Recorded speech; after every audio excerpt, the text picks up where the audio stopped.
I'm at the game. Switched out the RAM kit too.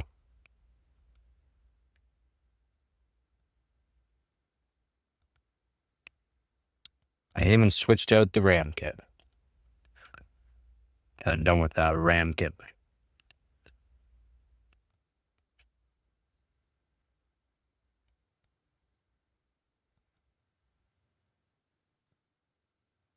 Put the good RAM kit in instead of the old RAM kit. What I was using.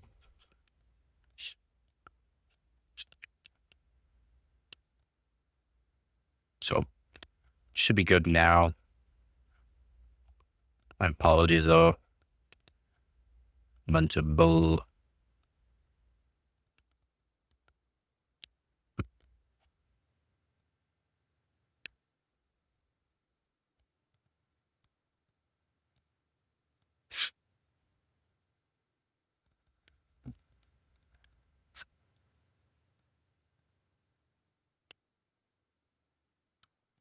But I need a secondary PC so that way I can do overclocking and all that. My PC and I have to worry about crashing. If it crashes, it crash. But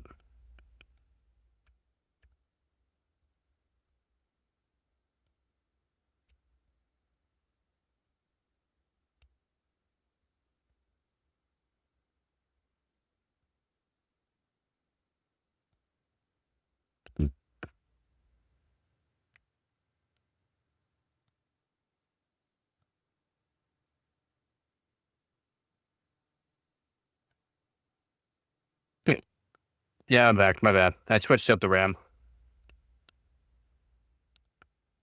95 and 96 degrees, so I shut it down. Think about it.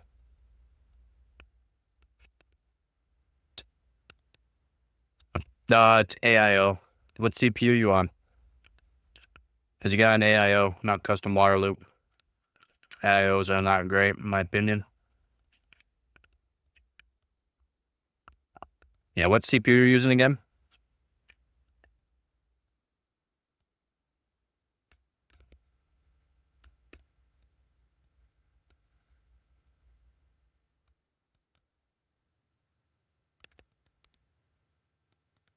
It's recommended to use a custom water loop. Some AIOs cannot keep up with them. Maybe make sure everything's tightened down proper and or check the thermal paste. I need 16 cores. Nice. Right now I only have a 12600K in my system, but I generally use a 13900K. It's a lot better for video editing, especially or even gaming too. Just go to 8 performance cores, overclock them, get really good frames.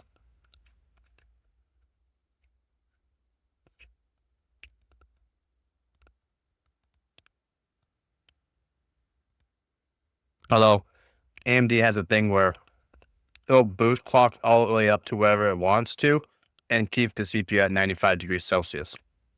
It's kind of an AMD thing.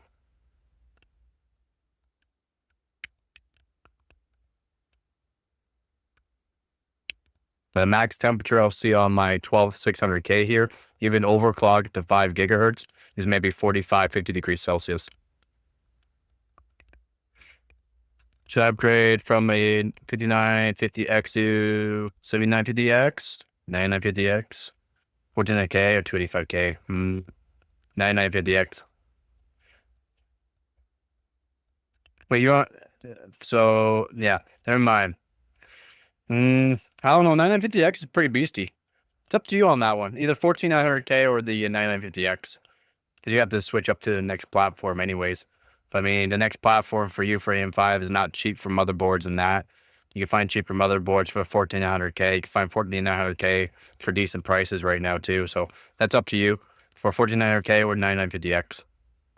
That'll be up to you. My fans were only going at 800 RPMs. It would make it. No. It takes time for water to warm up. The fans spinning at that fan speed should be just fine cooling down the actual radiator or the water that's in the radiator going through it. And due to the fact that it's an AIO, the pump speed's not that fast.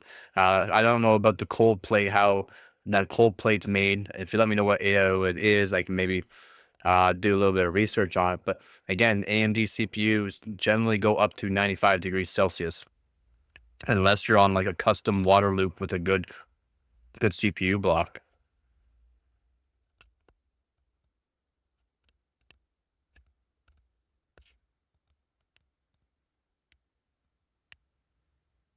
My 13900K on my custom water block with a custom mono block only hits in games it hits 65 degrees Celsius.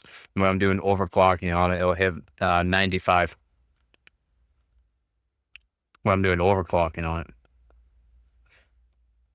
Is it even worse to buy a 14900K because it's on a dead plat? Very true, man. You got a point there, but you got to remember 14900K is a very powerful CPU. You can overclock it. Again, you can disable the E cores if you want to just strictly game on it. You can disable the E cores while you're gaming. And then whenever you want to video edit, you have all those cores, and or if you use it as a workstation, you have all those extra cores.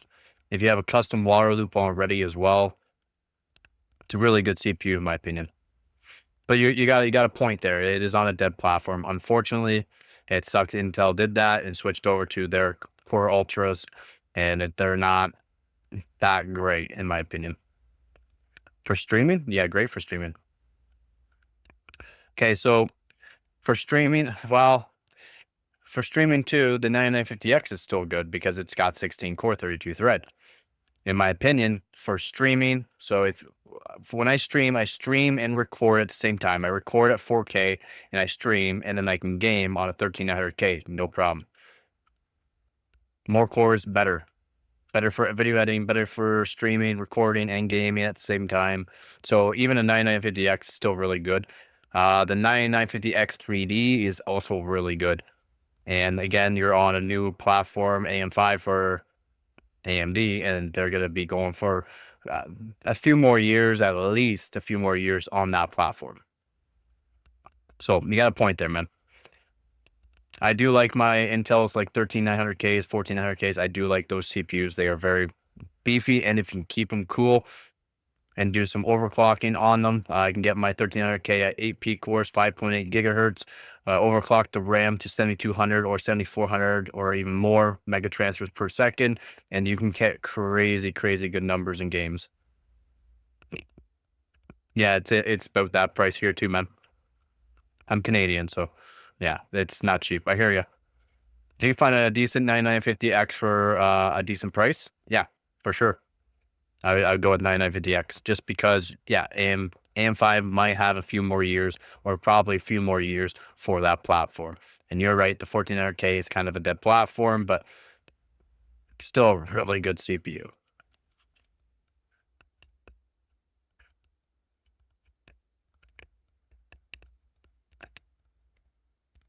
All right, sounds good, man.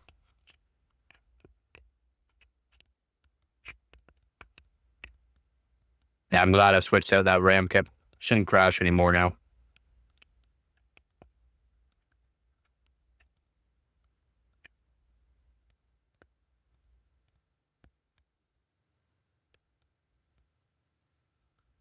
Now I'm on my Corsair Dominator Titaniums.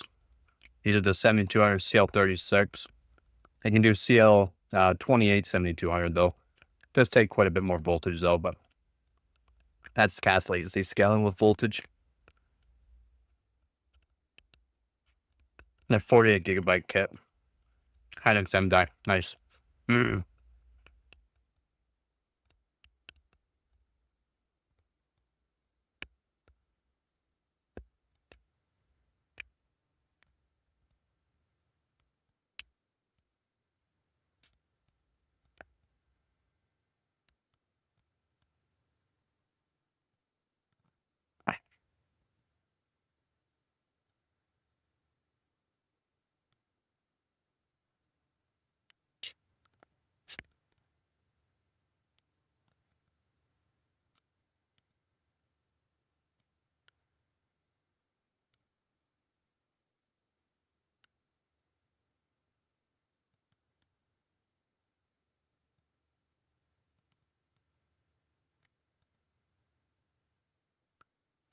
All the other temperatures are fine. It's just the packages were at 95, 96 is the way to limit that temperature, so we'll do that. Yeah, you can go into the BIOS and limit the temperature so when it hits 85 degrees Celsius or 80 degrees Celsius.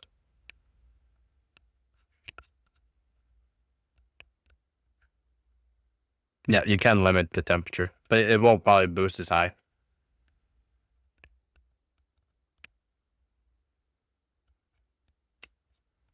That's all.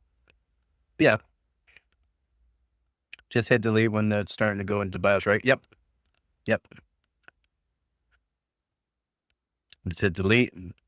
Just like when you turn off PC, turn it back on. As soon as you turn it back on, just keep hitting the delete button really quick. That way you don't miss it. Because if you don't have disable, if you don't disable fast boot or anything like that, it could be fairly quick. 49K is kind of max OC out of the box.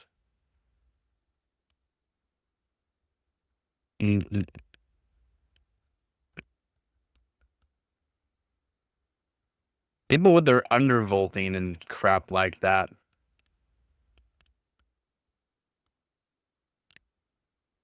I mean undervolting. Just find an overclock or even just keep it stock if you want and figure out the voltages that are stable. If you watch my videos, I do undervolt mine. So my 13900K at 5.6 gigahertz all core, I use 1.365 volts. When it's stock, it wants over 1.45 to 1.5 volts, which is just crazy. Can you show me on your screen where that setting is? No, I cannot show you on my screen. I'm not using two PCs. I don't have the money for a decent second PC for streaming. I only have a video capture card, so when I do overclocking on older systems, I can do that way. Making sure I ain't crazy, but a graphic card from AliExpress is crazy, right? No. AliExpress is not as bad as what people think it is, or even what it was like years ago.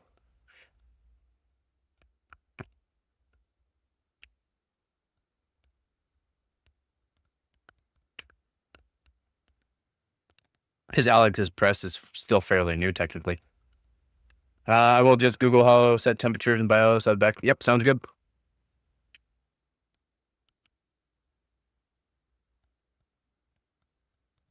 Might sound stupid, but what? Can eCores handle OBS? Yes. No problem. Easy peasy. Lemon squeezy. That's generally what the eCores are for. Yeah, easy peasy. Plus, there's so many of them. Yeah, it's easy peasy for it. It's easy peasy lemon squeezy. You just gotta make sure you have lots of RAM too. 48 gigabyte kit's really good for if you're doing gaming and streaming and recording at the same time. I find 48 gigabyte kit works good. Some games require a lot of RAM, like Marvel Rivals. Just recording, so just recording and gaming on Marvel Rivals uses 20 gigabytes of RAM. You playing 64? That's plenty. And you gotta remember with Intel, you can have a higher memory as well, memory frequency as well. And plus really good overclocking too, if potential, which is always nice.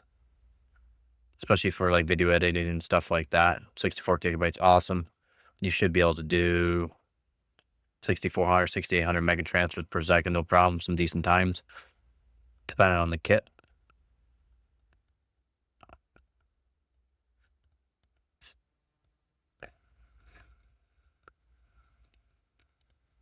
It's not that the 14900K can do 8000. Probably all of them can. Yeah, Framechasers does use 8000, and it's manually tuning it on specific motherboards. All right. Yes, I've mentioned him in videos because I don't like some things that he does, but he is also decent enough to overclock RAM on certain motherboards to be stable for people for 8000 mega transfers per second.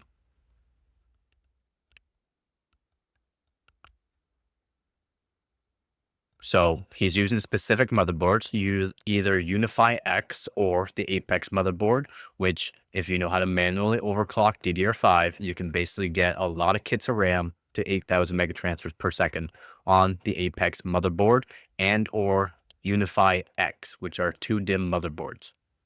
He's fairly good enough for RAM overclocking that way. But again, some kits need more voltages. You gotta know tolerances on the voltages, what voltages are going into what. I'm not sure what he's using for the voltages for the CPU voltages for the RAM, so he could be using too much voltage, in my opinion, for that. But he also says that some RAM kits that are 8,000 megatransfers per second have way too high voltages. So if he's saying that, that's good. Ryzen can't do that faster RAM, like 7200. No and yes. No and yes. Ryzen with the 9000 series is getting better. If you've ever watched Actually Hardcore Overclocking, so Actually Hardcore Overclocking, he's an overclocker called BuildZoid. He's a really good overclocker. She did do some RAM kits, a couple of them, that hit 8,000 megatransfers per second. But a lot of people, BuildZoid. But a lot of people do not watch his full videos and understand the voltages he's using to reach these frequencies. And also cast latency. He's using 1.65 volts up to 1.77 volts, depending on the kits, which is way too much. Yes. And he had to use 1.77 volts.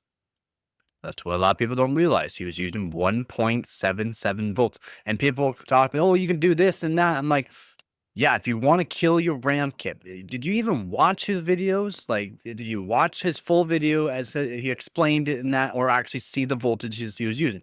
Oh, no, but you should be able to do like maybe 1.45 volts. No, he used 1.77 volts. Yeah, I only recommend up to 1.45 volts. Yeah, 1.55 is too much. It'll degrade the RAM kit 100%. 100% will degrade the RAM kit. And depending on your SA voltage, some people are okay with 1.35 to 1.4 volts for the SA voltage. I'm cool with maybe 1.2 while gaming, or for like daily system, 1.2. That's all you really should need. Going up to 8,000 megatransfers per second. You should not need any more. If you're going into overclocking, extreme overclocking, 1.3 to 1.33 volts is all you need for basically any overclocking frequency you're looking at. And that's all the way up to 12,000 megatransfers per second. It's crazy. It's absolutely wild. Some people just like, oh, you could do this. Well, you can't do that. I can, but I don't want to degrade my RAM kit. Okay. Maximum I've put on the RAM kit I have now is 1.65 volts. I did 7,400 megatransfers per second on a 4 DIMM board. Okay. A 4 DIMM motherboard, Z690 ORS Master, 7,400 megatransfers per second, CL28 with some very, very good timings and 1.65 volts. More voltage than what I wanted, but I kept the RAM kit at around 0 degrees Celsius because again, temperature is also a key thing. So yeah, at 30K and 40K is 450. Yeah. 450 actually, that's not bad. It's not terrible. For me right now, the 1400K is around 600-ish, around 600. But yeah, it's a big difference in CPUs too. It's also a big difference in CPUs. So, yes. The 14700K still won't match my 13900K with even good RAM and good overclock on it. 14900K, I match 14900Ks with my overclock. So, showed it in the competition and all that. Another overclocker, another Canadian overclocker for the last competition I did last year, around the end of it. He had a 1400K, and I was keeping up with it with the exact same, frequencies on the P cores and the E cores, and that's because I'm really good with DDR5 overclocking.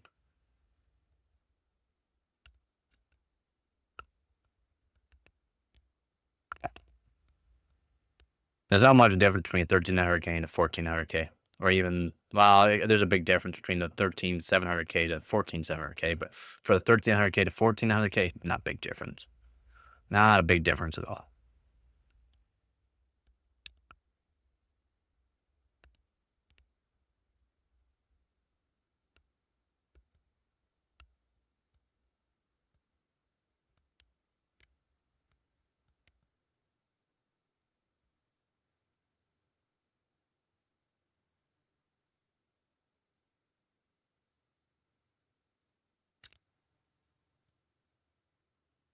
Or it's slower Core Ultras, kind of like 11th gen. No, Core Ultra's not completely new. They did have, well, I mean, there wasn't as many cores either. Okay, so the Core Ultras, you're able to do the voltages on every CPU core. That's the difference. You can tune every core for the voltage. There's so much to learn and overclockability on the Core Ultra CPUs. It's absolutely insane. Plus, for DDR5 overclocking, you can easily get with CUDIM 10,000 megatrends. Easily get 10,000 megatrends per second. You can hit 12,000 megatrends per second on air. Also, no, wow, the 10900K was faster than 1100K only due to the fact some people with the 11900K didn't have sufficient enough cooling. Cooling is a big factor in that. Yes, 1400K is faster than 285K. For certain things, though, for gaming, we're just talking gaming. But if you know how to overclock to 285K, it's better for, you can overclock it to match the 1400K for multi-core, but single core 285K wins. For some other things, I'm not sure exactly what it is. I've got to go back and do some more research on it. But 285K, it's good for a lot of things. Not gaming per se. It's not the greatest for gaming, unless you know how to do overclocking on it. But a lot of people don't show the overclock ability on it for games.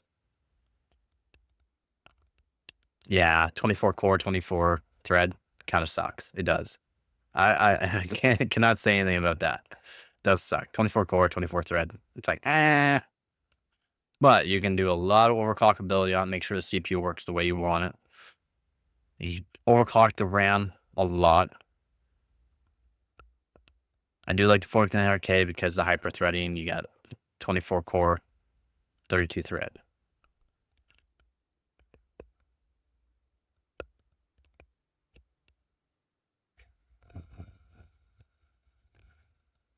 Which is awesome, in my opinion.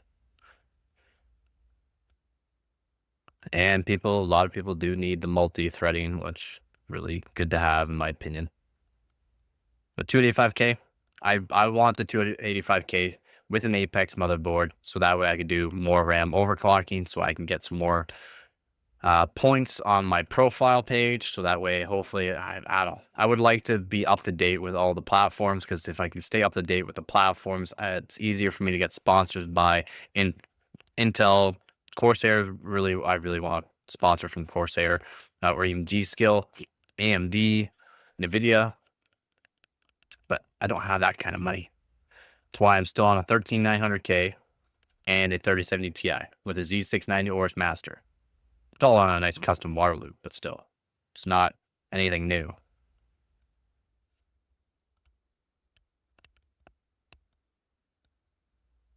But I have one of the fastest 3070 Ti's there is, so that makes me happy. Yeah, not cheap. Not cheap. They also got updates, so they actually are a lot better than what they were. They fixed some things, so it is better now, more optimized for things, for games. So it is better than what their some reviews are. They're older, right? Not like they're up to date, because there's a fairly recent BIOS and optimizations for games for it, which really does help. It really does. Lots of optimizations. That's why the 50 series cards, because they're GDDR7 and PCI Express 5.0, because it's also GDDR7, games are not optimized yet for it. Wait till the games and all that, everything's optimized. They have nice drivers for all these things, for all these games and that. Those 50 series cards are gonna be pretty good. I hope so. I try to do my best research as I can, and I can't believe some of the things that some people say, because like so many other people say other things about it, but then there's actually people that have it and worked with it, and then they ask me questions, I ask them questions on it, or I check the forums, and they go, I don't know about that. It's like, yeah, exactly. Like something's clicking, something's just clicking, and something ain't right.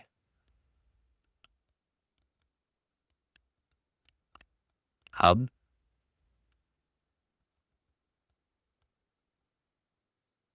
No, there's nothing wrong with 11th gen. Dude, 11th gen was insane for DDR4 overclocking. And it was actually pretty good. But like I said, a lot of people didn't have proper cooling, or they think they had proper cooling, and it wasn't good. For multi-core, yeah, 11900K wasn't great for multi-core. But if you knew how to overclock, it wasn't too bad. Still wasn't the greatest. I mean, like you said, the 10900K, it would beat it, which is kind of sad to see an old generation beating the new generation.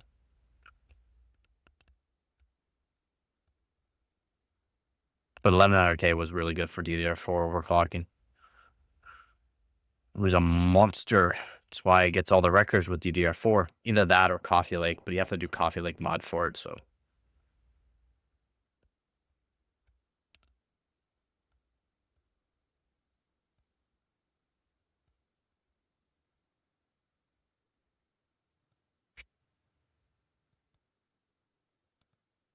Not a bad CPU, though.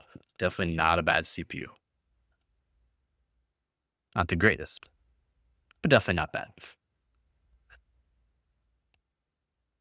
To be honest, I would love to get another i7 6700, not even the K, and another Asus board, another Asus Z170A model with like this the standard BIOS that came with it, so I can do overclocking on the i7 6700 again, because it was fun.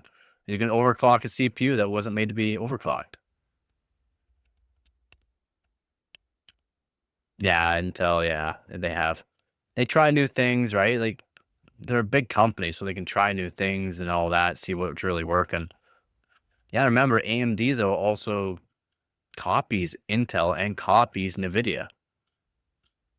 They always have. AMD has always copied and or re-engineered Intel CPUs to make their own CPUs, or they copy NVIDIA on their GPUs and do things that NVIDIA has. So that way, they can stay up to date.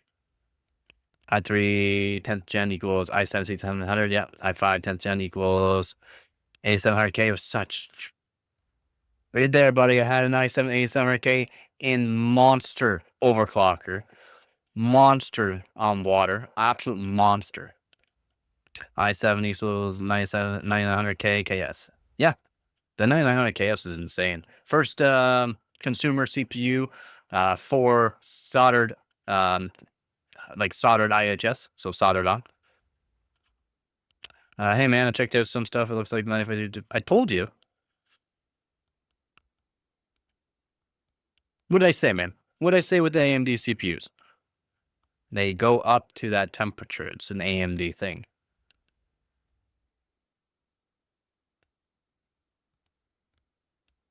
Yeah, and you'll lose. What did I say? I said all of this, man. I said all of this, Chris. I said it's an AMD thing for those temperatures.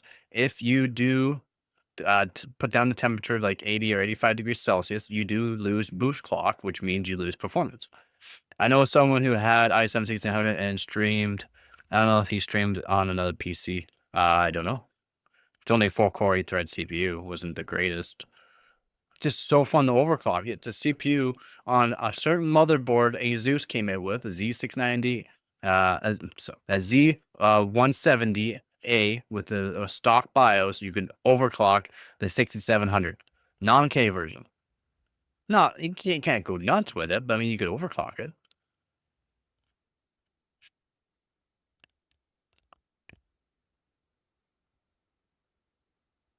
But yeah, it's only a 4-core 8-thread, so I don't know if he probably was streaming off a different PC. It said go into extreme settings or something like that. And just type in the number you want for the temperature. It seems really simple. Yeah, it is simple. But going into extreme settings, okay, so going into extreme settings can make it so avoid your warranty. Ooh, a lot of people don't know that. Extreme. On my board on stock settings is already on extreme. I have to go into a disabled mode, and then I can void my warranty.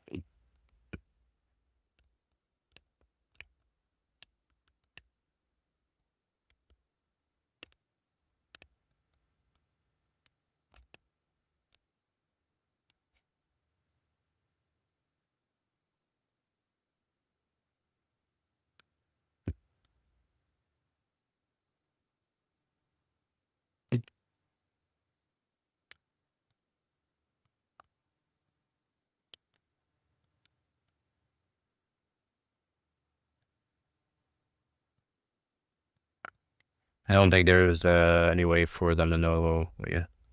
AI, man. Why do you think they're implementing AI into everything? A lot of people don't know these things, but I do. I know why they implement certain things. They can pop it into a motherboard or something, and boom. Or pop it into something, or we go in for warranty, they pop it into the system, the AI goes, "Beep, oh, they enabled this, and they did this to it. Oh, they also did this." Well, guess what? They go, "Void warranty. You done now, boy. You done messed up." Boom, we got the chat back on screen. Look at that. Look at that.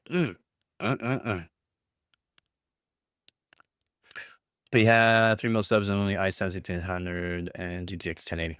Yeah, probably older games than that too. So took them probably a while there. I've only been streaming for a year, so I think I'm doing all right. I mean, I would like, more, but I mean, I thought I'm doing pretty good. I'm monetized by YouTube.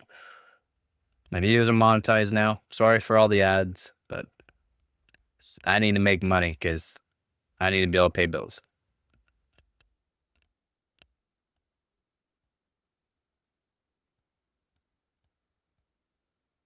Of course, he upgraded later on. Of course, man. Eventually we have to upgrade, right? To i999. Oh my god, that's a nice system he had. 9900K and a 2080 Ti. I have a 2080 Super. I wish I had a 2080 Ti, to be honest. And I wish I had an i9 9900K as well. Because a nice Z390 motherboard. Mm. Mm-mm-mm. Give me some fun for overclocking. Yeah, that was the best PC at the time.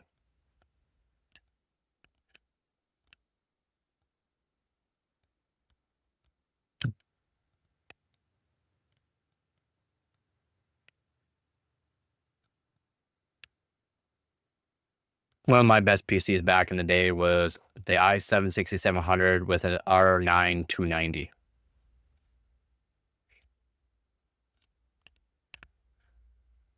If you could have any GPU, or sorry, R9 390. If you could have any GPU and no price, which one would you pick? 5090. Sorry, man, it's the best. It is the best. 5090 all day. Although she said I had no budget. She said I had no budget. I don't know. Because now, I don't know. Because Chinese market rate now, they got 4090s with 48 gigabytes of RAM that work. And they're already water cooled. I want to know if you can take off the actual AIO and or just the connectors for it and put it into a custom water loop.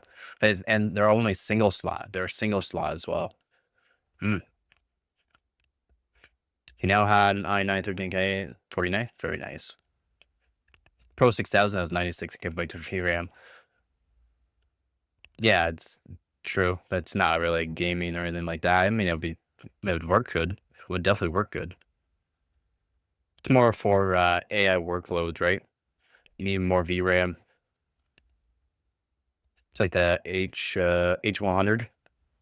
It's like a $25,000 GPU for the basic model. It goes up to $30,000. It's for AI though. If you're doing some mods, you can use as much as like 50 gigs, I heard. Holy.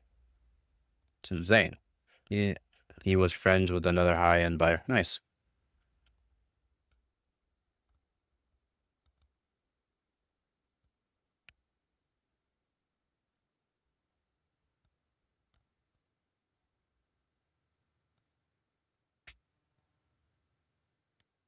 Yeah, I wouldn't mind affording that. Again, I want to overclock all the GPUs, all the CPUs. I want to overclock everything I can. His friend had i9 28 Ti, and then he upgraded 3090. Yep, nice. Another good upgrade. He just upgraded to the next gen. Your other buddy had, your actually friend had a system for 2 years or over 2 years there. So he got a little bit more use out of his i9, 99K and 28 Ti.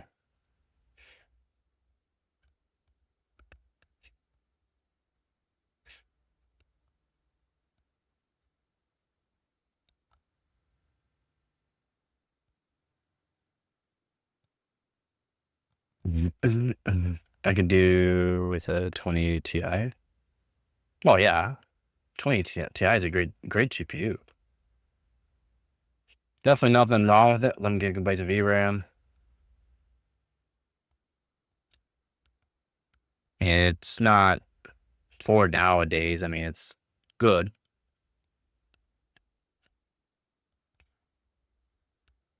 I mean, it'll beat the 4060. I mean, so does the 1080 Ti in some cases. So, pretty crazy there. Yep. Yeah, VRAM helps it a lot. Even though it's older, it still has a lot more. And also, no, well, also because the PCI lanes is 4060 only has 8, while 2080 Ti or even 1080 Ti has full 16 and has way more bus, way more bandwidth. Way more bandwidth. Like way more bandwidth. 4080 would be perfect to have the 4070 Ti, which is close second. Yeah. Yeah, 4070 Ti Super is still a really good card. 4080 would be a great card to have too. For me, I would love it just because I want to overclock it. I want to overclock him. I just want to overclock them all. Please.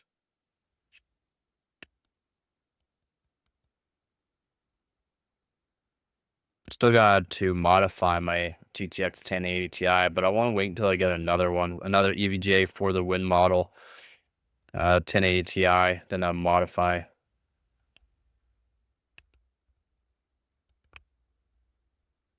Wow. Well, that's a good first PC. My first PC was a hand-me-down 1999 PC. Forgot what was in it. That was my first PC I ever torn apart, though. Pretty sure, what did it have?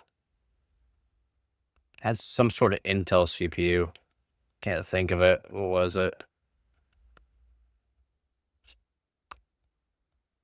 Oh, I took that PC apart. I don't know how many times, put it back together just to mess around with it. Didn't even really know what I was doing back then. Think NVIDIA ever gets put in 24 gigs of VRAM with 3090? Probably. That's still a really good card. It's still a really good card.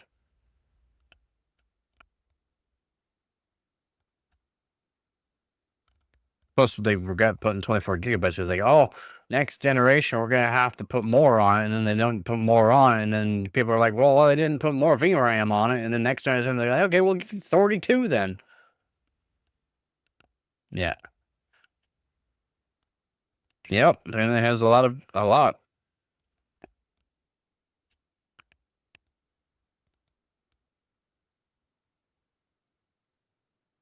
24 gigs. It's plenty.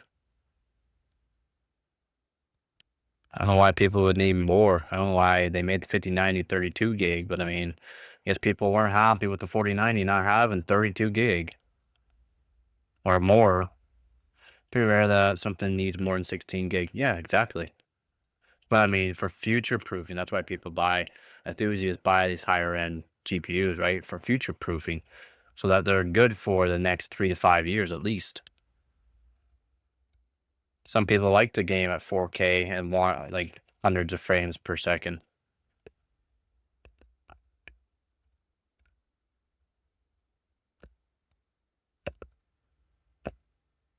Yeah, exactly. 39 would just be slow, be outdated. Yep, or drop it down. Yep.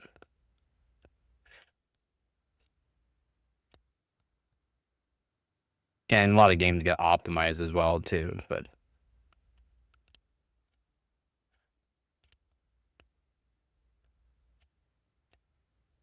generally by the time you have to upgrade, driver updates are basically no longer a thing.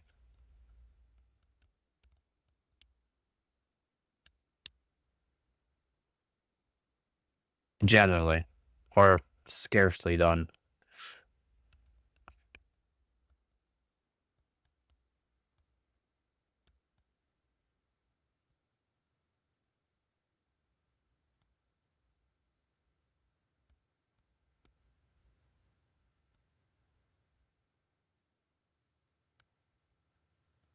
Some people don't want to cap it. Some people have refresh rate monitors that are over 300 frames per second or the 540 hertz monitor. I mean, it's absolutely wild what some people have. Some people have some wild setups, man, and they want to see all those frames. They want to see it all. Just give it to me. Hit me, baby, one more time.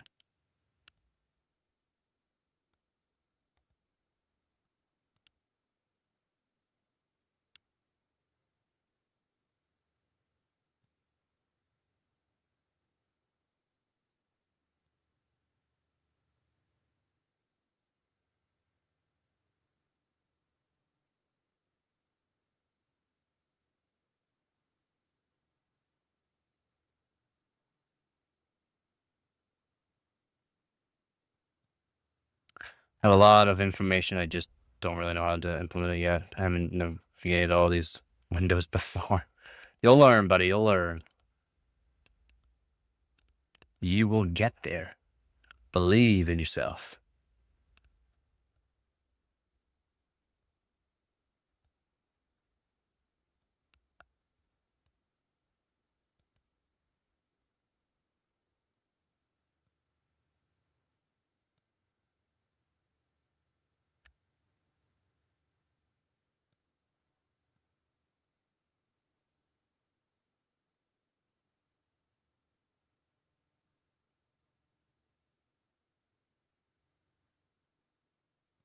Amazon still sells a 3600 brand new.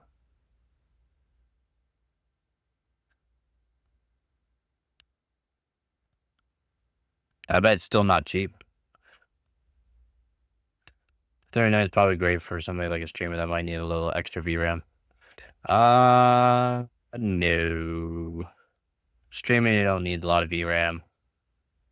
Oh, $80. That's not terrible. Streaming, you definitely don't.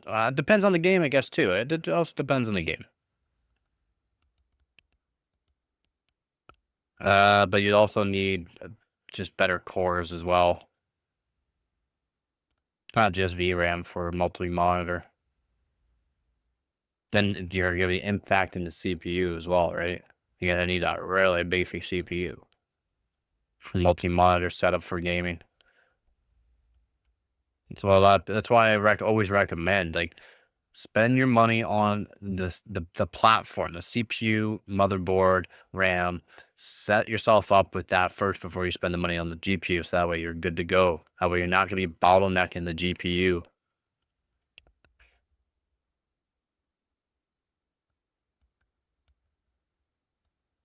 I'd rather take a 3600 or 5500. I agree on you. Yeah, I agree. I 100% agree on that.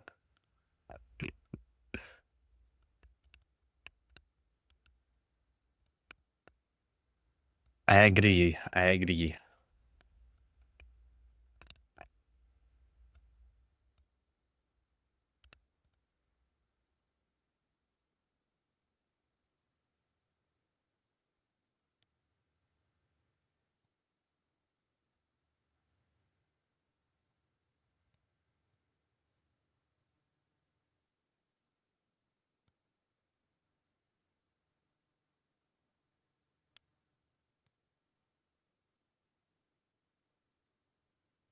Slow stream today.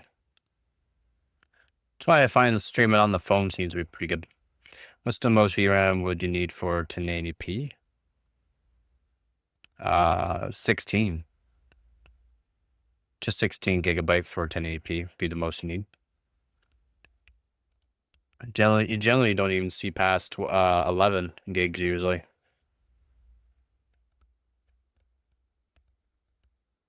So even a 12 gigabyte's not too bad for VRAM.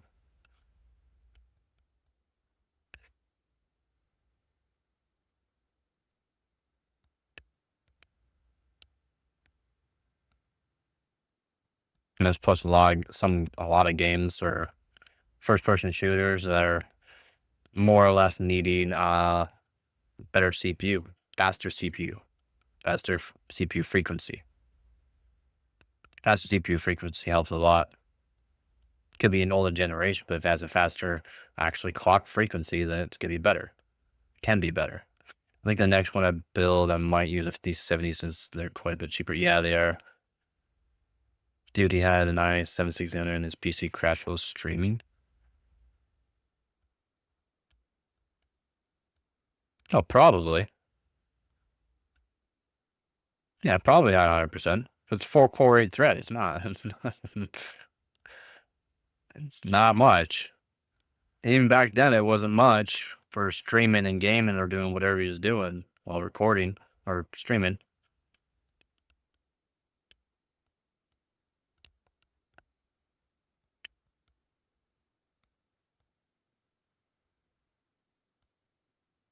They had to push it to limit just for the game. Yeah, exactly. So while streaming, yeah, brutal.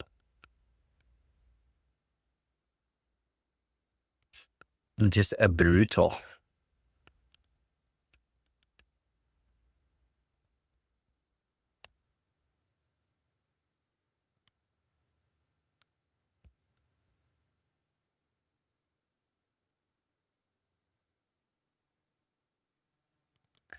Like I said, a lot of information, just not a lot of experience. Yep. You'll learn. You'll learn.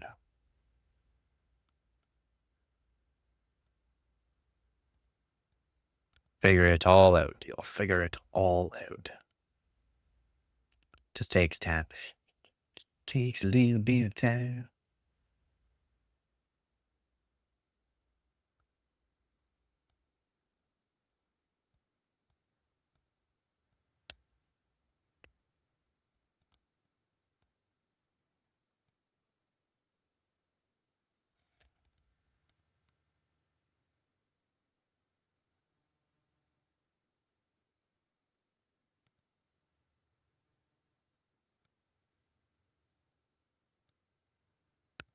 I've been told with when I was first starting to stream it and do a lot more overclocking and that is dumb stuff down. Not don't be saying this and that. Just try to be very simple as you can. So hopefully I can be as simple as I can on some things. If you need more explanation on things, let me know. Just yeah, I've been told try not to be talking like that. I was like, what? Yeah, okay. So I've been trying my best, try to dumb stuff down basically.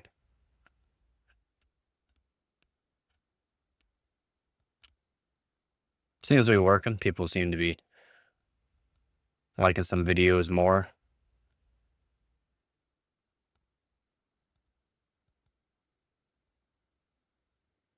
Perfect.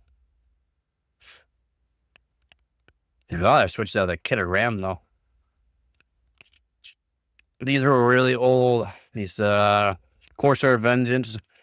These are DDR5 32 gigabyte, 16 gig. Micron memory.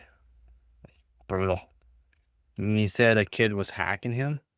Like, no, you just have an ancient CPU. Exactly. Yeah, you just have an ancient CPU. It's like no wonder. It's like how how, how is he even how is that CPU still alive? That poor CPU. It was working.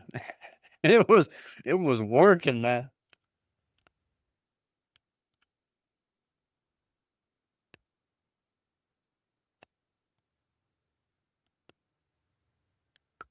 All right, just give me a sec. Add time.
All right. I'm back. Get warm though.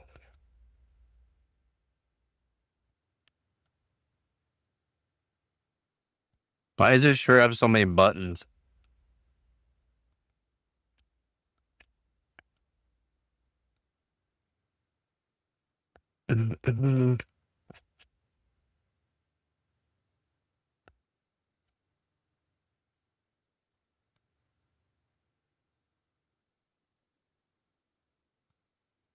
Whew.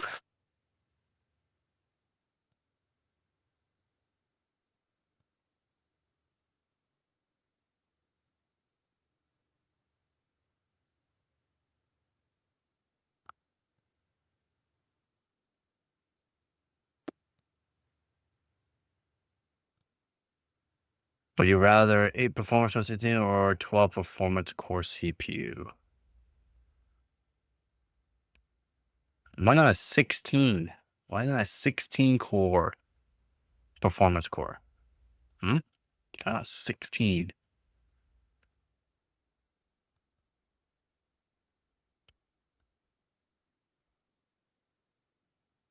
People who are going after the higher end should know that you're going to need good cooling for it.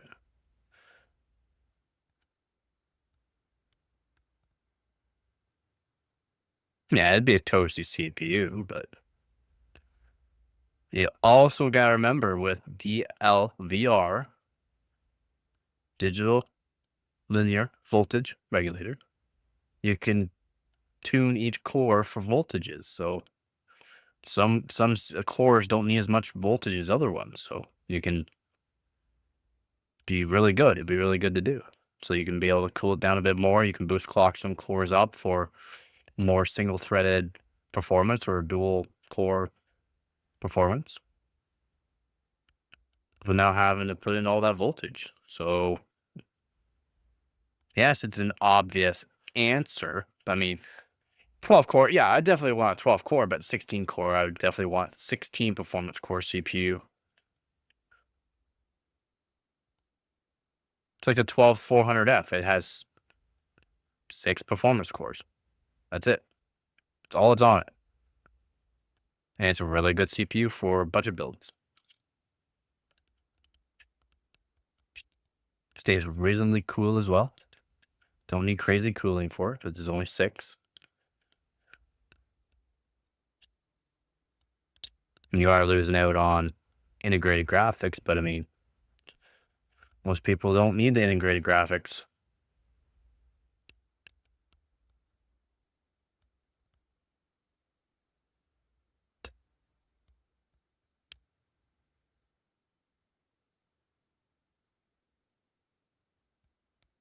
My opinion, though.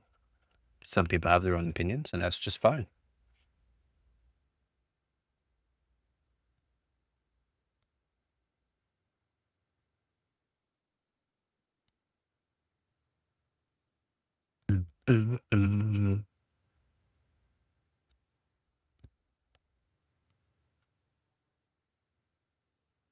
And I mean, strictly for gaming, 10 performance core would be great. Because then you'd also be able, you should be just fine with an AIO, in my opinion. And it'd be great for gaming, but not, I don't think it'd be great for gaming and streaming recording. It'd be good for gaming CPU though, for sure. Plenty of cores for basically every game. Be able to get like high clock rates out of it. That's what a lot of well, I guess FPS games or high frame rate games as well need more frequency to be able to get more performance too. Like I said, it's not just about newest architecture or this and that. Frequency comes into play. Frequency does come into play.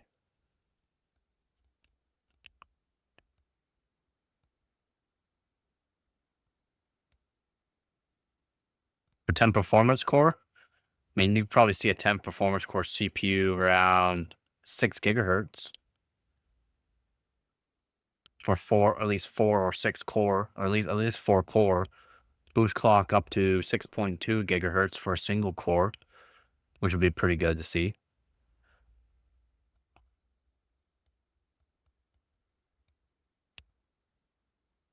Because someone's game PC was an i7 9700K and RTX 2080 Super, and streaming was a. Again, that's dual. That's a dual setup though. I'm off of one PC. I'm talking single PC. Because I also game, stream, and record. Again, record at 4K. I'll even stream at 4K while gaming on 13900K. No problem. No issues.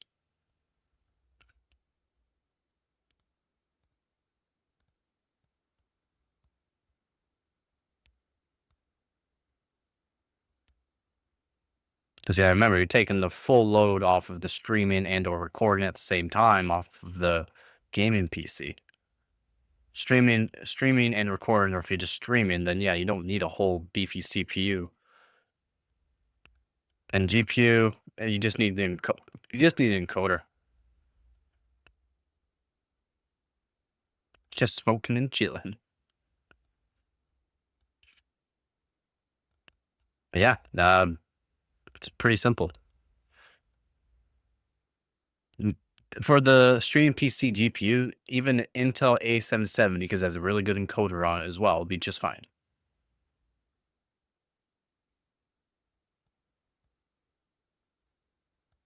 CPU, again, you just need at least 6 core would be good, but 4 core 8 thread would be okay. I don't know. I don't know if that's a thing. I actually couldn't tell you. I haven't tried it out. Or see if it can even work. Gotta be able to get it working too, right?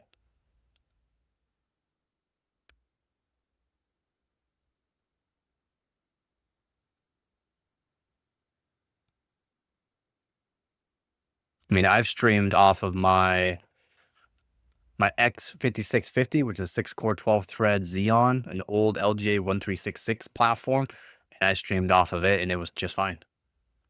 Off of not even the greatest internet, it was streaming just fine for my daily. Like, so that way I can show overclocking on when I was doing the competition. You don't need a crazy streaming PC. You just need a decent gaming PC at that point. Also, depending on what kind of frames you're looking for. Some people are fine with 60 hertz. Some people aren't. Some people aren't even good for 165. They want 240 or more. Still, PC's not terrible, but I mean, you gotta set it up.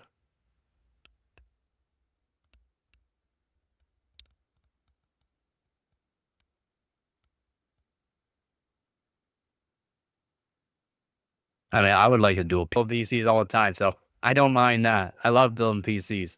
I really want to build a PC, but no one wants to watch my builds because it's always basically the same build over and over and over and over, and I just don't think people care about that. And plus, it's always old components for the PC that I'm building. It's nothing new. People want to see new builds. Exactly. A lot of people will just use their TV as well, and they're usually 60 hertz.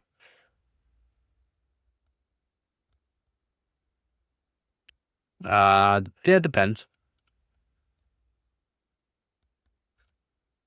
Yeah, I remember I'm a little different on that because I build PCs, and then I gotta be able to show going through the BIOS on how to overclock and stuff like that. So having a secondary PC where I can just use it as a main streaming PC, I can just continuously build PCs or switch out RAM, switch out CPUs while I'm streaming.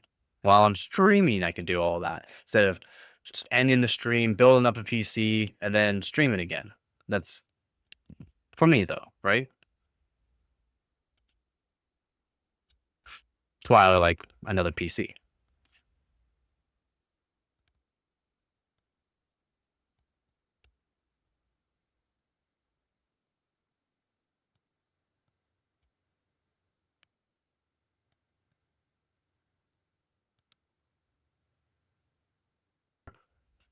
streaming. And yeah, man, I'm still stuck in the attic. What's up, Benjamin?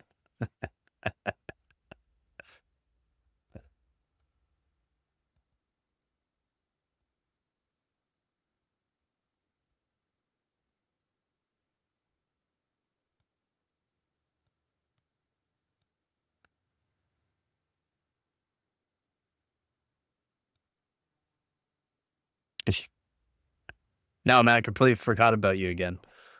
Hopefully, you got enough water and food.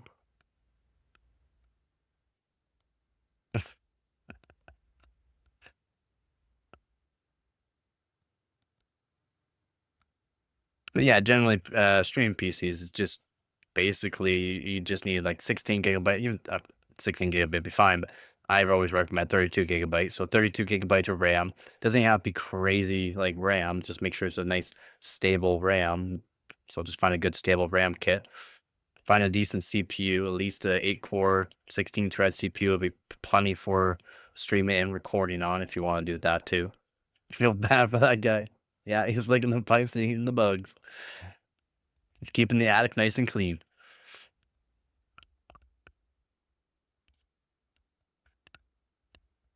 The GPU fell off the PCIe cable. Ooh. That's brutal. I mean, out of the PCI Express slot? Or the cable came out? Yeah, yeah, yeah. I kind of figured what you meant there. I would hope not.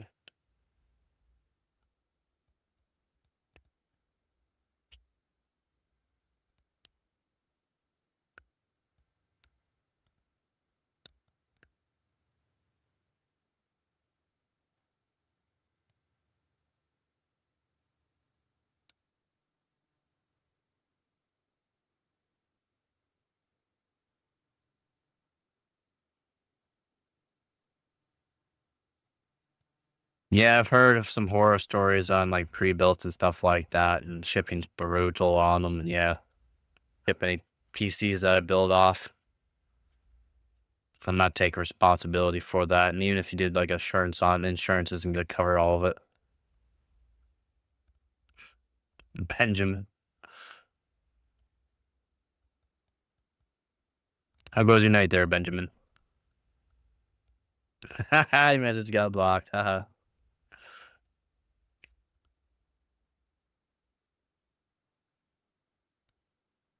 Not too bad I don't have the poo bucket.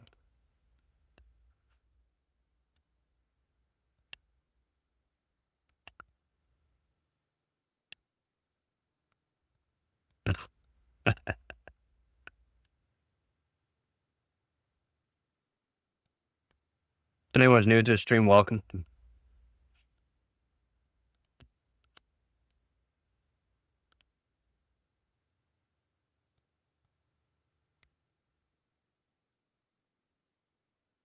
You had like 10 PCs? Holy. Yeah, I triple checked everything when I was putting mine together. Most people are building them. Yeah, exactly. Exactly. That's what a lot of people need to realize is if you're building your first PC, you're gonna make mistakes. Make sure you double check things. Make sure like when you put the power supply in, you're checking the cables that you're gonna be using that are plugged in properly. Even when the PC is built, double check all the cables.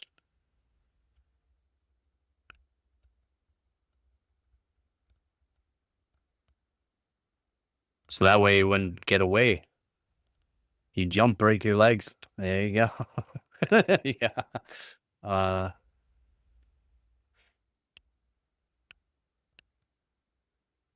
what do you think he's up to? He's up to no good. That was the most concerning. I think I changed BioSans, it'll be perfect. Yeah, exactly. Figure out what kind of performance you're looking for, because again, with the AMD, they are 95 degrees Celsius for it to boost up to whatever it's going to boost up to. I have 6700, GTX 1080, 2070, R99K, 2080 Ti, I7-10700F, 11700F, GTX 1660 Ti, RGB 3600, GTX 1660 Super, i9 39K plus 4090. Nice. Again, I've used the i7 1600. I've used the GTX 1080. I've used the i7 8700K. I haven't used 2070. Oh yeah, I have used 2070. Sorry, 2070 Super, 2060 Super. I've used. Haven't used the i9 900K yet. 2080 Ti, not 2080 Ti, but 2080 Super. Not 10700F or 1100F. Haven't used 1660 Ti yet.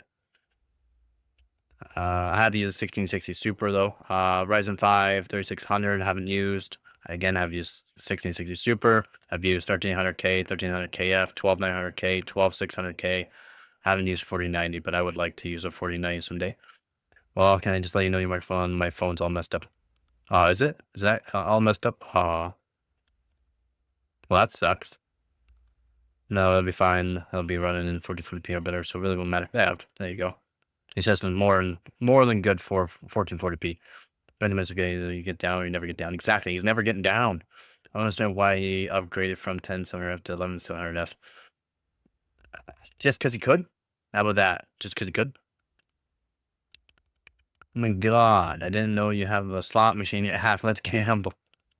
No.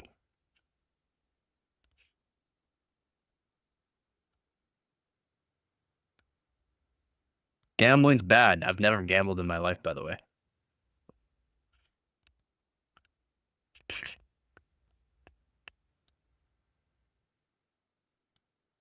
Yeah, exactly. Because he could, right?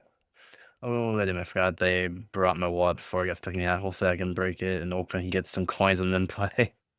Me too. Gives you something to do.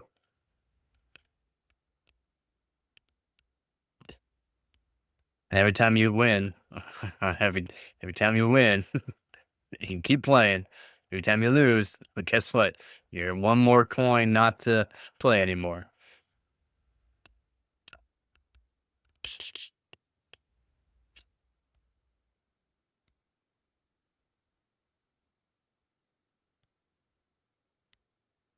Still can say it was CPU I want. Either 9950X is good again. AM5 good platform there. 1400K is a good CPU with the RAM. Still need a really good cooling system for it though. Even with the 9950X, still need a good cooling system for it.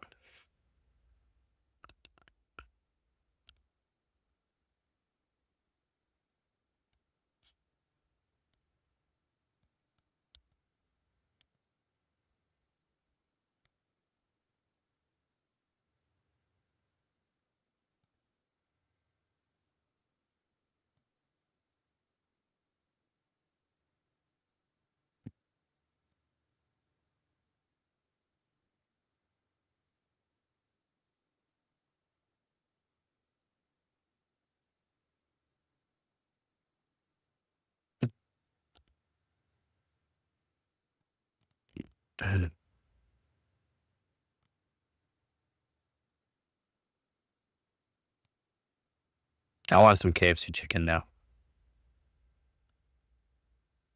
Yeah, 1400K plus 9070 XTs. Yeah, it's kind of weird.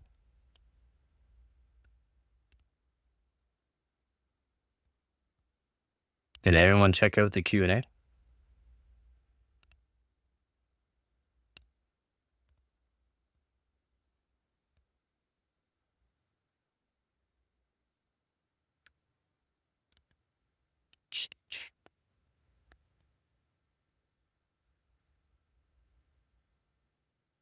Yeah, I wouldn't use a 1400K with 9070 XT for sure. I wouldn't.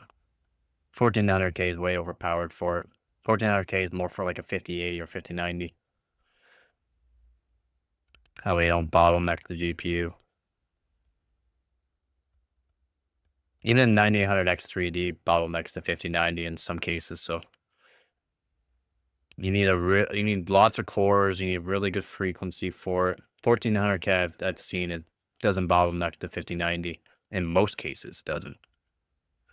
I'm so mad over the machine I threw it out of your window don't be met. That's fine. Just remember, everything you throw out that window makes that pile higher, so when you jump out, it's not that far down.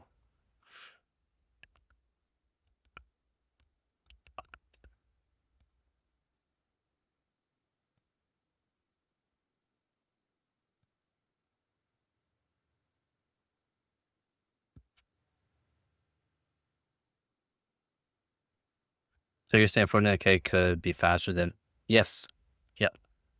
Yeah. Yeah. 100%. Yeah. So if you didn't watch, oh, I watched so many videos on the 9000X3 because the 5090 when the 5090 came out, all the reviewers, all, I'll say it again, all the reviewers used the 9000X3D, and in 4 or 5 games, it bottlenecked the 5090. Now, other people got their hands on the 5090 and they had the 1400K or even the 1300K, and it was not bottlenecking the 5090 on the exact same games with the same settings and everything that their reviewers used. You haven't mentioned where you're using the bathroom, been a little concerned. Well, make sure you had a bucket, okay? I mean, I bet the bucket's pretty full by now, but I gave him a bucket. Why did Hardcore Box call 5090 the 4090 Ti? Because there was no 4090 Ti. And the 5090, the 5090 without DLSS 4 or the frame generation is fairly close to like, it's like 5 or 7% increase over the 4090. So it's not much increase over the 4090. Straight up frame rendered, not frame generation though.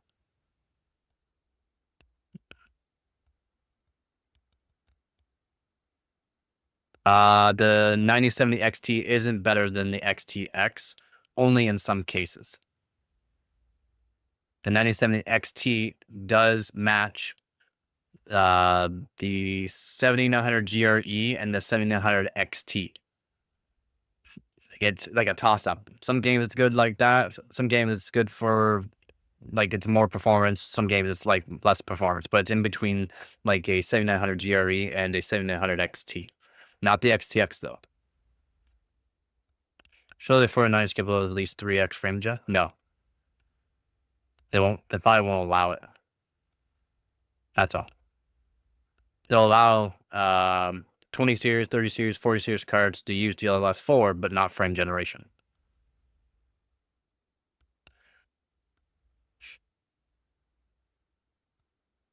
Yeah, I remember the frame generation has the AI built into it for all that, right?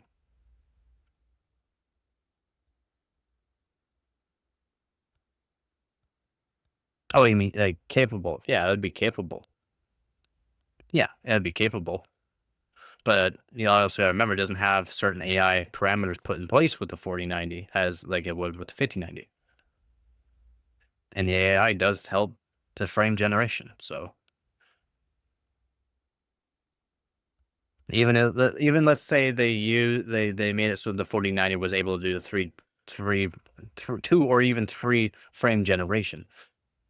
It's not going to be as smooth as like the actual appearance of the games will not be as smooth as the 5090 due to the fact it's missing actual components in the actual architecture and not like the 5090 has.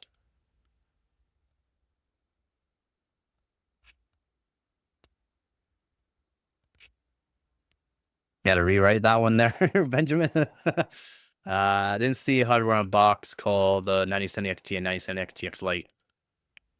No, you didn't, because it's a toss up for some games. A toss up, like I said, 7900 GRE and the 7900 XT. So you can't really call it XTX Lite at that. And because it's missing a lot more VRAM too. There's almost just as many circumstances with the 40 series outperforms the 50 series to the game optimized exactly and game optimizations. Yep. It'll be a while for 50 series cards. Exactly. I said probably within 2 to 3 months. It could be down 4 months down the line since the launch that we'll see better games being optimized for the 5090s or the 50 series cards in general. But the 5090 was bad. The 5090 is bad because of the frame rendered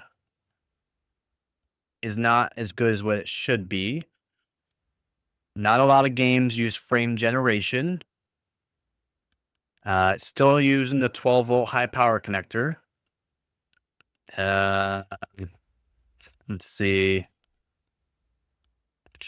What else could I say about it? It's good. It's a really good GPU. It's not optimized yet.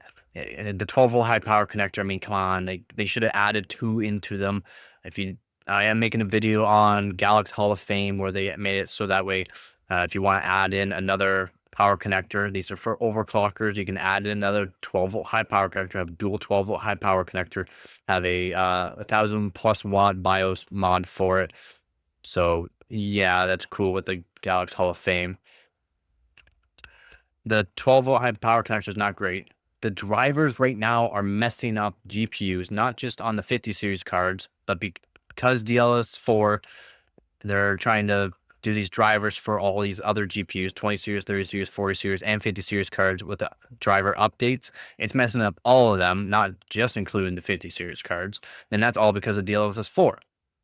So not great.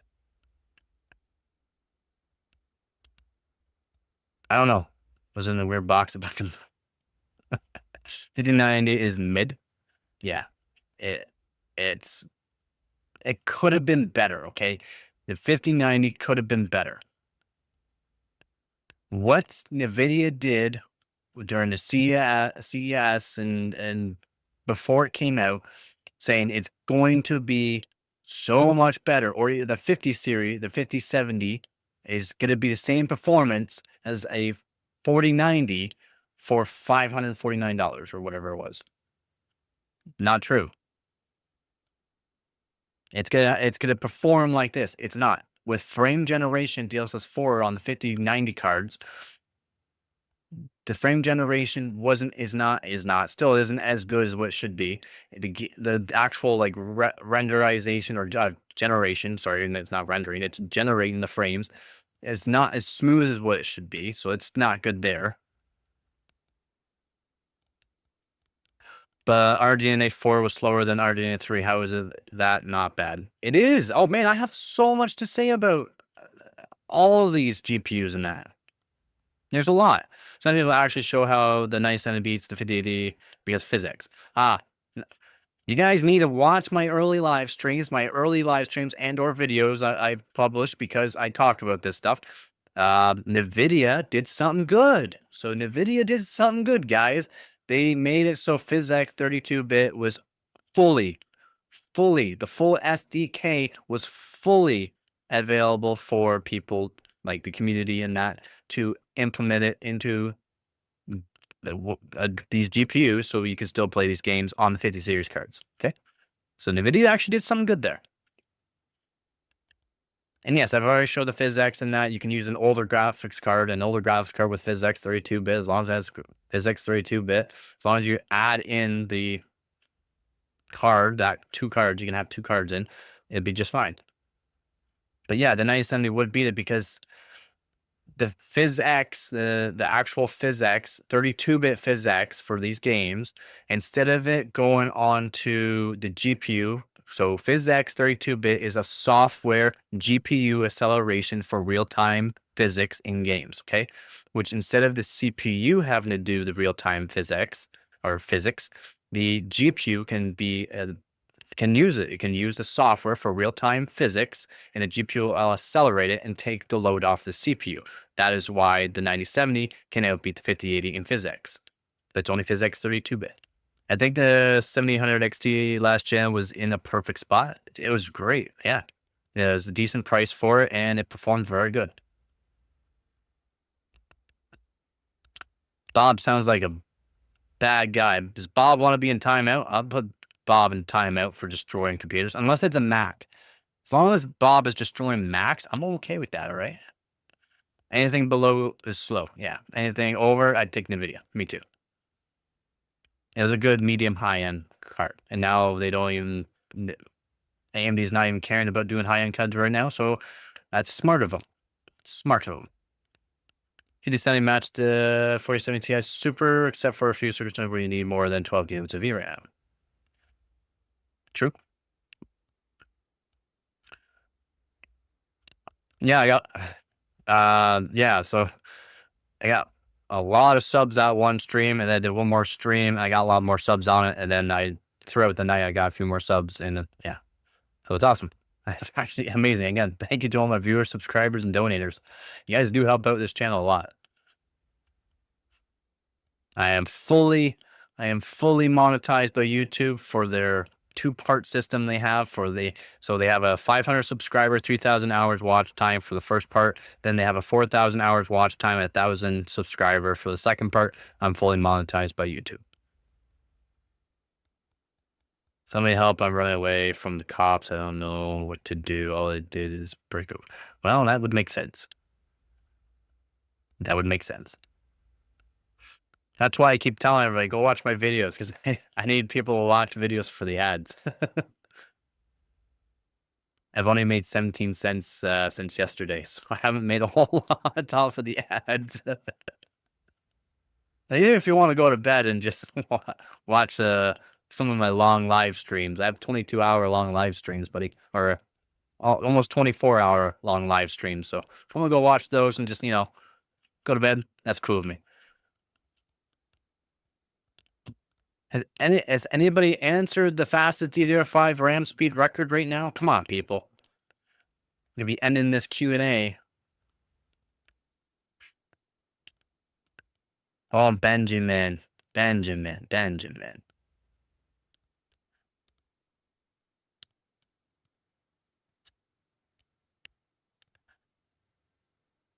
Poor Benjamin. Any 200? Nope, not even close. You could do that easily on air.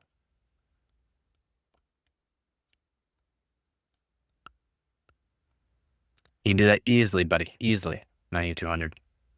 The cakewalk. CU DIM. We're talking CU DIM with a 285K. Close. Not quite as high though. Not quite that high. Not quite that high.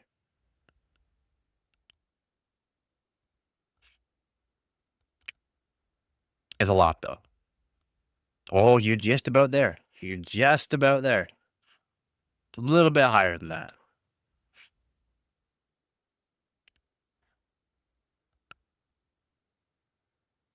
It's, yeah, just over 12,600 mega transfers per.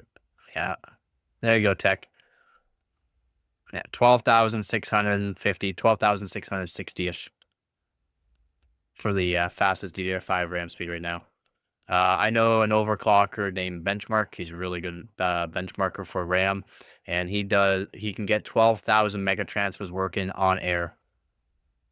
Again, it's all on a Apex motherboard, of course, like a Z890 Apex motherboard with 285K with CU DIMMs as well.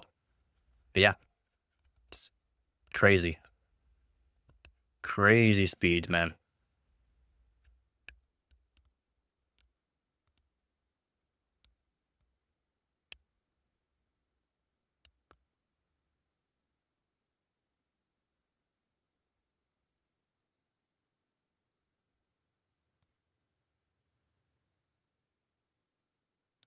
Insane.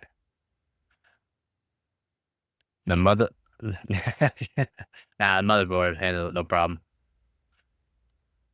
Motherboards handle it, no problem.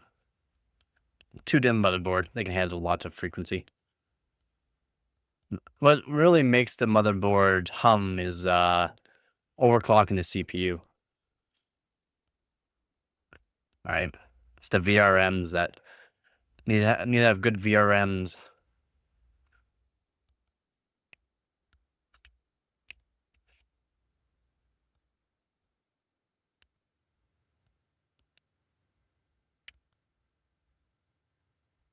Yeah, I didn't know that was actually a thing. I was just joking.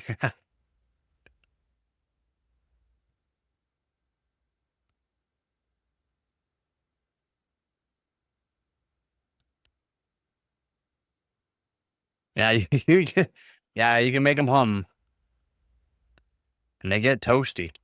Yeah, like when you do overclocking that, like all the heat sinks on the VRMs and stuff like that, with like doing certain overclocking on like memory and that, you don't need any heat sinks on. You don't even need the chipset heat sink on. You don't need anything on the motherboard. You can have a completely bare motherboard and do RAM overclocking on it.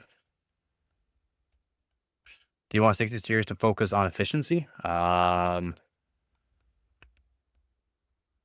Yeah, because then you wouldn't have to worry about, because they're probably still going to use a 12-volt high power connector just because they can just use one power connector. You'd want maybe a maximum of a 400-watt TDP on their high-end cards. Even still, I think that's a lot of wattage for a lot. Like, it's a lot of wattage for gaming. It's just so much wattage for these high-end GPUs, in my opinion.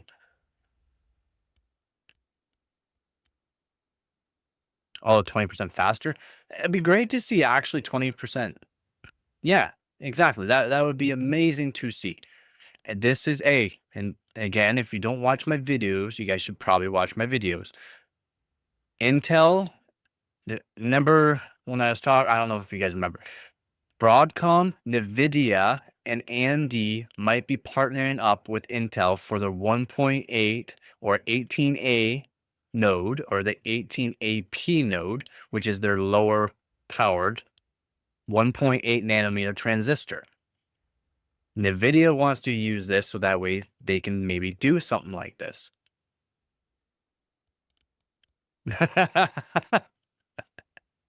Benjamin, coming back full swing, aren't you?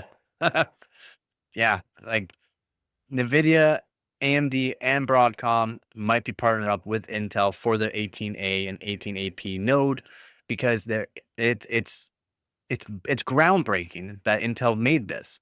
Their 1.8 nanometer transistor. It's amazing that they did this. And then they made the 1.0 nanometer transistor, and then they made the low powered one, which is the AP node, their 18 AP node. It could be going in mobile, like mobile tablets, mobile, whatever mobile you want. Or they might be implemented into other ways for efficiency. But it's still gonna be very powerful, but consume way less wattage. What about same performance at half the power? That would be amazing to see. Especially for high-end GPUs. From a 600-watt TDP, or 600, they go up to like 635 watts. 600-watt TDP, all the way down to a 300-watt TDP with the same performance. Groundbreaking. That would absolutely be groundbreaking.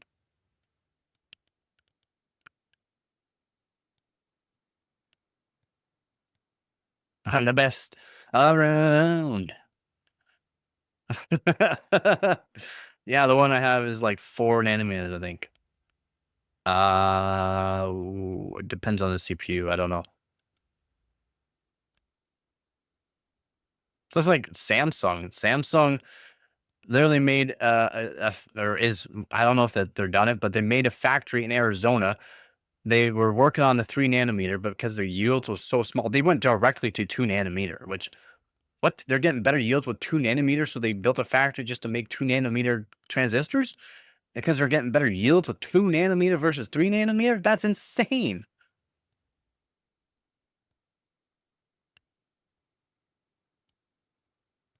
How's it going, Hart? How's it going, man? I don't think the problem is the power connector, is that we are pushing power for any meaningful purpose. Because we can't, I've talked about, we're at a hard limit for hardware. For CPUs and GPUs, all we can do to get more performance is more power. To add in more power, even though the architectures can be better and efficiency, to get better performance, we still need to have more power. That's why over the past 4 years, every time there's been a new generation of something that came out, it could be GPU and or CPU, it's more power. Doesn't matter. I don't care about brand and who's manufacturing. More power, more performance. 9000 X3D. I mean, it consumes more power than 1500 X3D. Pretty sure it's right around, if not more than the 1700 X3D. Chris, I've been having nightmares that you cheated on me with David. Probably did. I didn't think we were at the limits of silicon. Is that what you're saying? Yeah, we are. That's why they've been working for about the past 10 plus years. They've been working at working on with different minerals and materials to make different like CPU dies. And like the architects could be whatever, same thing or whatever, but they've been working on not using silicon. They've been using different kind of minerals or whatever. I'm not sure. There's so many different. There's eight so far that I know of, but I'm trying to make a video out of it and trying to get more of it. Just like how they over at Peking University, students made a CPU out of bismuth, which is an active ingredient in Pepto-Bismol. Okay, and it's 40% faster with 20% better efficiency. 6090 same performance, half power. That'd be amazing. That'd be amazing. Even 200 watts less than the 5090 would be nice to see. Not even half, but 200 watts less would be nice. Probably me about 2 or more years forward until it's done with the chip manufacturing plants here in the US. Everything will change at that point. Yeah, so many things will change. But then also Intel and TSMC have made ties again. They're back to that and to that. Intel and TSMC are kind of like hand in hand. That's because of Louboutin.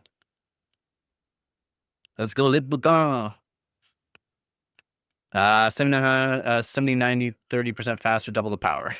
Yeah, basically. Because you got to remember, AMD's at their limit too of what they can do.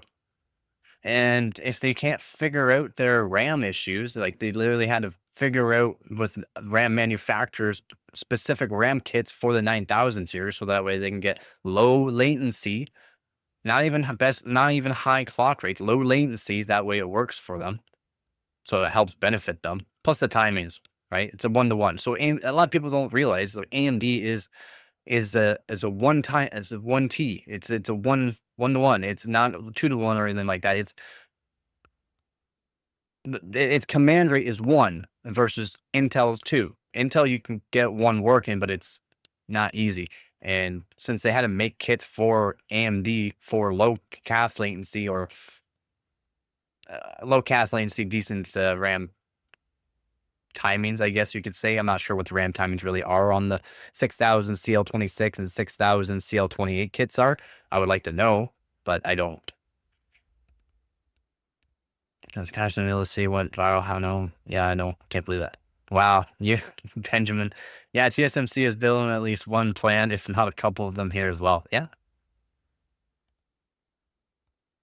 Because I guess Trump doesn't really want to help, but they just finished finalizing a bunch of things too for the $6.65 billion contract they made, I think it was.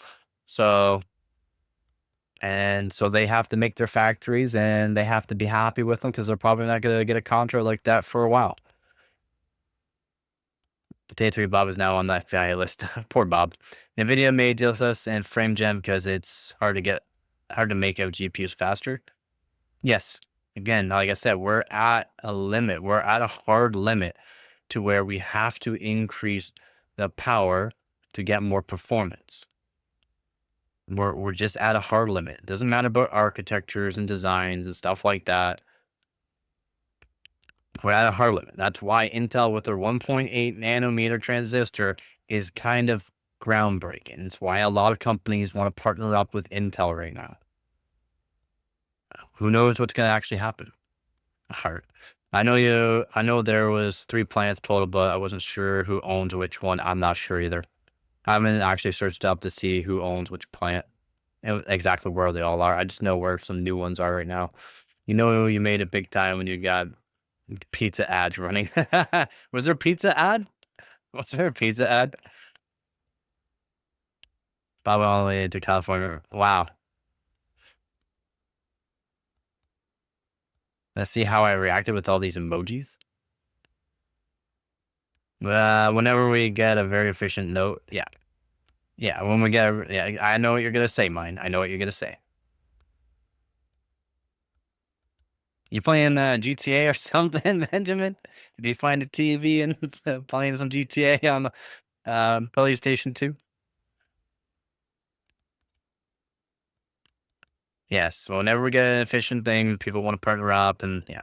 Do they just push the power to the same as last gen to make it faster? Exactly. They make it so the power's either around the same as last gen and the performance is not a crazy uplift, even though they can do a bit more. Of course they can do more, but it's not like how it used to be. It's because we're so close to being at a hard limit that, let's say they do bring out one of these GPUs or CPUs that are groundbreaking, low powered, great performance and all that. How are they going to beat that next year? How are they gonna beat that 3 years down the line? How are they gonna do that? Just make the motherboards faster? I mean, I guess with certain chipsets, it could help out some things, yeah.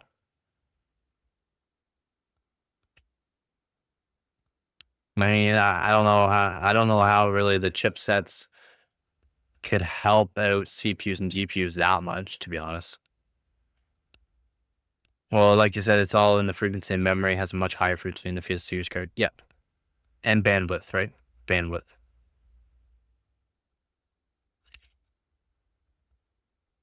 But we still weren't even at the limit at PCI Express 4.0.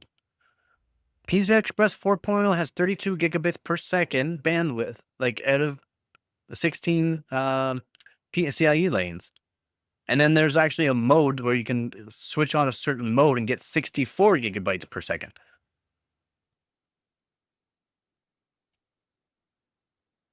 So we weren't even at the limit at PCI Express 4.0 with GPUs, yet we switched over to PCI Express 5.0 apparently, which has double the bandwidth of PCI Express 4.0.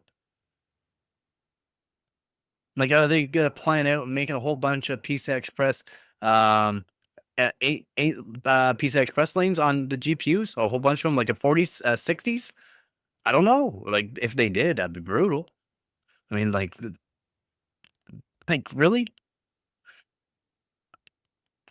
I think if you went back to PCI Express, you would only lose a few percent. You lose a bit more, a few percent on from going from 5.0 to 3.0. You lose quite a bit. Going back to 4.0, you wouldn't lose any. Like, you'd lose maybe 1%. But if you go to 3.0, I think you'll lose a bit more than what you think on that. For certain games, right? I'm saying for certain games. For like your for FPS games, it wouldn't be that bad. So like your high frame rate games, you wouldn't really see a whole bunch. But like your 4K games, you'd see a big difference going from 5.0 to 3.0. The amount of bandwidth you need for 4K is insane.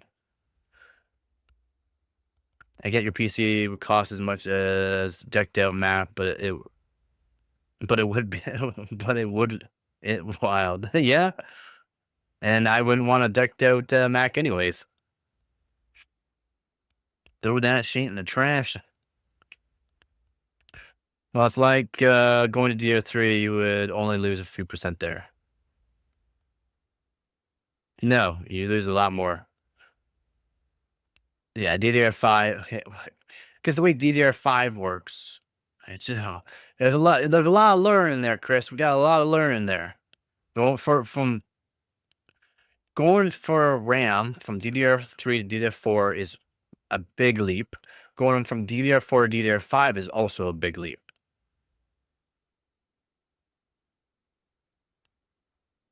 Now, for if you want lower cast latency, yeah, lower cast lane's better than on DDR3, but if you're not going to have the bandwidth to put through, you're not going to have the speeds for the CPU and the GPU to be able to give you the frames that you want. Like, there's a lot for that. When we do get more efficiency looking, they just push it to the same power of last gen to make it faster. Yeah, to exactly make it faster, and it's still not even as fast as what it really can do. Now he's a billionaire. I'm sure you would laugh. I love Mac for creativity. Let's be real. Yes, but I wouldn't use it because I can make my own PC and be probably the same thing. Mac is great. Wow, Apple's great that way because they have their own software built into their systems for that. Okay, some of the information I got must be wrong because I only saw a few percent difference from, say, DDR4 to DDR5. Depends on what you're doing, but I mean, also depends on the CPU. Depends on the platform you're on.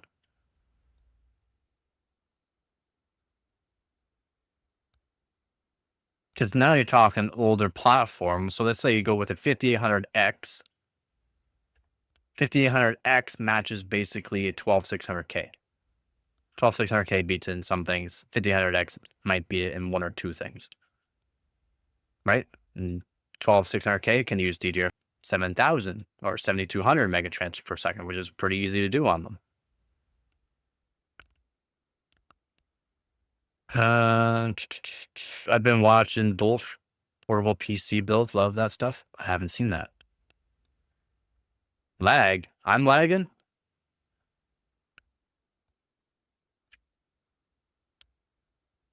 I have no frames dropped.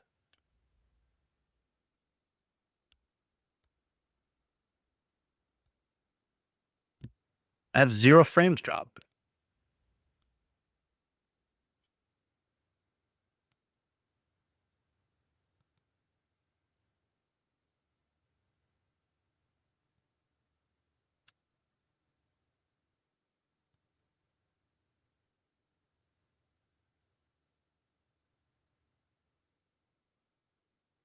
Not secure.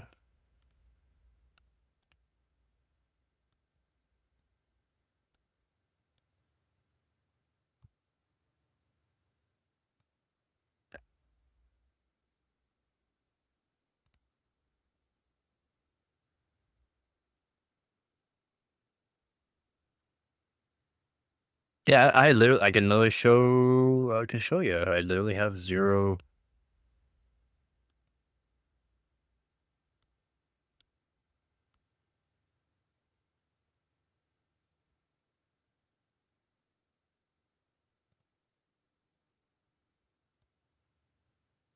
Like at the bottom. Or bottom there. 0 frames dropped. I don't know how there's lag.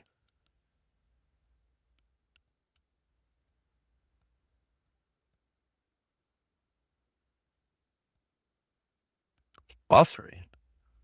I have 0 frames dropped the whole time. I'm plugged in. I'm literally plugged in. I don't know how it could be lagging. I can see that my chat's kind of messed up too on the. Still odd that it's buffering. Let's see what kind of. Just give me 1 second. Might have some settings that I don't want ultra low latency. Could be that. And adaptive quantumization look ahead. Maybe I'll take those off. Try that. See if that helps.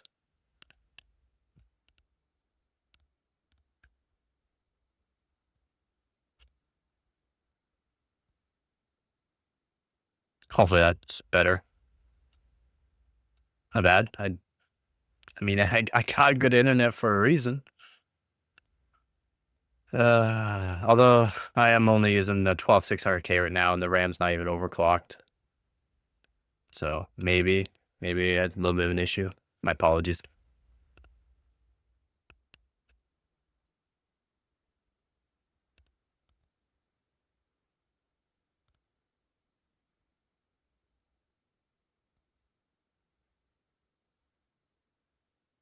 Somebody should create an AO that gives you an exact thermal range of what's behind the screen, so you know the pressure is correct and if temperature is high on one spot. Hey, that'd be pretty cool.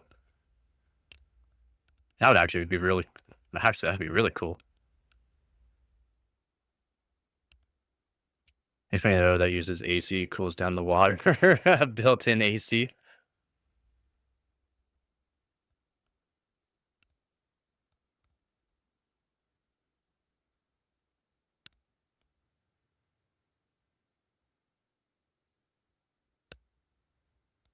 Seems like it shouldn't be too hard to do, honestly. For that, No, I guess they have pressure sensors that would be all right for that. But you got to remember for the seals and that, and the seals got compressed to it, and then you gotta. It could be an issue that way for more or less for seals. Maybe if they did like a double seal type thing, it'd be all right. And then pressure sensors around it. Just by AC and point at your AIO. You can eat 4 pizzas right now. Man, I'm pretty hungry too, but I just ate. I could probably eat a pizza, no problem. All you would need is a simple temperature sensor ring. If the pressure is correct, temperature will affect. I guess. I mean, but how much would that cost? How much extra cost would that be, right? That would probably cost quite a bit extra.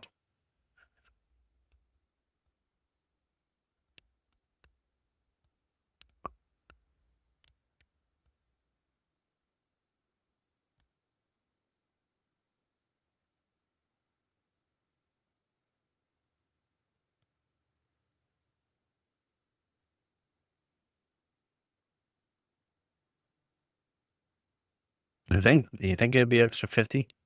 For M4 and 5 CPU packaging. I don't like any of them.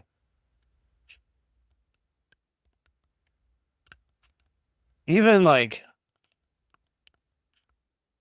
I'm showing this right. Even like Intel Core i9 here, the where you get the, or even like the 12, even like the 12900K when they got the gold one. Now, yeah, it's silver and the gold one, but like the 12900K, these packagings were okay. The 12900K packaging was better, but the packaging for the i9 9800K, by far the best packaging that's ever been made for a CPU.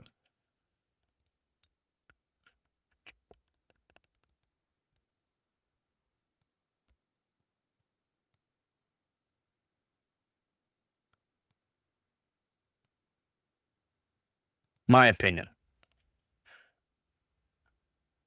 Yeah, the 9900K Decahedron box, amazing, man, amazing. You lost your packaging? As you can see, I collect all of my packaging. Turn the gold wafer into a PC. That'd be pretty cool to turn into like a little mini PC. I can do it. I already know what size I can do it with.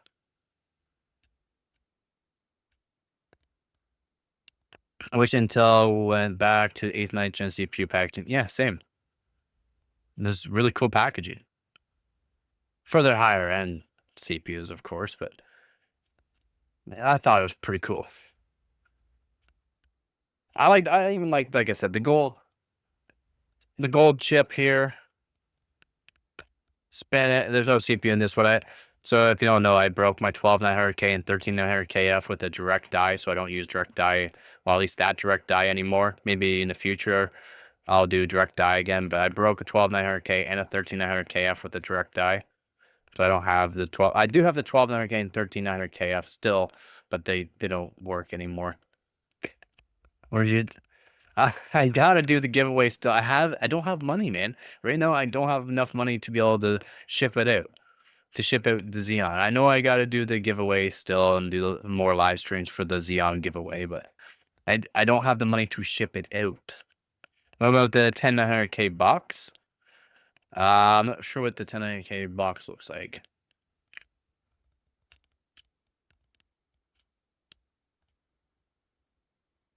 Eh, I mean, it's cool fold out and all that. Now I remember what it looks like, but yeah, it's cool fold out, but it's still not cool as the 9900K. I don't know. The 12900, like I said, 12900K had a nice square, nice box that folded it all up nicely, showcased the coin nicely too. I'll sponsor my own winnings.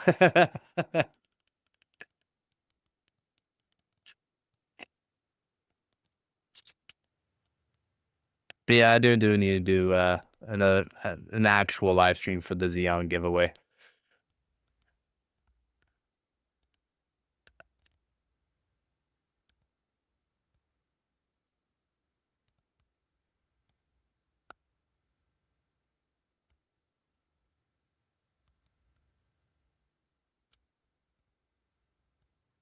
Chat.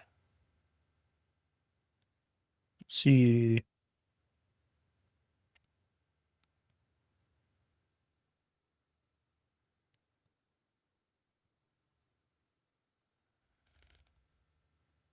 No. Another ad? Really? Another ad?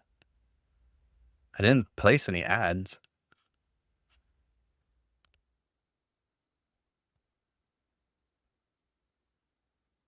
It's still 0 frame drop.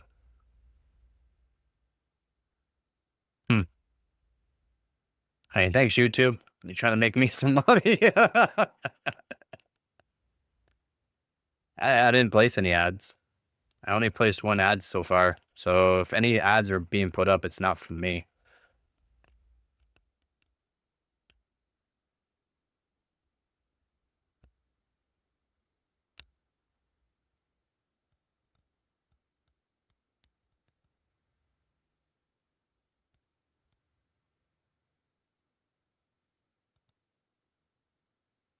That's why I need. That's why I need to get more super chats and donations. So that way I could stop. I can just completely unmonetize it while I'm streaming. So there's 0 ads. Intel technically had a 4th-generation socket.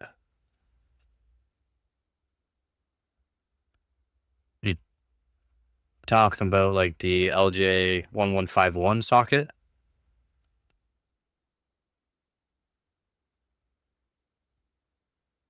Yeah, I figured that's what you're talking about. I I do a lot of overclocking, so yeah. No, I hear you on that. You just do the Coffee Lake mod.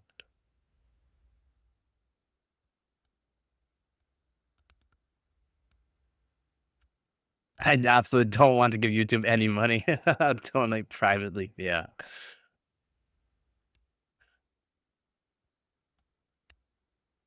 Yeah, it would have been cool. Yeah, yeah, 100% agree on you. So Intel does 2 generation max generally. So kind of sucks there, but I mean, is it Intel that's really switching out that, or is like also like motherboard manufacturers make a lot of money off of that as well? 6 generations of DDR4, yep. That'd be awesome to see a 6th-generation socket. I mean, 6 generations of DDR4, and at the end of DDR4 with Samsung B die. Samsung B die at the end, like basically at the end of life DDR4, was absolutely insane. Like the DDR4 was insane. Like most CPUs, like I said, my 8700K did 4,000 or 4,000 megahertz onto it because it's Samsung B die, and it barely didn't even need much voltage into it. And if I had better motherboard at the time, I could have gotten probably 4,600, 4,000 megahertz out of it because I wasn't able to put much voltage into the RAM kit. I had a buddy ruin his YouTube by drinking too much on stream. That's brutal. Intel had 128 megabyte cache CPU. i7? 128 megabyte cache CPU, i7. Which one? I don't know. What CPU was that? 16 gigabyte cache win.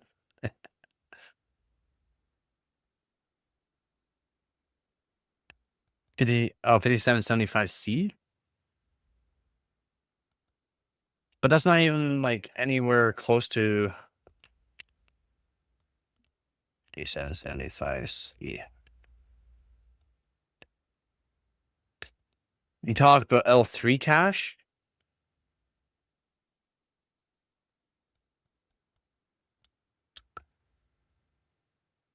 Oh no, you talk about EDRAM for the video graphics. Yeah, it's EDRAM. Yeah, it's like L4. But that's for onboard graphics. It only worked for onboard graphics. It wouldn't work for if you had like a graphics card. It wouldn't be implementing that. It'd only be using L1, L2, and L3 cache. Iceberg Tech. I'll have to search them up. Yeah, it's like L4 cache, only if you're using the iGPU, right? I'm pretty sure I've read up on this CPU as well. And like I said, I'm pretty sure because I'm right now on Intel's webpage looking at the specs and that, and yeah, I'm pretty sure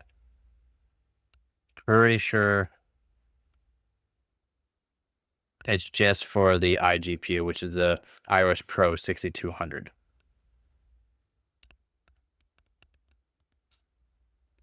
And it could act like an L4 cache, so that way the iGPU had some more cached memory built into it and done. Unlock, and it'd be good. It'd be better for it. It probably did help out the performance for it. Unlock on your onboard graphics caches on chip cache. Unlock your onboard graphics cache for on-chip cache. Now that would be pretty sick. That would be pretty sick if you could do that.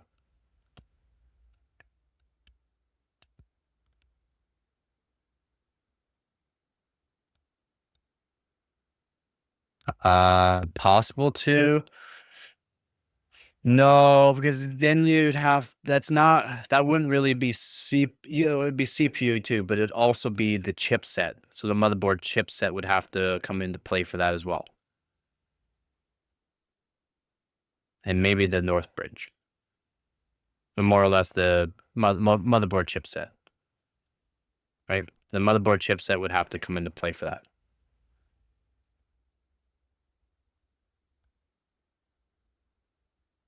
Because then it would have to, because it would talk to, and it'd have to be really fast to be able to talk to the DDR, to the RAM on, well, the cache onto the GPU or onboard graphics to the actual CPU. One type of CPU micro equals bye-bye CPU. Exactly. One tiny little microcode and done. It can be done, but and it's not like you'd have to do it on CPU. You have to figure it for the motherboard, like I said, for the actual chipset, because they would have to talk to everything, so that way everything worked correspondingly to what it's needing. And it'd have to be fast. It would have to be really fast chipset. So probably a limitation, I would say, for the chipset. There'd be a big limitation on chipset, like crazy. Which would probably bottleneck it. At that point, it'll probably bottleneck it. It's actually a really good thought, though. That's a really good thought on that one. Makes you think a little bit. How's it going, Banana? Dude.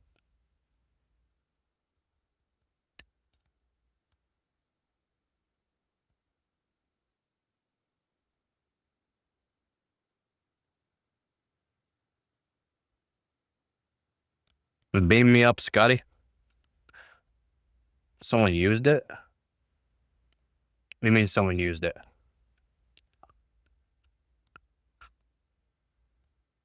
Who's putting all these in there? We mean who used it? Someone used it. The DRAM on IDA 64.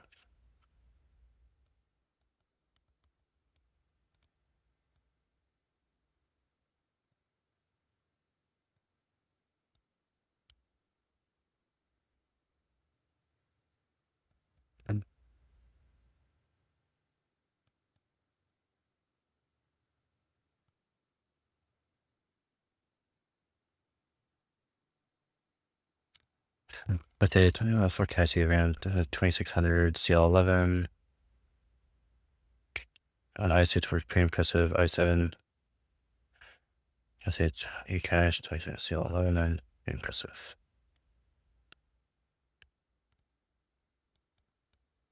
Okay, i7.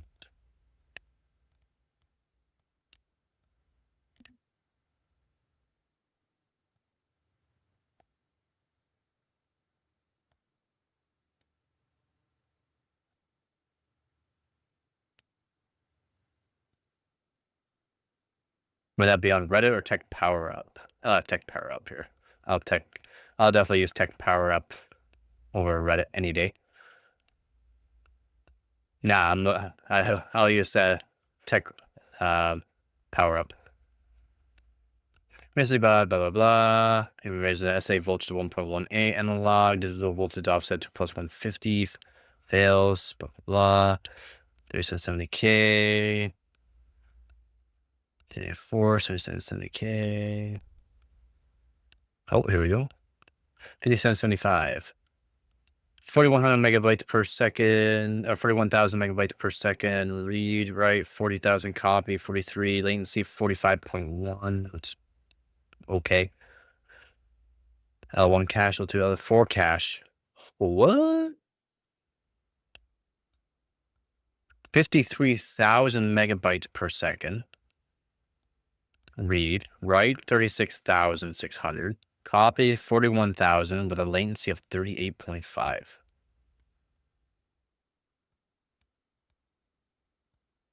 Northbridge clock, 3,900 megahertz though? Jeez.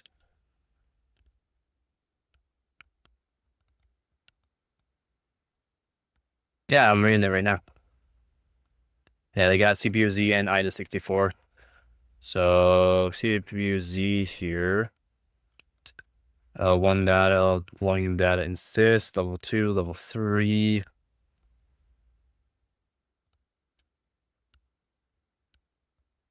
The L4 cache though.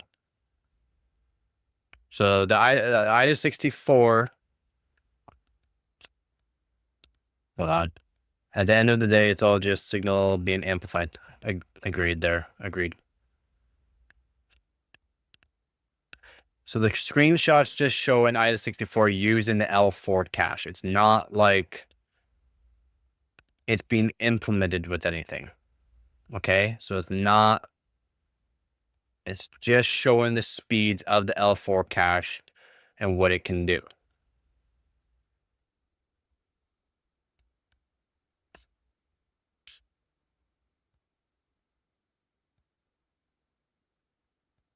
It's not IDA can use it.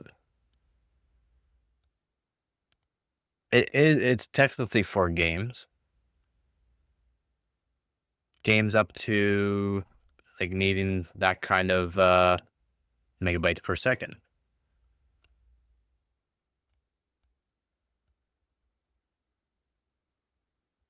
But again, that'd only be working with the integrated graphics. Right? That's the thing. I'm pretty sure that's what it'll only be used for.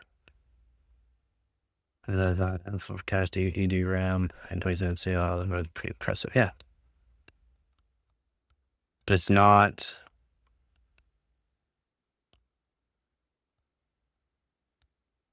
Let's see, blah, blah, blah. I think the lowest is improbable. Okay, not E with DDR 3L, 4. Some DIMMs are coming with DDR 24, 9,000. 10. DDR3 to DDR5, that would be, that'd be around 7,200 for DDR3 to DDR5 or whatever. I always found it amazing how GPUs have so many cores being utilized. Yeah, right? Right? Right? I 100% agree with that, man. The board on Linux is entities, GA, gaming will run a cheap to the direct dial conductor, Tim, Octua, blah, blah, I don't care about your damn fans, and boom. So vCore 20x ED RAM multiplier and 38 cache multiplier. It's not 3,900, but whatever. Let's see. Might try pushing a little bit harder from before as the unicorn and 22x EDRAM scenes diminish performance in some applications. They could have been trying to use the Corsair to understand for more challenging again. Yes. Even with the 55 volts on 2400K, receive the offer, but that's other, but a lot of price. It's good. That's the memory over, so this gets deep into pen territory. That's simplifying, but what it looks for. Yeah, it looks definitely not evil, blah, blah, blah. Should be a factory. Just a bit info.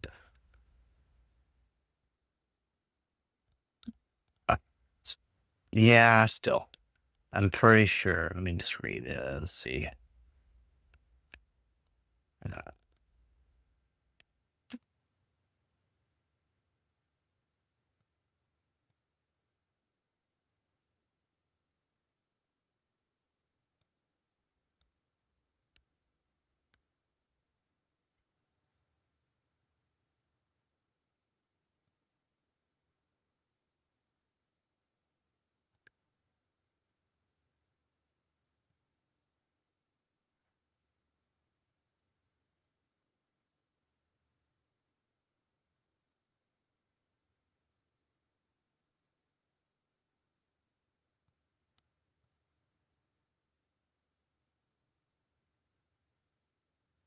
yeah, that's why they probably took out the L4 cache because it is slower technically, but with a large L4 cache, it could store more, but still slower. So probably due to the fact CPUs were getting faster and that they had to take out the L4 cache, even though it stored a good amount of memory onto it, it wasn't being utilized quick enough, more or less, to make it beneficial. That's why L1, L2, and L3 cache is better because it is better if it's faster because it's SRAM, right? Instead DRAM. Message cache. Yeah,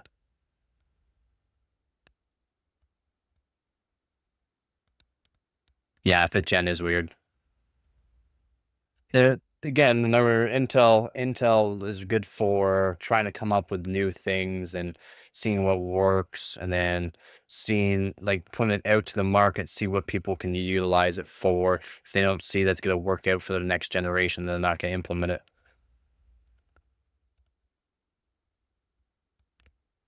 I still wouldn't say it's for their, like, it wouldn't be beneficial, more or less, for gaming. I don't think it would be too beneficial.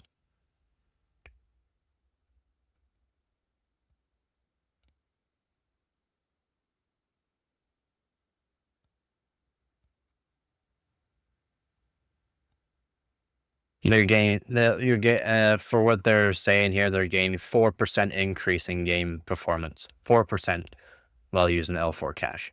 And that's all they're gaining.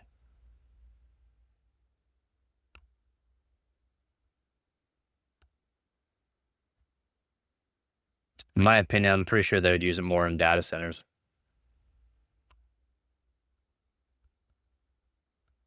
Imagine having a whole bunch of systems set up into, like, a series on that. Whoa. Store that, put it out, store that, put it out, store that. Oh, you need all of this file here. Done.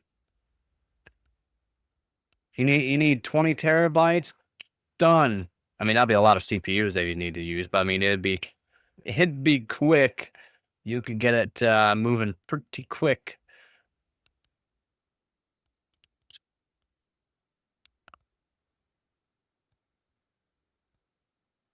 Yeah, they weren't seeing the greatest increases with it.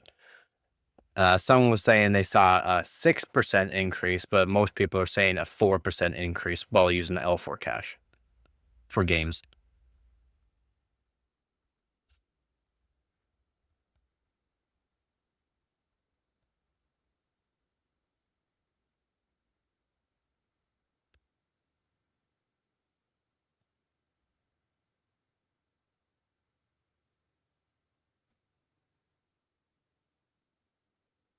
Yeah, because I see how they're having it laid out with, like, the L1, L2 cache, and then their LLC, the last level cache, and how it tags off from the EDRAM to that, and that can go from also the graphics cache can go to the last level cache, LLC, and then that can be implemented to the system agent, and the system agent can put it to other devices, microcontroller and DDR, right?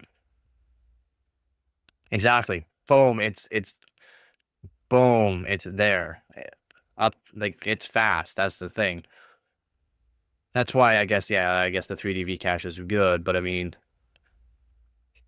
3D cache, you're seeing way more increase than 4 to 6%.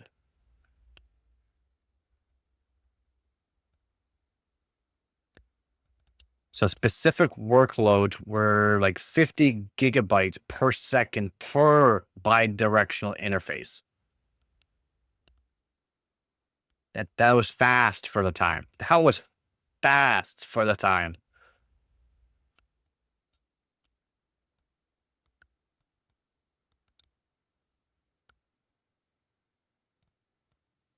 I think I remember reading in on this from a while ago, but there's been so much more onto it lately. I didn't realize that people were going back to it. Like these are like new posts from the last time I read up on it, like 2022,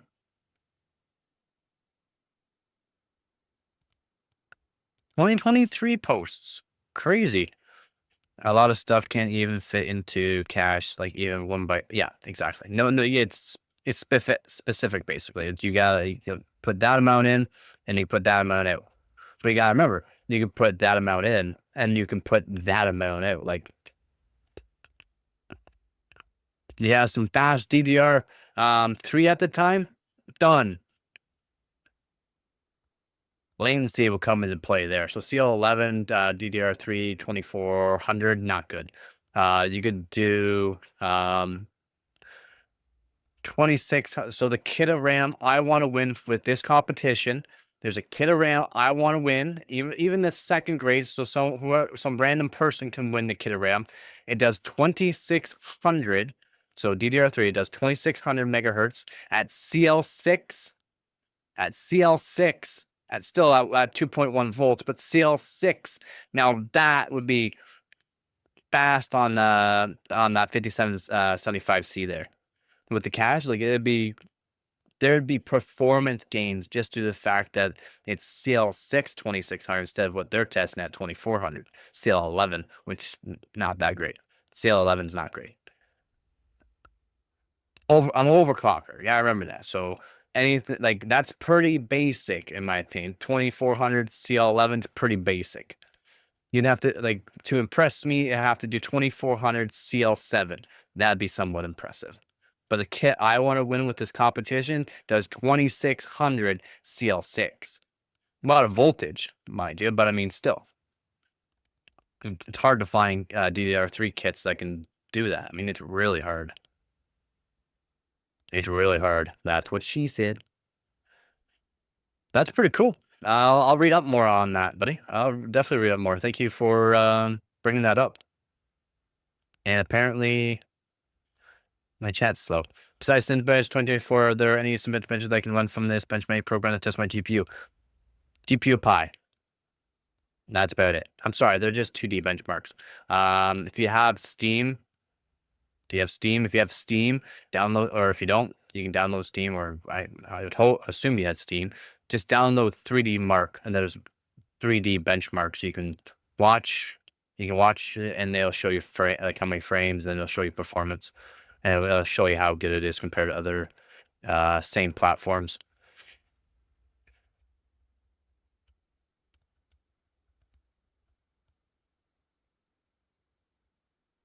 And yeah, my apologies. Yeah, games can utilize it. It just wasn't. It's not great.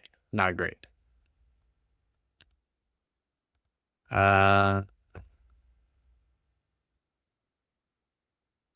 This dumb question, but can't Intel get rid of the E cores and use that die for cache? No, because of the way architectures and all that are made, like they're specifically made. Like you couldn't do it. No, you have to completely change out the. I mean, yeah, technically you could because it would give space. It technically gives space. It'd have to be a major overhaul on an architectural design. Yes. To be able to enlarge L1, L2, and L3 cache, especially L3 cache, which is a really good performer. Like having more L3 cache is a good performer. Like it's a huge architectural design.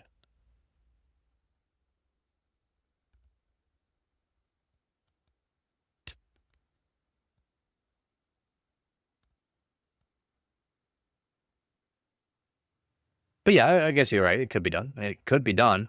It's just, it'd be not easy. Another ad hot tonight. I'm sorry, man. Sorry for the ads. I do need the ads though, so thank you, YouTube. It was hard. Remember when you said a while ago, when I when I posted the 779 subscribers, 779 hours watched, because that was pretty rare. Yeah, what did you say? Do you remember what you said? I do. I remember what you said. What is up, Cake? Well, you just woke up. Well, this is a great time for you to be waking up too. Increase in L1, L2 cannot give more performance because they are only one core. They can help performance, but L3 cache is better for games. So L3 cache would be a better one to enlarge. Unlike L3, exactly. Have you looked at how all the L1, L2, L3 cache, and LLC, and how the graphics and all that work into play to go to the SA, which goes to the RAM and CPU? Have you seen how all that works? How it all gets put off to and spreads off? That would help you learn a bit more about architectural. Okay, so go to okay, well, just give me 1 sec. Again, what's up, Cake? Hopefully you can stay around. I do need more ad revenue from viewers. If you had any PC questions, just let me know. Definitely check out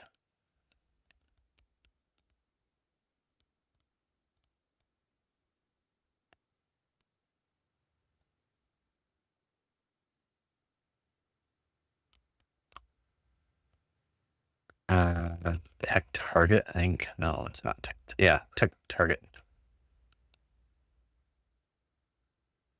Okay, so if you go to, still not as good as. Oh, okay, yeah, okay, they do have one. Okay, so go to, or just search up how does L1, L2, and L3 cache work, and make sure you go on to make use of and look at the diagram, or just click images and you'll see, I think it's the first one. Yeah, literally the first one. You can go there, and then you're gonna go and look right to the right of that and click on the medium. So the page is medium, and you can see how the cores, the actual architectural, and how the cores in L3 cache, well, shared L3 cache, but how the L1, L2 cache are placed, and you'll see how it all works together. Yep. Give me 1 sec here. So I'll go to the first one, like I said. I'll click on that. There's the first one you want to go to. It's a helpful breakdown, like a very simple diagram. And this one here will show you how the architects are, how they're placed in it. Okay, how they're actually placed in it, and how what they got to do to change. And it's a big change. It doesn't seem like it for some people, but it's a big change. Okay. Why is L1 L2 cache for one core but L3 is shared? Because you'll see. Just read up on. Okay. Also, L1 and L2 cache are smaller than L3 cache. Okay. L3 cache is automatically bigger.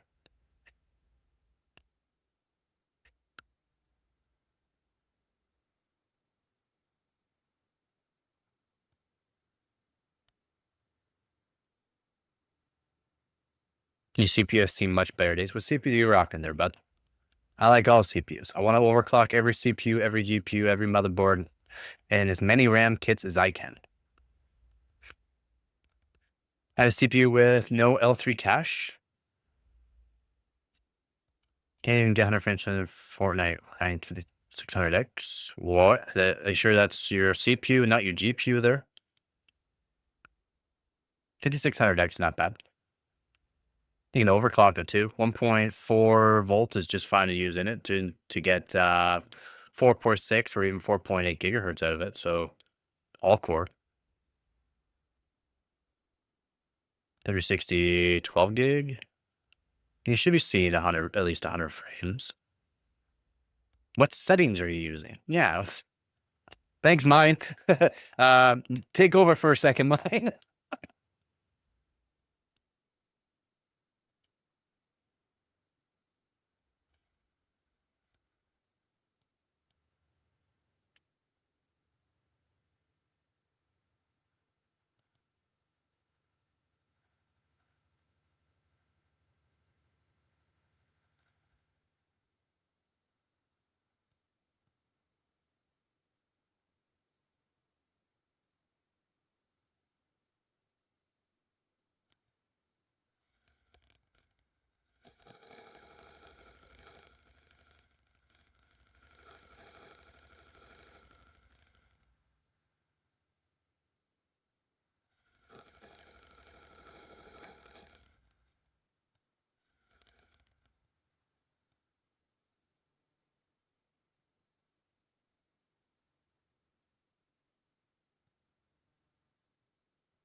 — 5600X is new to me.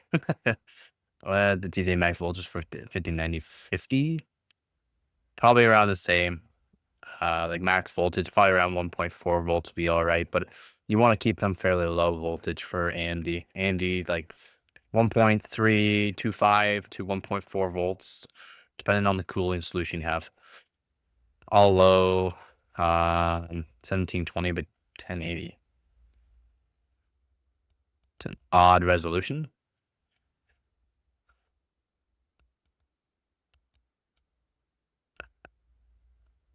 Still got my 1700X frames per second cap, 165 frames, under 100 frames. Yeah, it's kind of odd.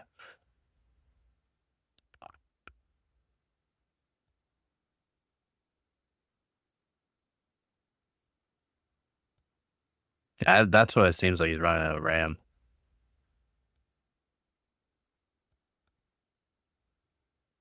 How much RAM do you have? Do you have 8 gigabytes of RAM or 16 gigabytes of RAM? Yeah, definitely check the usage. Make sure you're not being bottlenecked by the RAM. Although the 5600X could be, no, that should be fine. Although 5600X could be not enough cores due to the fact that he's running softwares at a game, which could be slowing down the frames there, or lowering the frames, not slowing them down.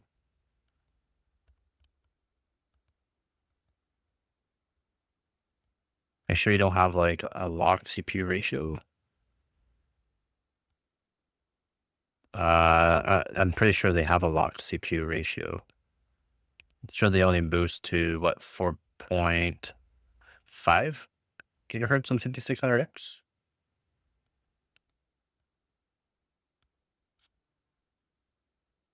4.6. 4.6 on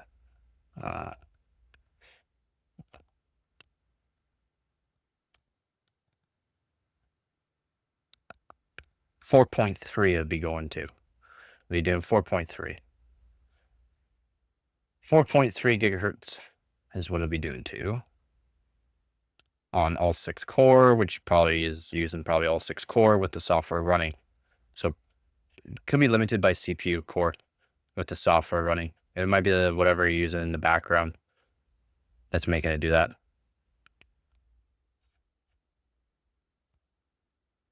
Yeah, some of the 5600X could do 4.9 all core. You got a pretty good sample, to be honest, for 5600X.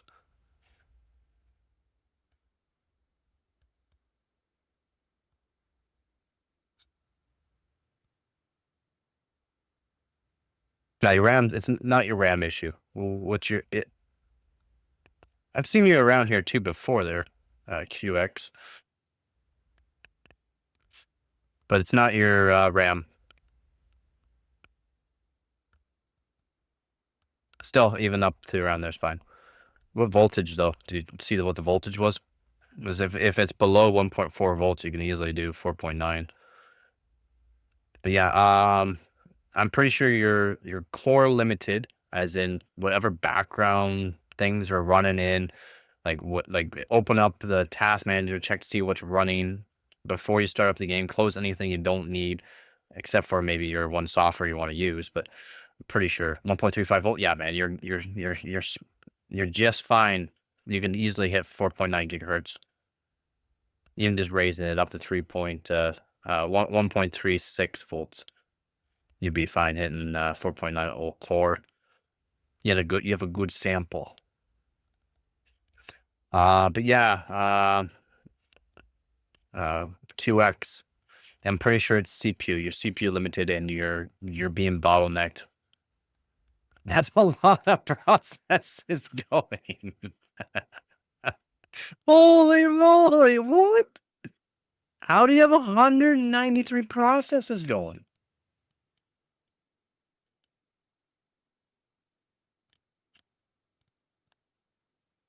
How?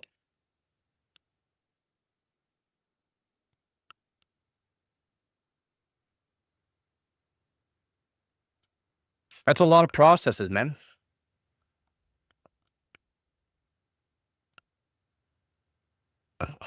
That's a lot.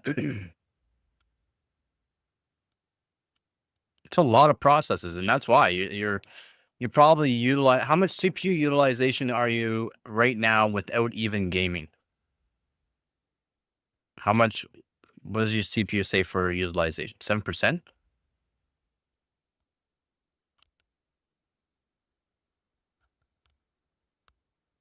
7 to 12. Yeah, probably. Yeah, probably right around 12. It's probably around. I'm pretty sure your CPU core, like you need more cores, and or start ending some processes you don't need, or don't use your software that you're using, and you should see better frames. Like there's so many processes you don't need running. Like if you have phone link, disable that. If you have like widgets or anything like that, if you have Xbox thing running, don't be running that. You want to be like, while you're not doing anything idle, like no gaming, no nothing, you should be sitting around 2%, maybe 1% CPU utilization.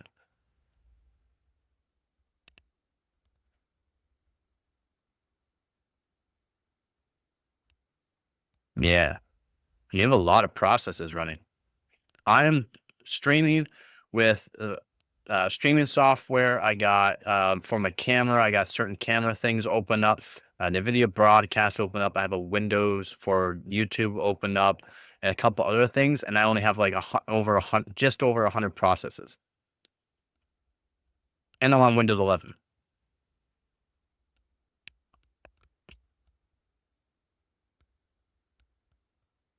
Ads Manager.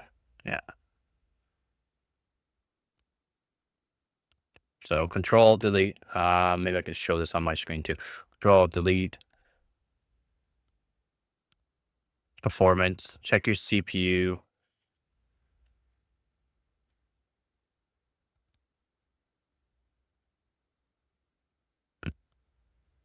Check your startup apps too.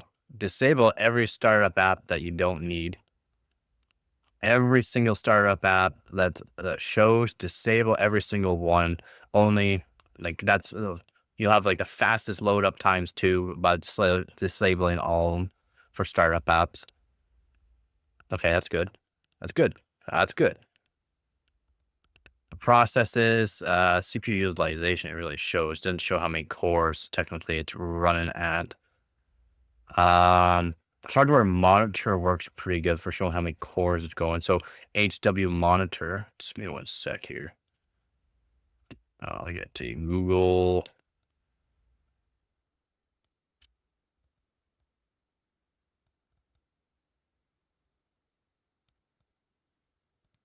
Oh, this, that, this. Hopefully I did wrong one. Do this, do this.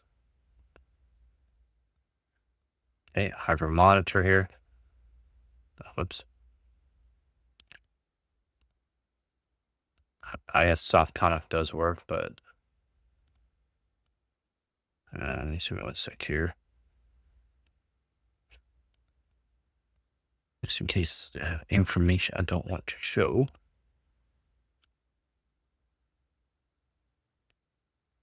Yeah, there we go. So do I have it all right? Never mind. So doing that. There we go. So hardware monitor, CPU ID. Click on the hardware monitor to scroll down a little bit until you see the setup English. Click on that, download that, open it up. It'll show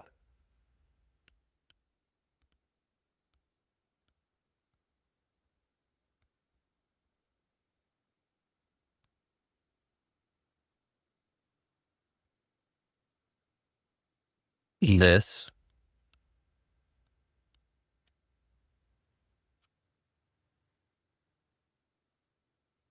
It'll show this. Hardware monitor. It's very simple. Shows. And then you scroll up, and then you'll see your P cores, or P core, your cores. And it'll show 6 of them instead of all of mine, all 10 of mine, but they'll show 6 of yours. So same thing as this, 0 to 5 for your cores. And then it'll show you what it's boosting to. If it's boosting to 4.3 gigahertz, it's using all cores. So automatically it's utilizing all of the cores. If your CPU is running at 100%. What GPU are you using again?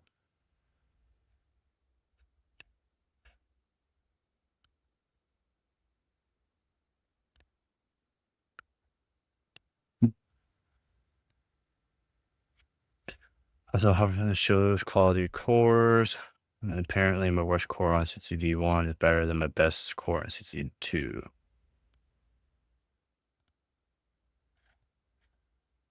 Pretty brutal there, but I mean,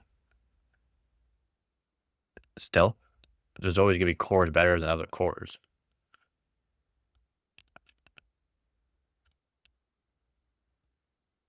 There's something going on because you should be seeing more than 100 frames per second on that game. That game is super, super simple. Super, super simple.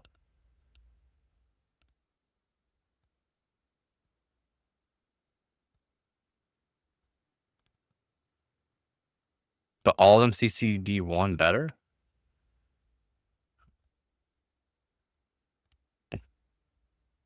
I mean, that's not terrible. I mean, it's gonna happen. Kind of hard to get a perfect CPU. Especially when you got two CDs, right?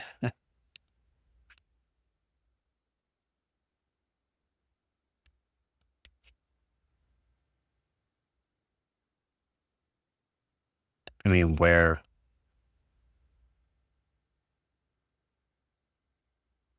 For the eco mode, go to,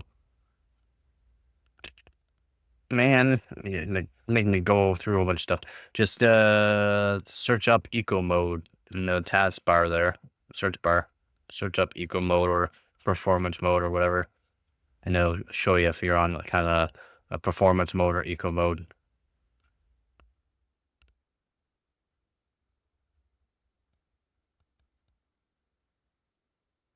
Yeah, it's 2 different. Yeah, I'm not sure what that software you're using is, but it could be so the game's actually needing all the cores for it, and then the software is taking away a core or 2, and which could put less frame put out for your GPU.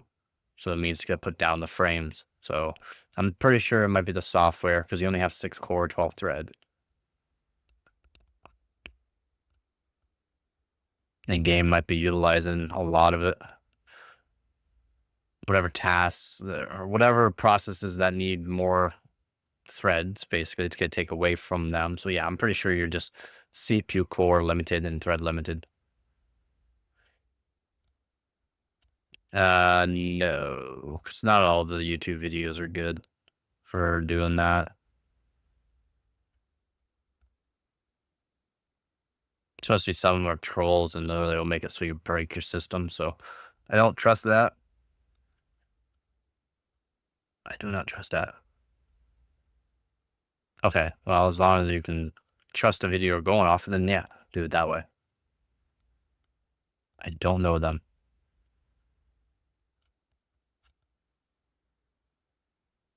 Unfortunately, I'm sorry, I do not know them.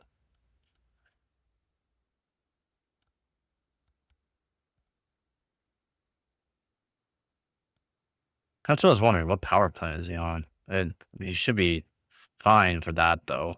But I mean, for some reason, it just seems like he doesn't have enough cores, threads to run the game and any kind of software other than the game to get the amount of frames that he's looking for. So GPU is being bottlenecked by the CPU due to the fact that's happening. And the GPU is not being utilized fully. And he's losing frames that way. That's my guess on that, but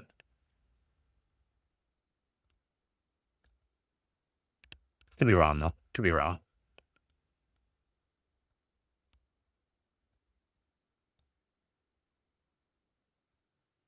Survey.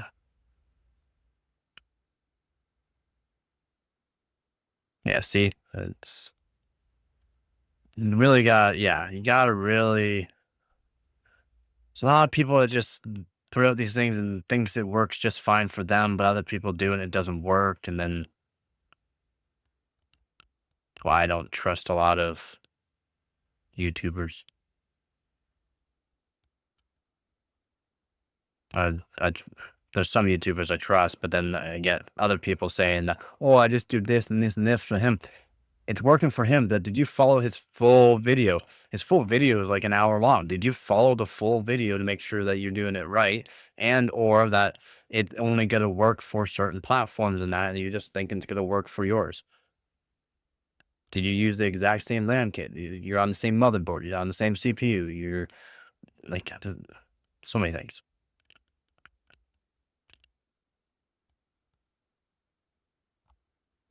Control panel didn't open. Oh my god.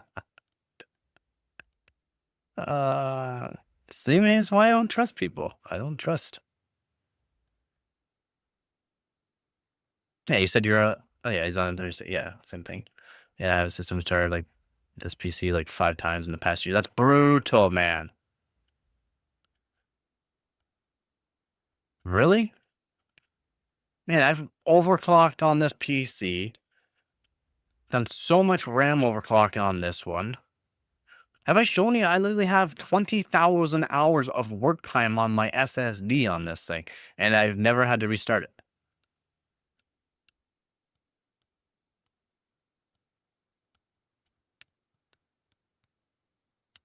That's brutal, man.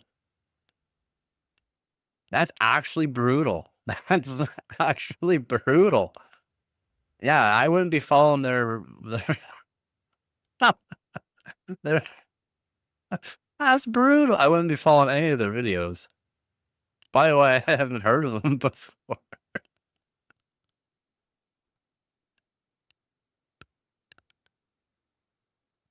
Well, there's only you should know what processes that you should need in that. Like, hold on, give me 1 second. I'm gonna show you quickly here. Oh my god, god, it's actually brutal, man. This- All right, hold on. I just gotta put this up here. Oh, wrong one. Down, down. There we go. And I want to put this down. Oh my god. Minimize that. Minimize that. I won't be able to see chat for a minute though. So let's control alt delete. Or control alt delete there. Oh my god. So okay, you got processes, right? Data processes, right? You can see it. You can see all this. My chat on here is broken. Oh, I gotta fix this chat so I can actually read the chat. Can I read it?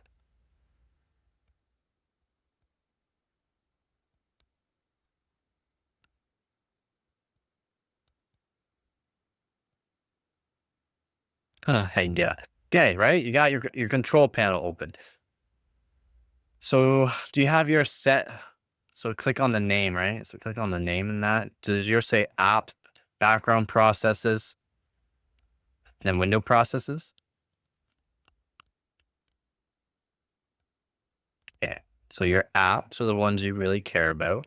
Like I said, I'm using, for some reason, I have 10 Google Chromes open. I don't know how I have 10 Google Chromes open though. NVIDIA Broadcast, OBS, and my OBS name, my OBS bot main is just from my camera. OBS is the recording. NVIDIA Broadcast makes my mic sound a bit better. The Google is for YouTube, so I can read the chat, and Task Manager. Now, background processes. Yeah, all these background processes. For mine, guess Gigabyte Update, I don't need. It's part of the motherboard. I can disable that in the BIOS if I wanted. So let's say you have Microsoft Phone Link. Of course, you don't need Microsoft Phone Link. NVIDIA container, you can get rid of one of the NVIDIA containers. And sometimes there's 2 of them open, and you got these 3. You can leave those 3 open. It's not like they're gonna 3 of them open there. It's not gonna harm anything. But you can open these up and end each one if you wanted. But generally, they'll open up anyways again. So you could just end the hose. Okay. So if you see how they see automatically NVIDIA container just does its thing, that's fine. It's fine. All right. So you got also widgets. Make sure you end those. Then you got like all of these Windows widget services too, for Windows 11. You have 43 background processes, 37. Yeah, Gigabyte control panel is trash. It's because when I crashed last time, all I did was switch out the RAM. So there's no overclock on the CPU and no overclock on the RAM, and it's completely stock settings. I was crashing due to the fact I had a RAM kit. This RAM kit, like I said, it was this RAM kit. I switched over the RAM kit to a RAM kit that I know just works. And have I crashed yet? No. So again, I switched out the old, like first Micron DDR5 kit basically that came out. Like I said, I've been working on some overclocks on it, and it's old. I put a lot of voltages through them, so they're probably almost toast for daily use. Okay, so what else do you got here? Hey, how's it going, Know Your Joe? Speaking of Joe, I need a coffee. So background processes, I have 35 now, okay? What all does yours say? Like, there's so many things that you can have Xbox thing going in that you don't need going. It's everything you don't need for your background processes, okay? You don't need whatever you don't need. You're gonna need all these. You should keep. So anti-malware core services, anti-malware servicer, Conjugate, CTF loader. You should be keeping all those. Your dynamic Intel, anything for Intel and all that, you're gonna need that. Intel Graphics Command Center, really, it's only for the graphics, and since I'm not using the graphics, you don't really need it, but it's gonna open up anyways. So it's everything that you don't need open up, basically for Windows. So if you go, do you also have Windows set up for, let's say, performance mode? So instead of it making it look really cool, you have it so it just looks basic, like mine looks fairly basic. Haptic service.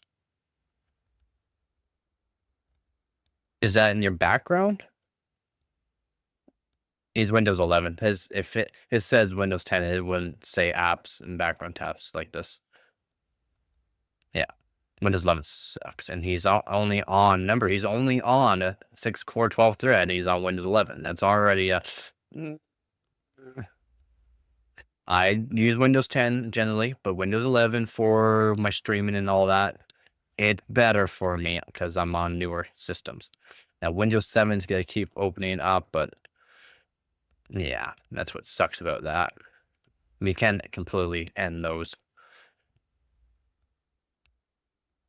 Yeah, I know Windows 11 is bad. It uses so much RAM. It uses more core utilization, more cores than what it should than Windows 10. All these services hosts and all that kind of needed.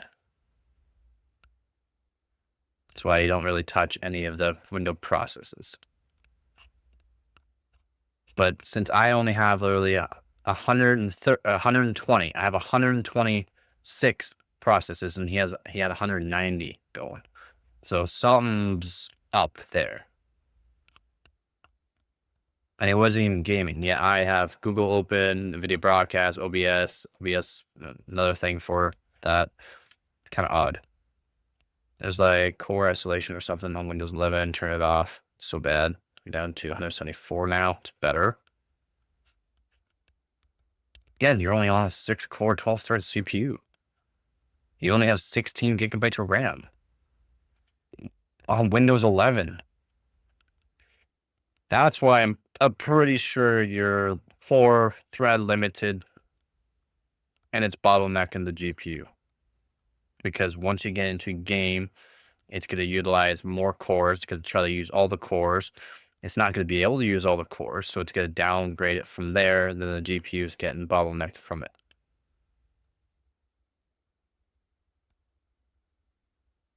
So Electron plays a 7600 XT, 1600 XTX. 1K frames per second? On what game? Fortnite? What's its 7600X overclocked to? Because it would have to be overclocked.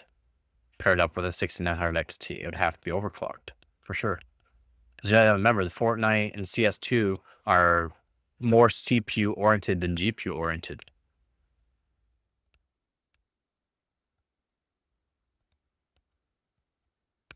Wow. Okay, well, it's pretty standard. For the 7600 XT, it's fairly standard. 7600 XT is got some good core frequency, 300 plus frames per play, but he's also using 1600 XTX, which is pretty good GPU.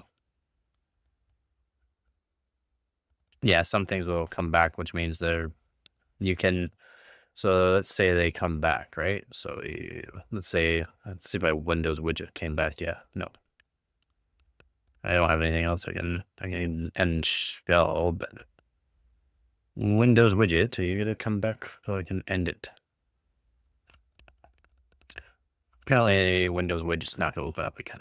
End them again. See if they'll open up again. Sometimes you might need to end them twice though. But you can completely end the process tree. That generally will make sure they don't come back. But if they open back up, they might need to be used.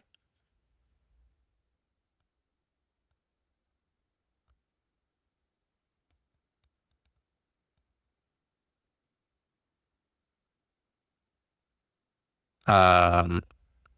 I thought you said you didn't have any startup apps. Because Xbox will not be coming up and showing up if you have it disabled. Like I said, if you had Xbox here disabled, it will not show up.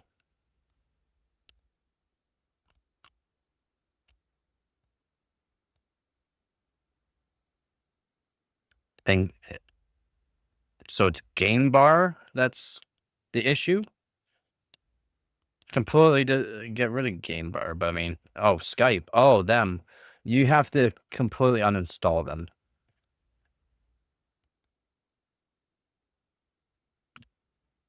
So like control panel. Uninstall program.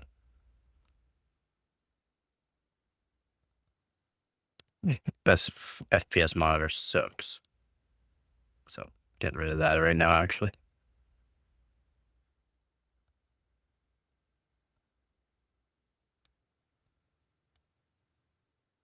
Yeah, I mean, I wish you can get rid of, well, I mean, you can, but I mean, you need to completely get rid of that. Yeah, just completely uninstall Skype in the game bar. You don't use them. You don't need them. They're just a headache.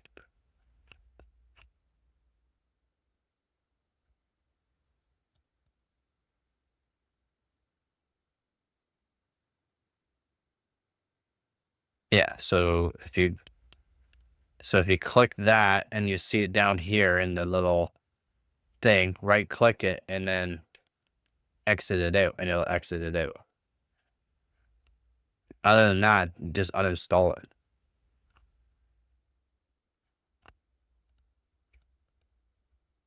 So when you're doing, let's say, overclocking like I do, there's stripped down. We have stripped down versions of Windows, stripped down to bare none. There's no audio. There's no. Sometimes we only strip it down so we only have a few USB ports able to use on the motherboard, and we have everything stripped down. So like basic, like even the actual like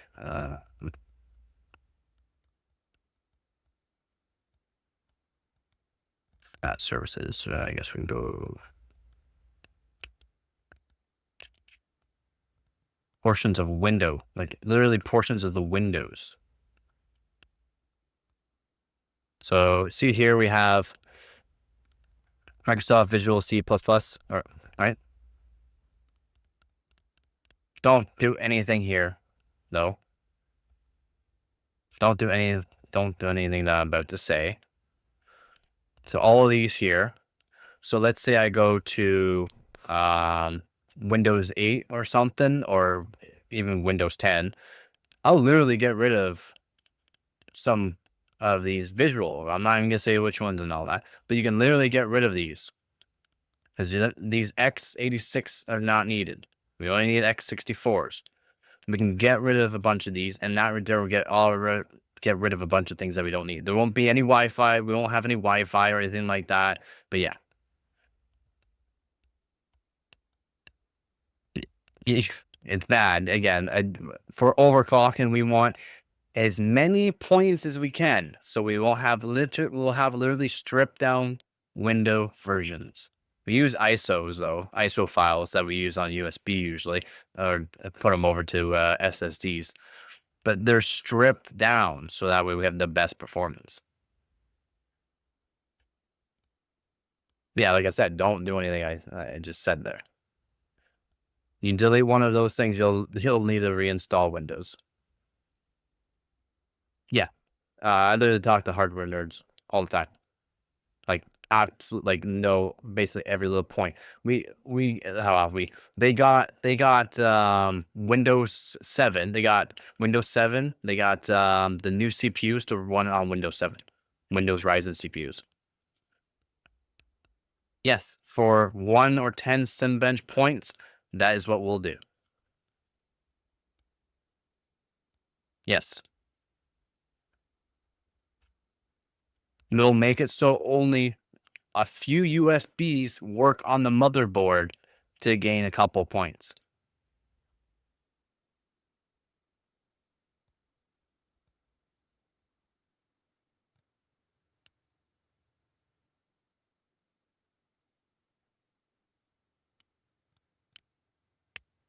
I will completely make sure I don't see my screen and just the actual. Have you ever done this? Have you ever done this? Windows Explorer? Have you ever ended Windows Explorer?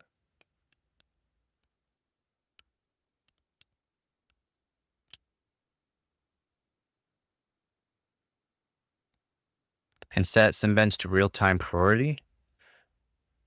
Yeah. Yeah. All of the stuff we generally do is real time. So when I do like Cinebench, PY Prime, Super Pies, I'll unplug the keyboard so there's no keyboard running. I'll make sure nothing's running in the background. Everything's set to max priority, unsafe modes. It's fine. It's just utilizing a crazy amount of CPU power or GPU power. But I'll make sure there's no keyboard on it. Again, stripped down with version of Windows. Just use the mouse, click, Don't touch anything. Wait for it to be done. If it's the score is so close to being better, I'll save that file, rerun it. Save that file, rerun it. Save that file, rerun it. Save that file, like do screenshots and all, and save that file, rerun it to see if I can get maybe one more point better than the last one. Because sometimes rerunning the test or after rerunning it will give you one more point.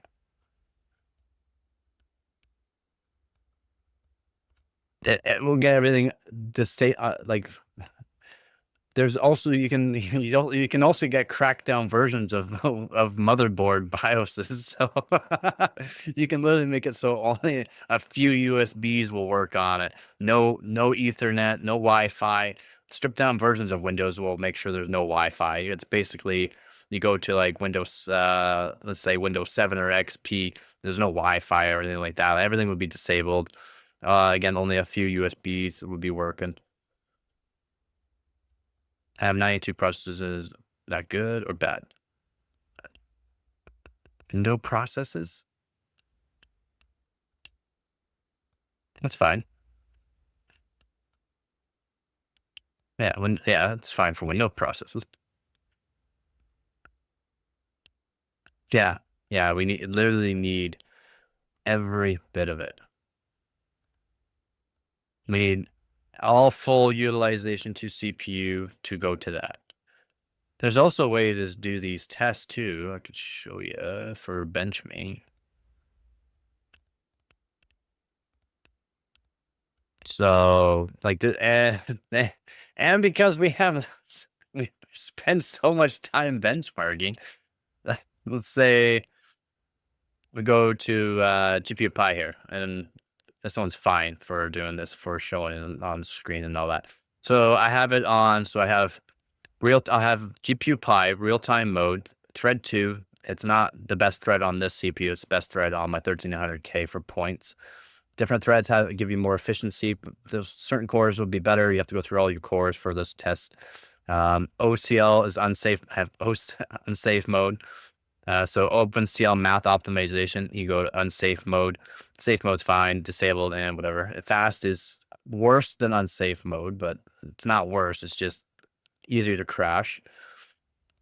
So we'll open that up here. And so what you can do too is figure out with batch file sizes, depending on the GPU and all that, figure out which batch file sizes and reduction sizes is good.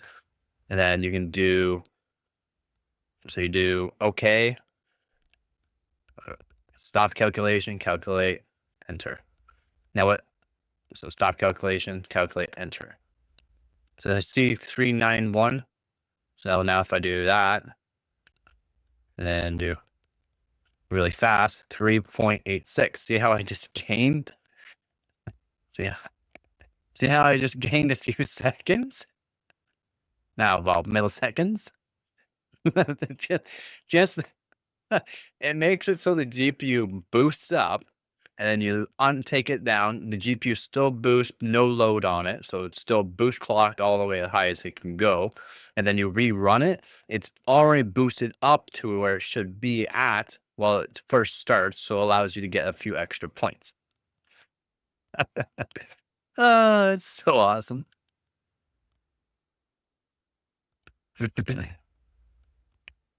Yeah, there'll be nothing, man. Nothing but Benchmade. Nothing but Benchmade.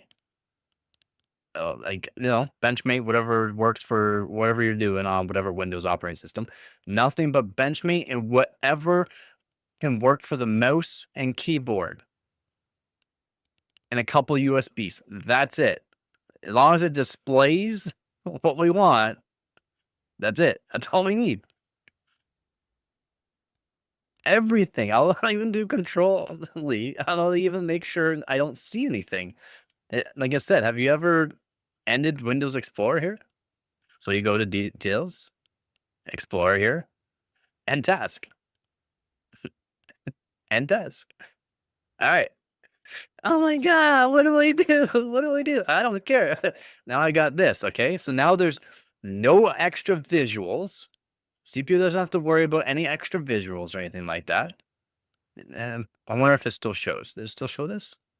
Yeah, it does still show. Okay. Okay, I was wondering. So you got this, and then whatever you have opened up. So what you're gonna do here is 7-zip, and what you're gonna do is take Benchmate, put it down into the corner. So you put baby in the corner, so that way you can barely see it. So it's very small visual. You put whatever you're gonna do. No, I'm gonna put normal because I don't want to crash the stream. You gotta put it also down over here, so that way you can barely see it. You gotta take 7-zip here. You put it down all the way to where you can just see the run. So hopefully you can see that. So you can just see the run. You click run. Make sure you don't touch anything, but you wait for it to do its thing.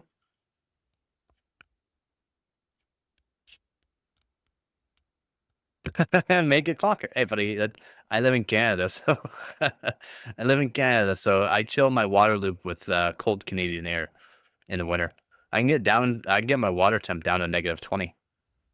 That's why the top overclockers want me to do dry ice or just get right into liquid nitrogen, so that way I can be one of the best overclockers. Because I'm my scores using just dry ice and cold air have matched or beaten people on liquid nitrogen and or dry ice.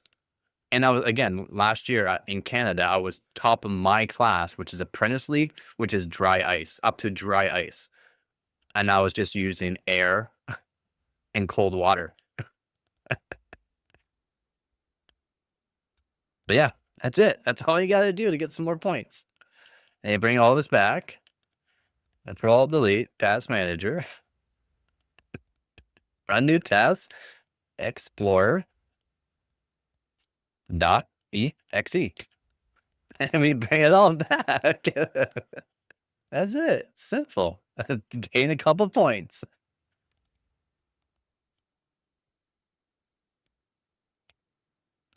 Don't need to unplug the monitor and that. But yeah.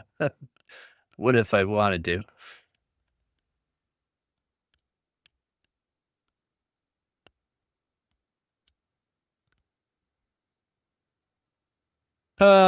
Yeah. We want to make sure we get all the points we can. That's why I got a bunch of USBs with different windows with ISOs on it. They're completely stripped down window versions. That's why I'm going to be BIOS modding the GTX, BIOS modding and using software to overclock the GTX 1080, so that way I can get more voltage. That's why I hard mod my GPUs, like the GTX 1070. I made it so it has unlimited power. I want to give it. I would like to get some resistors and. See, I don't have direct die. I don't have CPU pots, GPU pots, RAM pots. Getting into liquid nitrogen costs a lot. Liquid nitrogen's not that expensive. It's getting into it costs a lot of money. So I'm hoping this channel can help me get that far.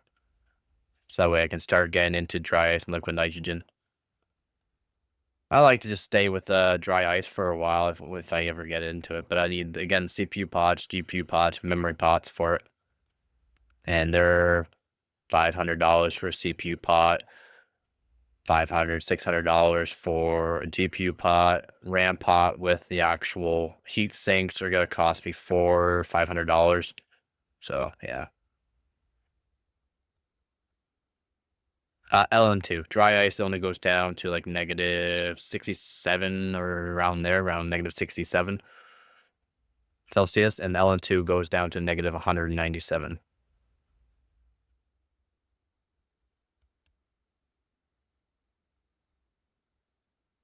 I want to get into LN2. But then you also got liquid helium, like -298 or something. Liquid helium's where it takes a full team of people to use liquid helium, though. Like a minimum five-man crew for liquid helium. You gotta control the temps. So CPUs are very finicky.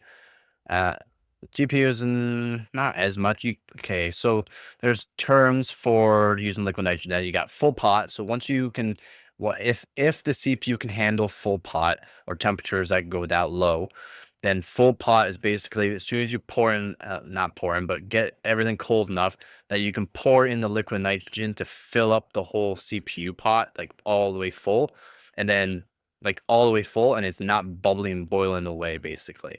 That's called full pot. Like everything's chilled down as cold as it can go, and it's stable and it's running. You can just run benchmarks. But now you got to remember there's CPUs that won't go below like -60. So that dry ice is easier to get into because it's not too hard to get down to -60. Liquid nitrogen also cools things too fast, and CPUs don't like that. Thermal paste doesn't like that, even the thermal paste that's designed for it.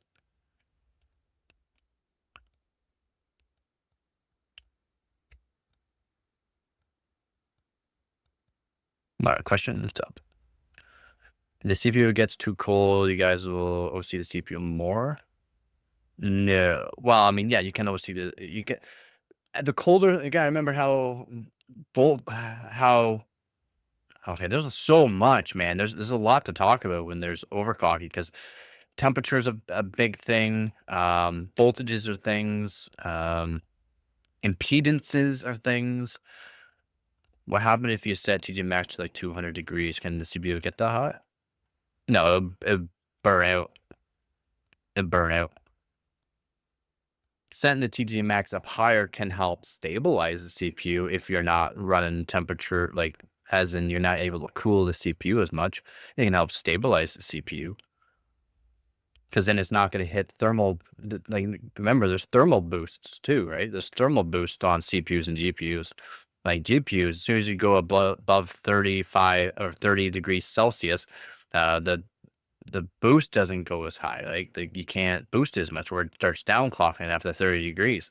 So you gotta keep everything nice and cool for a GPU. You gotta keep everything nice and cool for a CPU. So that way, so there's a lot in play for it, man. There's a lot in play. So even though you increase the TJ max up higher, it can help stabilize it, but then it's also bad because voltages you have to use more voltage, right? So if you're not able to cool down the CPU nice and cold, the voltage, you'll have to use more voltage because there's more impedance, there's more impedance, then you're gonna need more voltage to help stabilize things out. You have to bend them.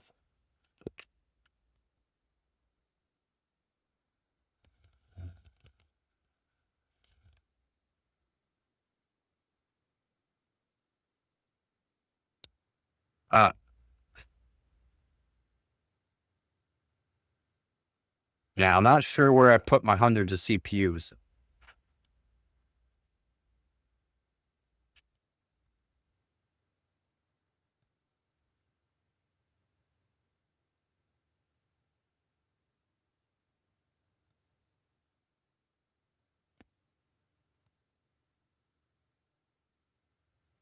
Ugh. But I can show off this. Oh, so like good CPU, like that's a good i7 930, LJ1366, LJ1155, LJ775. It's a good CPU here. Another good. This is a Xeon. It's another good Xeon. This is an X5650. This was the X5570. This is a pretty good 6000. Pretty good X5570 again. Pretty good i5 2400.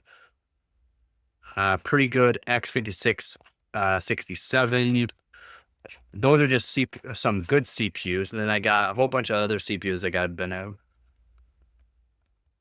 Same thing with RAM. Same thing with RAM kits. You can't really force it because you also got to bin. So if you're going into getting them cold, so the cold and ambient. So you got two different terms for temperatures: ambient, water, air, something not cold. Cold is like dry ice or liquid nitrogen. Okay, so we're talking cold. We're talking cold. Liquid nitrogen, dry ice, or liquid helium. That's cold. Ambient is water, air, basically. All right. So you gotta bin them for low voltages, high clock rate. You gotta bin them for efficiency. So some CPUs will be more efficient than others. You gotta bin them for cold, if they can handle cold, if they can go down below -60. There'll be some CPUs where they'll hit like -60 to -80 or even -90 degrees Celsius.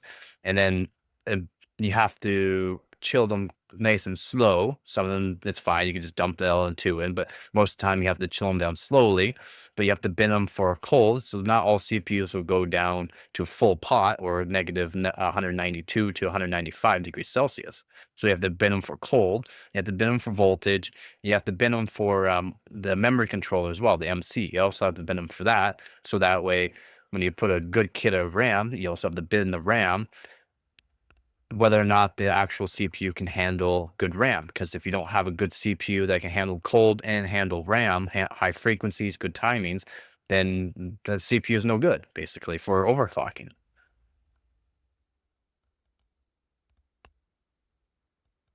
The colder it is, the better, yeah.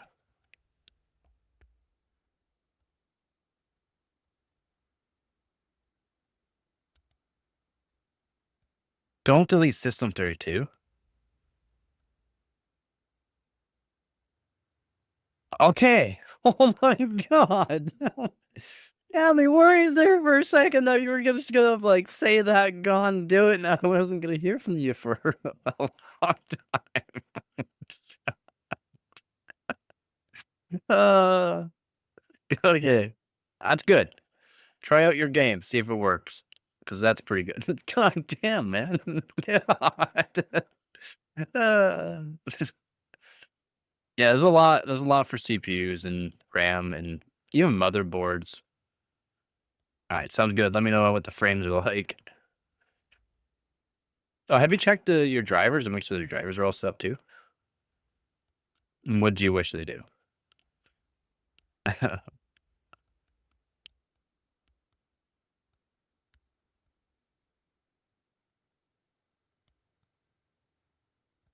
Deleted Mac 32. Yes. If they made efficient CPUs that you could do like 1 gigahertz overclocks. Yeah. What was the last one they did that you could do that? I'm not even sure what the last one you could do.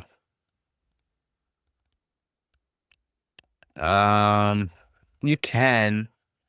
Like I said, you can, but I mean, you'd have to put the single core. That's how you can do those high clocks.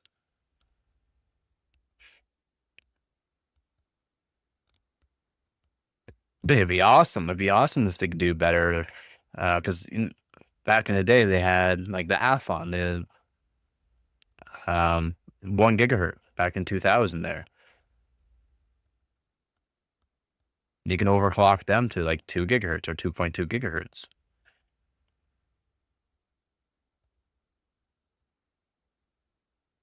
My 13900K does 6 gigahertz.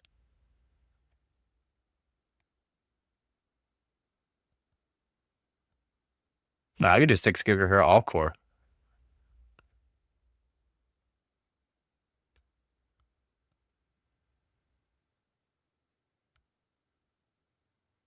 Yeah. 6 gigahertz all core and then up to 4.7 gigahertz on the E cores. All core, all E core. Yeah, I keep the water temp down a little bit, but yeah. At 1.525 volt or 1.53 volts. It does take some voltage, but as long as you have like a decent cooler, you're fine.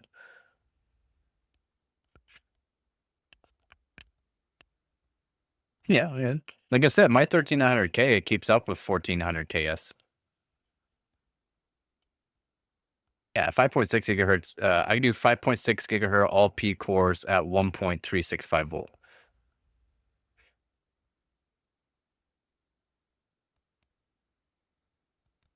Really? I got my I got 4 cores on my 13900K up to 6.3 gigahertz.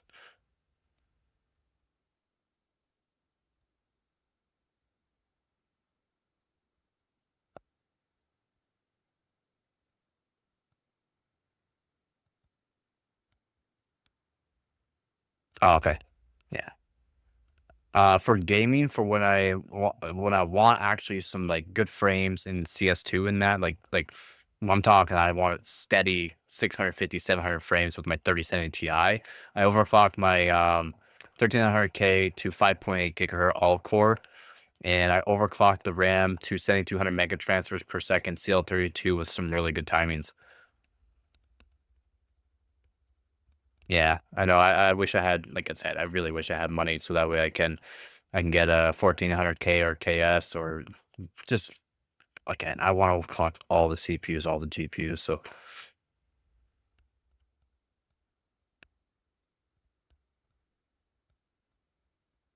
that's because motherboards, depending on the motherboard, right? I don't know if you watched any of my videos on that. Motherboard manufacturers kind of have a play for voltage as well, a big play. And ASUS is a bad one for it. They overvolt the CPUs.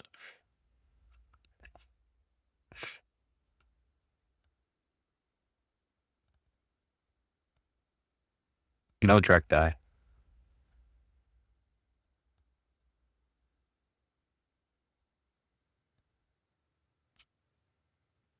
I don't have direct die.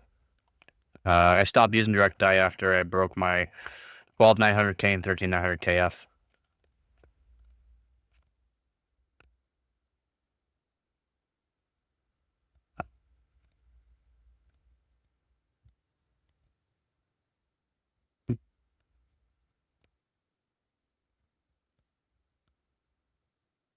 Yeah, you can direct dial. I have a buddy on Discord there has 1300K and 1400K, and he does direct die.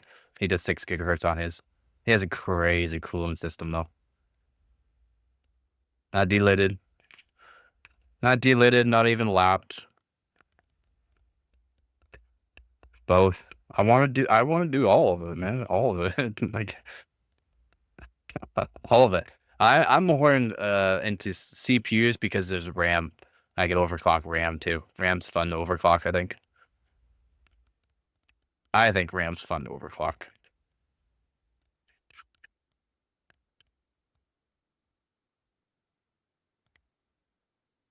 There you go. That's some better frames. Yeah, I was wondering if I think creative. Yeah, it'd probably lose some frames. Probably about 50 at least. At least 50. Me too. Yeah. I just want to get like definitely yeah, nice and steady is good. Probably because like I said, too many background processes and too many things running and you don't have a high enough core clock and threads for that. So very cheap CPUs like a 4500 and just overclock it. Yeah, I hear you. That's why I want to show you my box of CPUs. Yeah, get in there.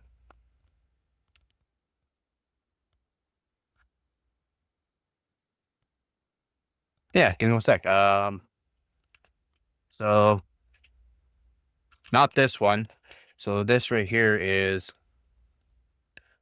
so this platform is X58. This is an X58D-E by Zeus. So I can put, if I could switch over some rails on it. So I can basically switch over the QPI link, go up past 2 volts, the DRAM voltage as well. I can go up past 2 volts. And up here is CPU. I can also switch it so I can go past 2 volts on the CPU. And I have a whole bunch of CPUs.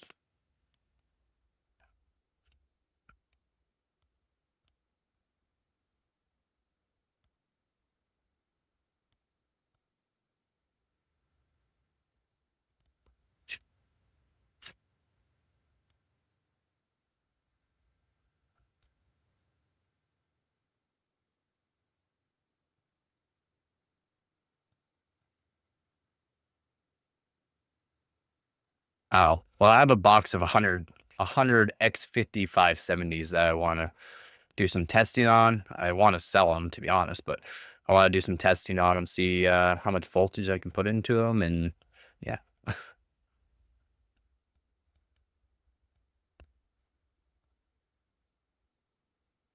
Well, I delid them, so I got to delid one, see how much voltage I can put into it, see if I actually blow one up. It's also part of a giveaway for one of them. Not sure where it is though. Up at the box. I have a whole box full of CPUs.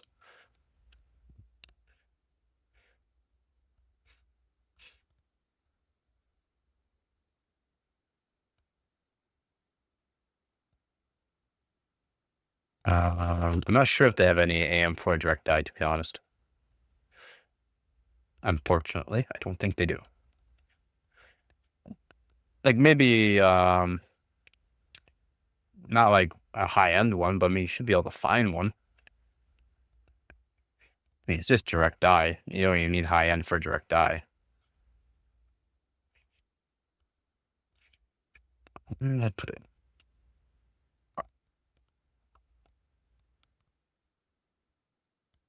But yeah, I have a whole bunch of these. X5570s I want to do some testing on.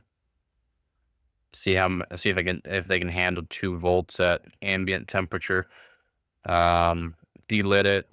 See if I can put over 2 volts into it if they blow up or not. Direct tie to 5600X. I don't know what you could do on it. You probably do 5.2 gigahertz if you direct die it, at least. Would that even be good though? I don't know. Would it be worth it? Nah. Would it be fun? Kind of. Kind of.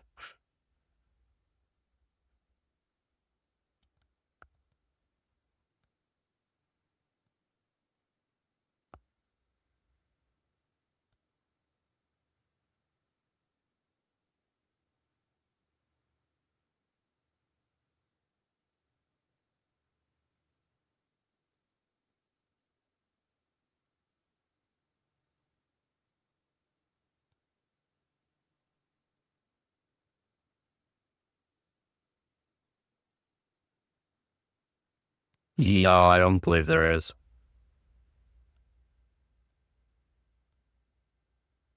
It'd just be for a custom water loop, fortunately. I can get a direct die from a custom model block for my LJ 1700s. That's how I broke the 12900K and 1300KF, so I don't know if I would want to do that again, because that's almost, at the time, it's about $1,800, almost $1,800 worth of CPUs at the time. So definitely don't want to do that again. My own fault. Tightened it too tight. Why don't they make them? Because it's a niche. They won't sell enough. They won't sell enough. You have to completely customize the AIO for it.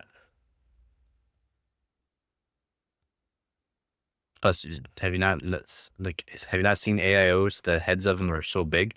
You have to have like a big head on it that goes down to the actual thing, and then you have to be able to hook that up, right? So it'll be a niche thing. They wouldn't sell enough to make money, and yeah. Direct die Intel Celeron? Yeah, why not? I would like to get some like G6900. That'd be fun. I want to overclock one of those 2-core CPUs. Those look like they're fun to overclock, especially on liquid nitrogen. They look like a lot of fun.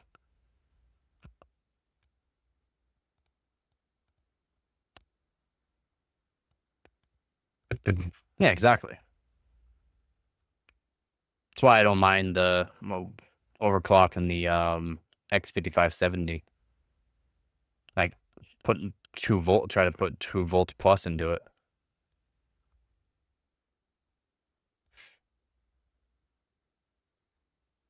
Like anything that I have in that toolbox that I showed earlier, that toolbox, I will never overvolt or anything like that. I'll never do anything like that to those. Those are really good bin CPUs. Okay, so those are like ones I wouldn't do that to, but I have CPUs that I don't mind doing that to.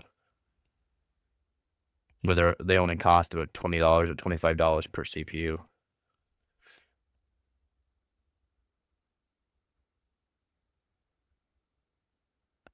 No, they don't have AIOs looking legend. Kingpin and Tin made a liquid nitrogen robot.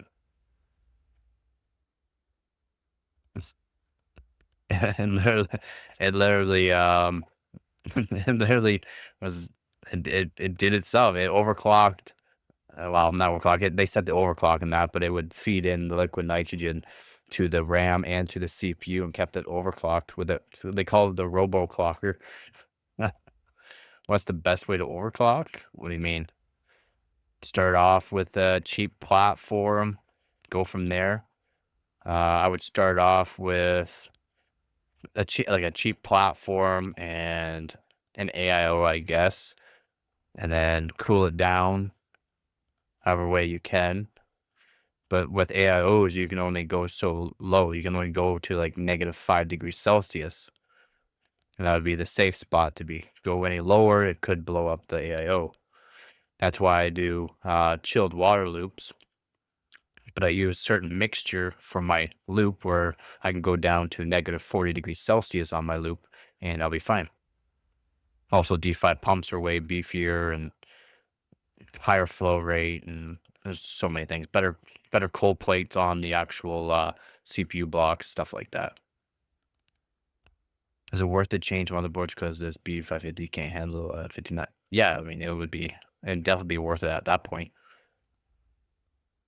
107 degrees Celsius, that's hot. Holy. Yeah, that'd definitely be worth it.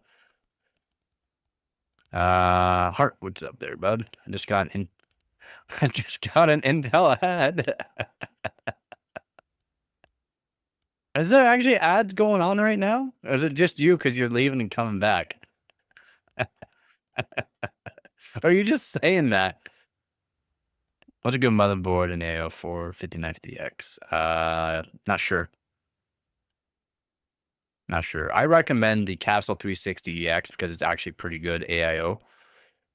It's fairly cheap too. And one I've used and tested over multiple different CPUs. The Castle 360. Yeah, actually, I can send the link. I'm trying to set up what do we call it, affiliate links for Amazon, but I can't seem to do it, so I'm kind of sad. Want a link? Yeah, give me 1 second then. Give me 1 second, I'll get it all set up.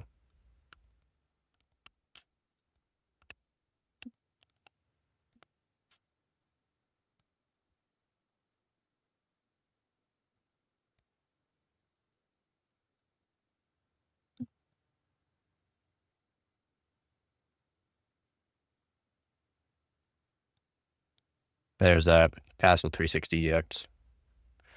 There's no real dumb ideas.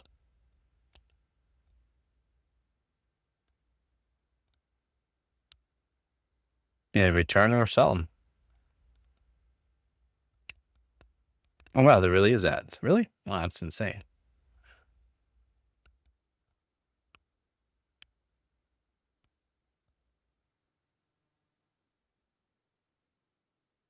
Remember what? You remember? Do you remember when I posted the 779 subscribers and 779 hours watched? You remember what you said? Did you ever say about that? Do you remember what you said? I do. I remember what you said.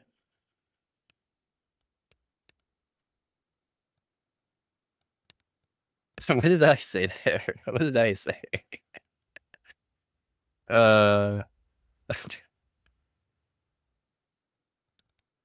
No, I've never returned stuff. I've never had to return something.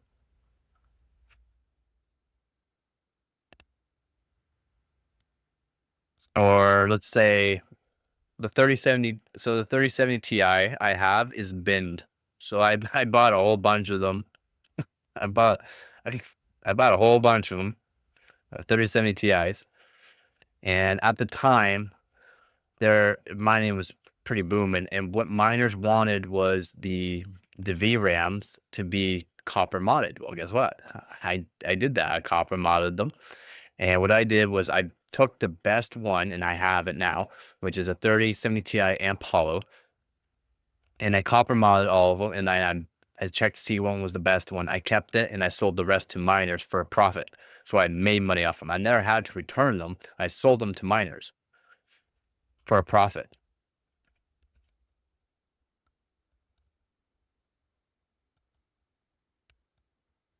Yep. Heart, do you remember what you said though? 779 subscribers, 779 hours watched. What did you say? Soon we'll be getting ads and live streams. I guess you were right. I guess I guess you were right. And I said, nah, man. I'll try to make sure there's no ads and stuff like that. And I was like, oh, thank you, YouTube, for the ads while I'm live streaming because that helps my revenue. It's the only way I can seem to make money.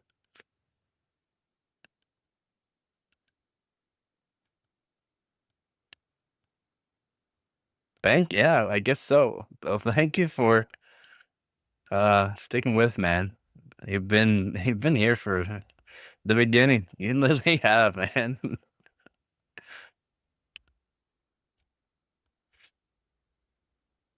I just thought it was funny because yeah, I remember. I do, man. I remember. I do. Uh, 779 hours watched. Oh my god, there is an ad. Oh my god, there's an ad. 770. What up? YouTube chat now working. Yippee. Would not work for the longest time. Oh, really? Oh, that sucks. What up, homies?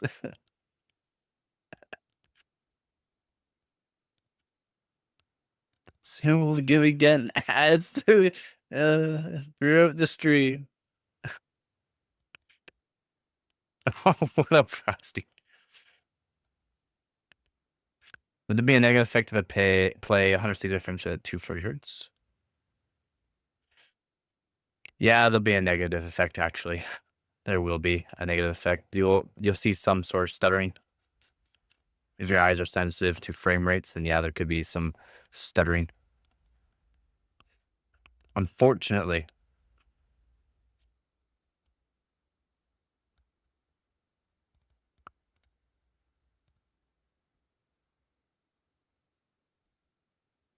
Yeah.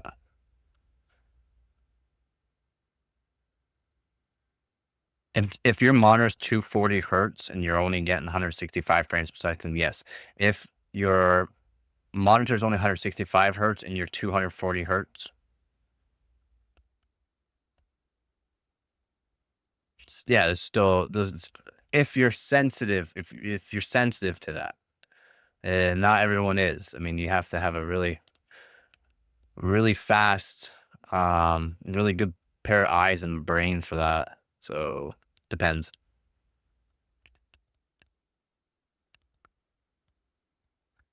Is there a way to buy CPUs that you know will be good? Yes, you can buy them off of overclockers over on hardrobot.org there. They'll let you know the voltages for the CPUs if they're just done with it and don't want it anymore. Yeah, you can buy it off of people. Like DeBauer. DeBauer used to sell binned CPUs.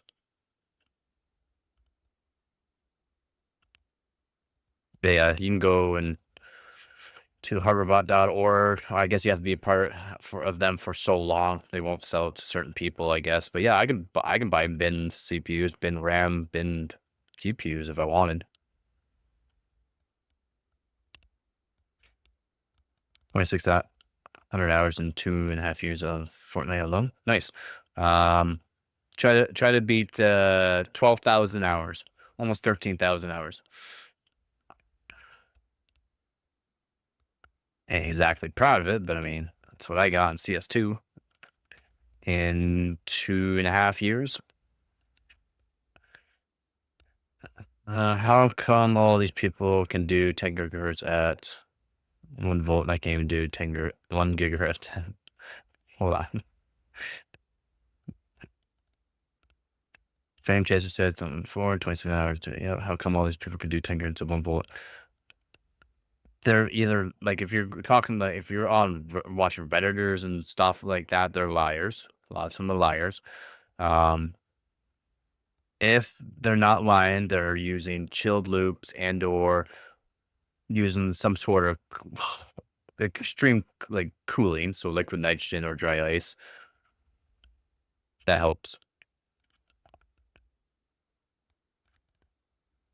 Should I get the Tab S7 from Samsung or a new monitor? That's up to you, man. You know me. I don't do those. I do overclocking and CPUs and GPUs and motherboards and RAM. Oh, nice. It's up to you though. What was your schedule like for 13,000 hours in 2 years, bro? I guess it was more like 3 years, but I mean, I worked, came home, did my things, gamed. Weekends gamed. I don't with my girlfriend once in a while.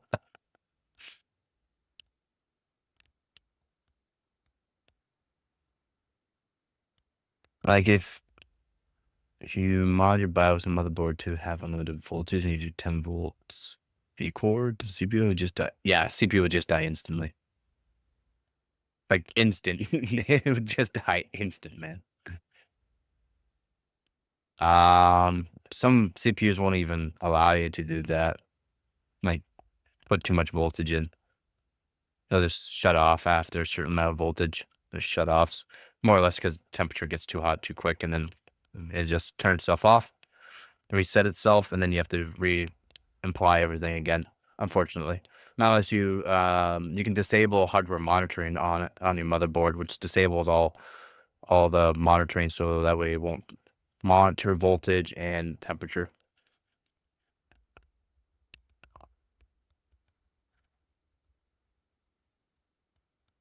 I got almost like 10,000 hours just on some overclocking things. So yeah, I probably have 4,000 hours or so just overclocking DDR5.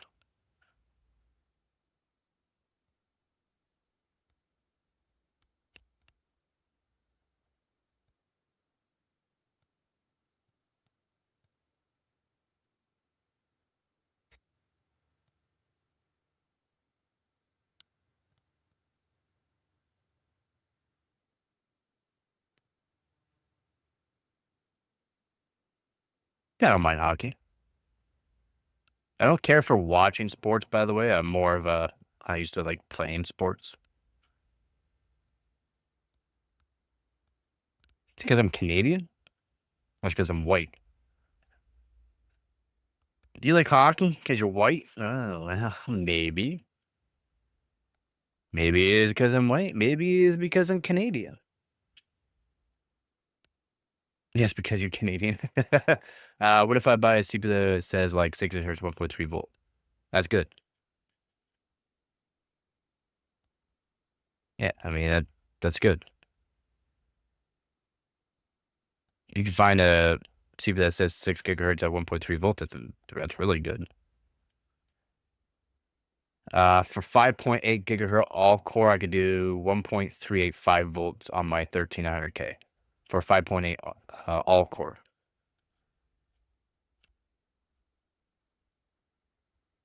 But then I also need 1.365 volts for 5.6 gigahertz, which is kind of odd too.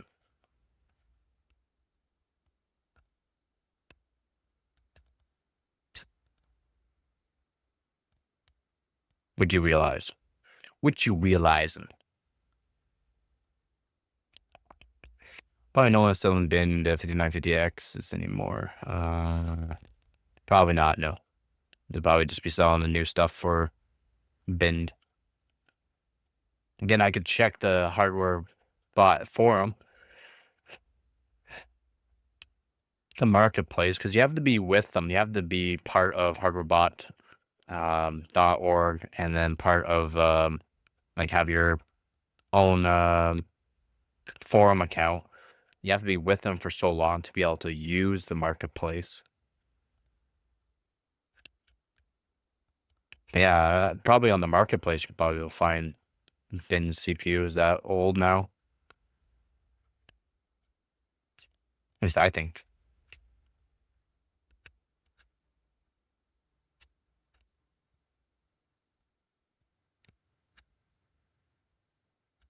Give me a minute. I'm just gonna go warm up myself some quick food. If you have any questions, I'll read it when I get back.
But chicken is in the ears have a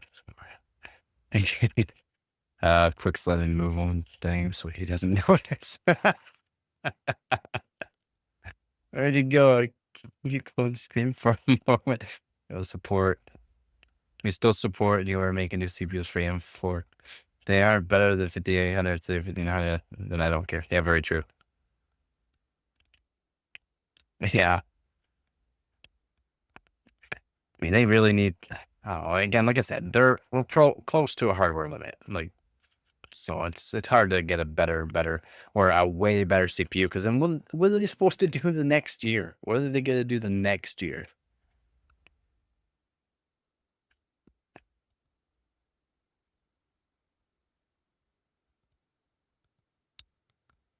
I'm still warming my food.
My bad, guys. Be hungry.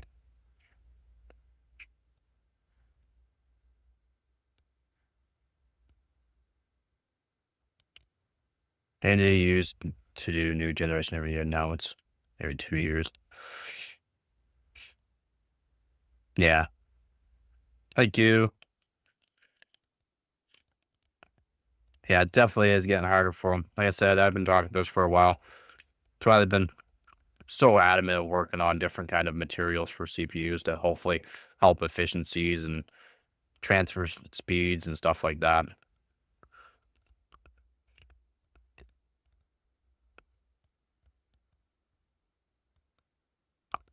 To be honest, they probably need to switch the platform. So instead of having like the 3.3 volt rail, the 12 volt rail, 5 volt rails, all those, get rid of those and just either increase the voltages and stuff like that. Either increase the voltages so that way, they can actually pump more voltages into it, have a different kind of, let's say, voltage parameter, as in split the voltages off. So let's say it is 2 volts, split the voltages off into quarters, eighths, different frequencies. So, I have like 400,000 kilovolt, which is like 400,000 times a second. It'll switch on and off the voltages for certain things. Instead of that, so put it to something different.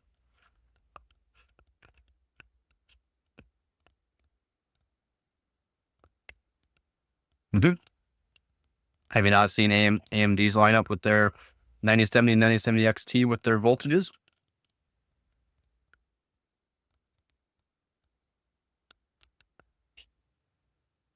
That's for their medium end.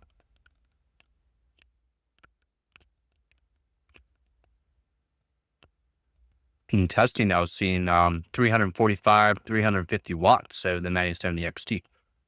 350 watts. Have like a fairly low end CPU. GPU, sorry. Crazy. Yep. And I said this. I've been talking about this for so long.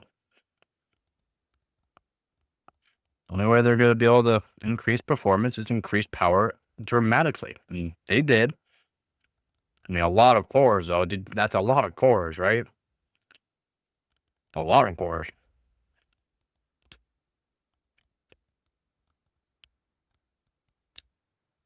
Could degrade? Nah, not really. Not using a lot of voltage. Have not seen the voltages? No. So GPUs with their voltages is different than CPUs with their voltages. Intel with their voltages with Intel CPUs is different than AMD's voltages with their CPUs. That's one thing you gotta know. Cause yeah, it's one thing you gotta realize is like different voltages is different for each architecture and manufacturer. GPU voltages are way less than CPU voltages.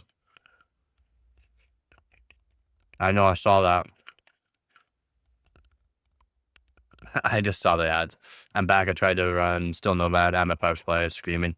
I'm buying into a site that doesn't have backup power to test it. Really?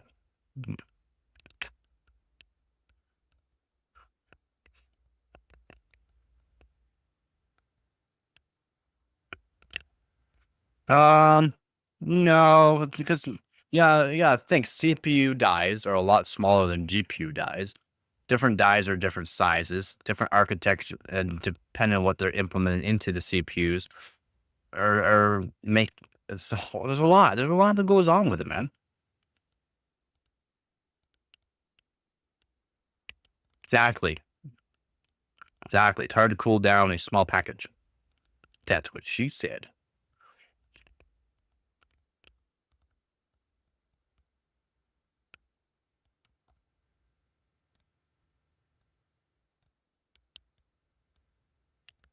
Oh, you're definitely not going to pull more power than what's your power supply? You should be rocking like at least a 750 or 800 watt. Should be fine.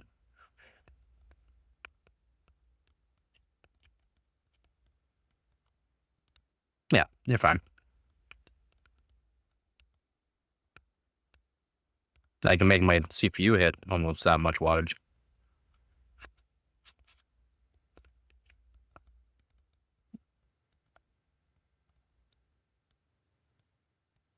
Oh, yeah, your backup power would be doing that.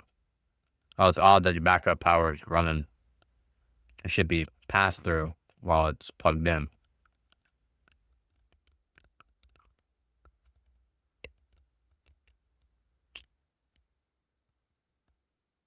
I overclocked my 3060, but if I had a 1590.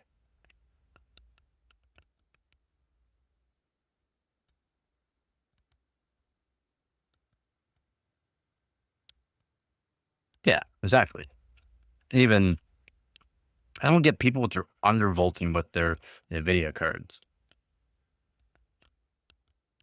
I know you have to use the voltage curve for that, but I mean it's not recommended because then there's a lot of testing to do with the voltage curve and all that too. Because are you gonna be gaming? What game are you running? Different games are gonna want to utilize more or have more power throughout the GPU. So it's like, are you doing a voltage curve for every game you play? And you're doing a voltage curve for everything? Because that's why a lot of people are unstable too. Is like they set a voltage curve. Oh, I watched this YouTuber. He does a voltage curve, and it works like this, and all you got to do is this. Great, that works for that game. What about this game or the next game that comes out?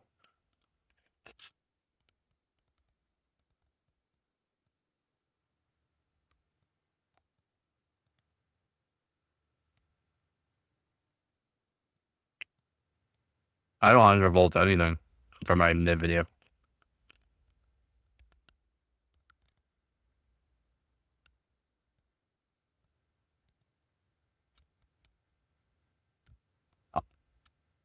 All right. Well, how much voltage does your 3060 use normally? How much does your 3060 use normally for voltage?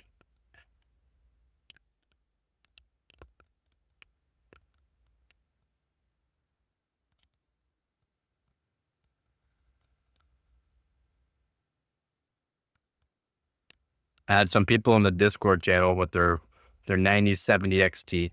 The and I asked them before they do any undervolting, let me know what the voltage was. Voltage was like normal. They undervolted it. I was like, hey, what's the voltage now? Same voltage.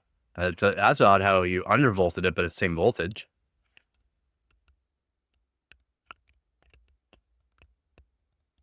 Hmm. Now, when you undervolted it, did you raise the clock frequency at all, or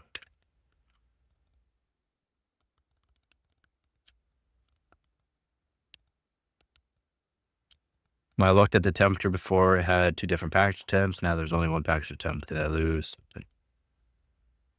So as you raise the clock frequency in that, you're gonna want more voltage because that's how it works, right?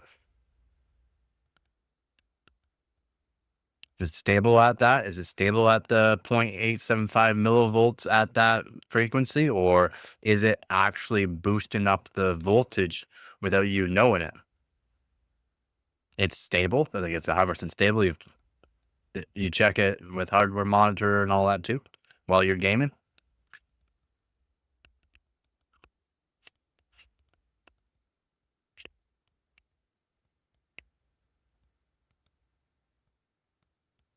When looking at the temperature before, it had two different package temps now. I mean, two different package temps.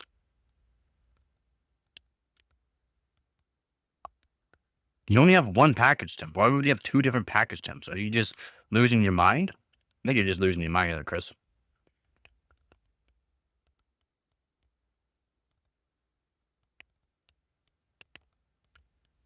Probably. There's only one package temp.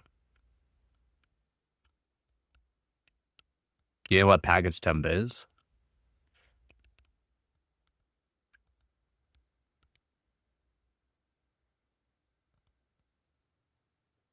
No. So do this test, mine. Next time you're going into a game or something, you have your undervolt, okay? So it's the overall temperature. package temp underneath, like it's an overall temperature. It won't even be. Let's say your core, your let's say your hottest core is 69 degrees Celsius. Well, your package temp could be 70 or 71. Okay, so the package temp could be higher than your actual cores. What you gotta be looking at is your core temperatures, each core. Because your package temp could be hotter, but your cores aren't, which you got to worry about your cores, not your package.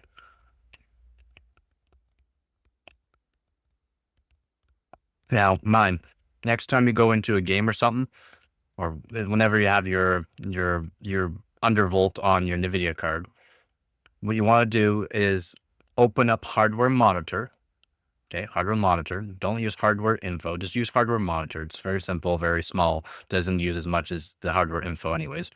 Use that, run that in the background. Make sure it's running at the 0.875 volts for GPU. Go into the game, run the game. Whenever you're done the game, exit it out and see what the max voltage on the GPU is. I bet it's higher than 0.875 volts. Sorry, Art.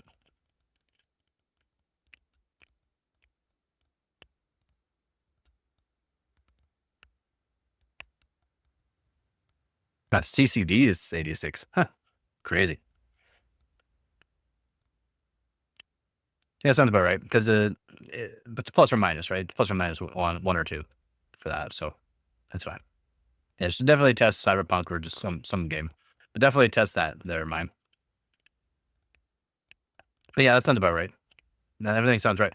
Your CPU is fine. There's nothing wrong with your CPU. You didn't miss anything. You probably unread or thought you read something before, and now you're messing up your head. You gotta remember, these AMD CPUs generally run at 95 degrees Celsius.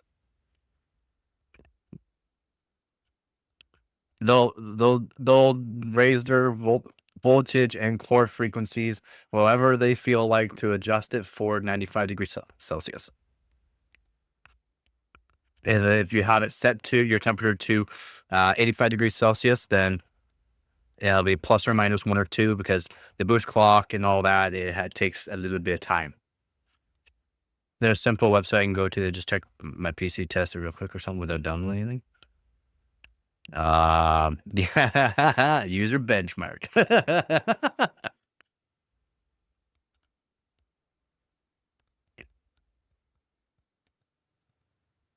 Works though. Test it against other systems, same as yours. All the tests are very, very simple tests.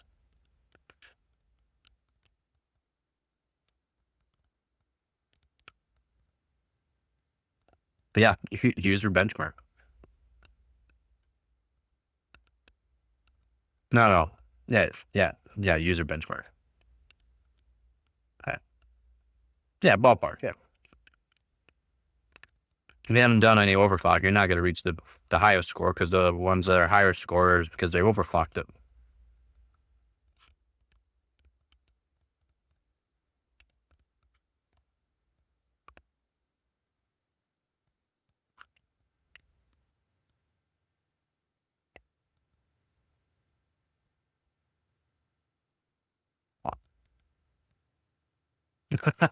can't, can't get past the lobby wait mini game.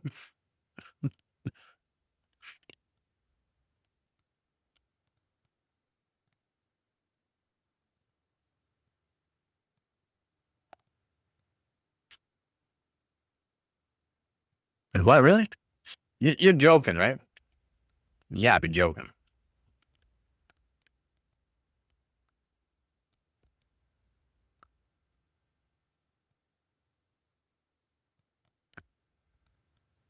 No, you're definitely shitting me. Definitely shitting me.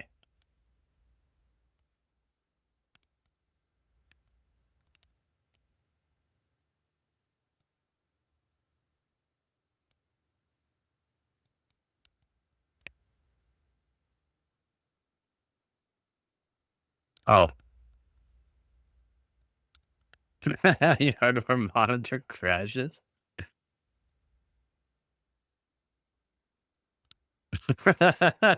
Your hardware monitor crashes. Something's not right.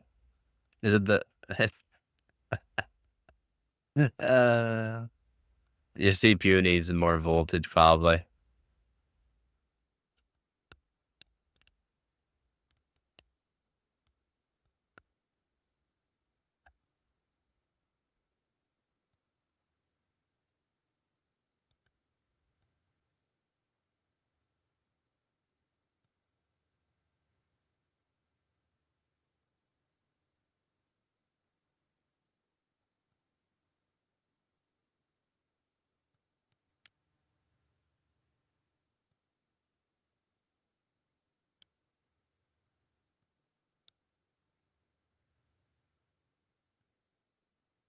Yeah. Ryzen Master would be server full.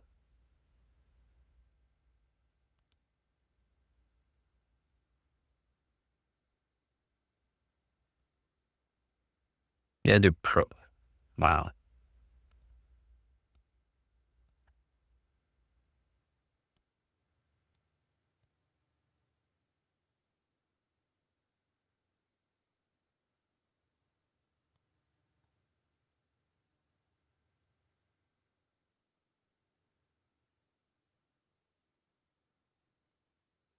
What is this bull crap?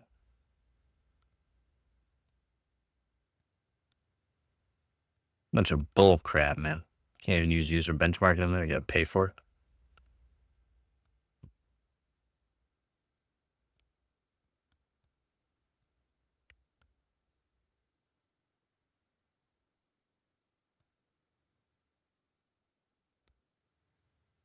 That's a good thing to do too. Make sure your system's all set up. Windows are update. Everything's update. Yeah. Pretty sure I said all this too. There's single core frequency on Intel. Yeah. What do you mean?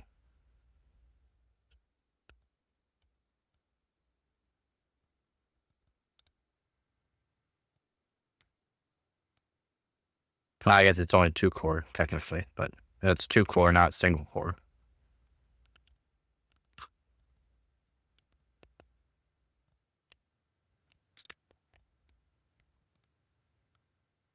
Yeah, apparently.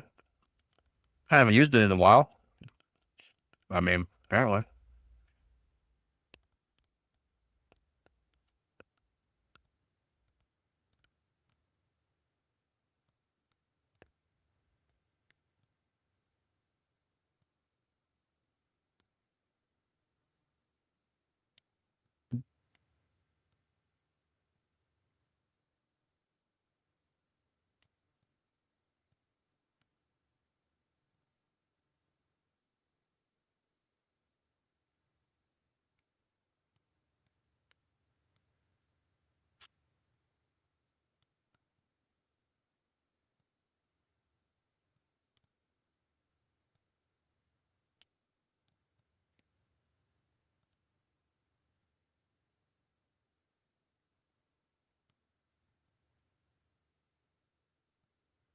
Oh, I guess you can just use the MSI Afterburner, right? Since you're doing all that, you can just use the monitoring on MSI Afterburner.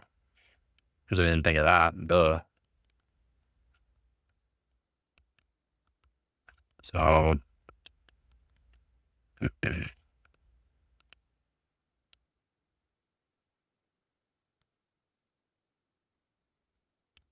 got MSI Afterburner here open. Let's go to the monitoring part of it. So here, bottom here.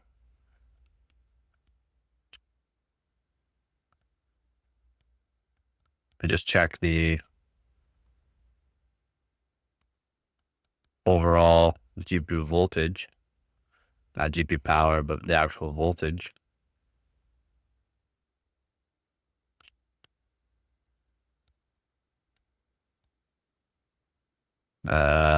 Whatever that is. I can't find it. Yeah, like the actual voltage, make sure it's like a nice stable line. Not that it goes up or down.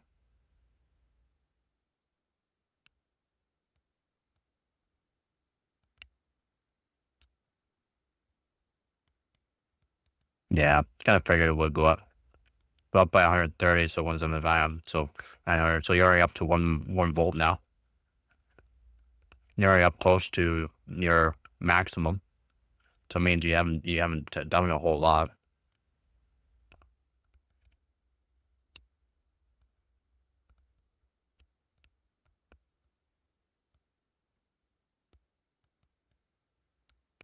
Oh, give me one.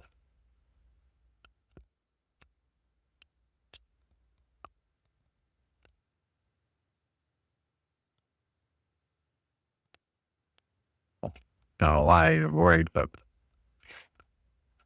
can't see voltage in MSI Afterburner. But you can. Settings, monitoring.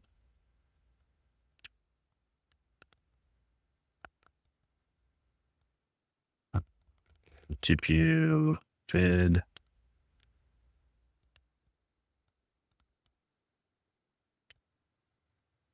GPU voltage here.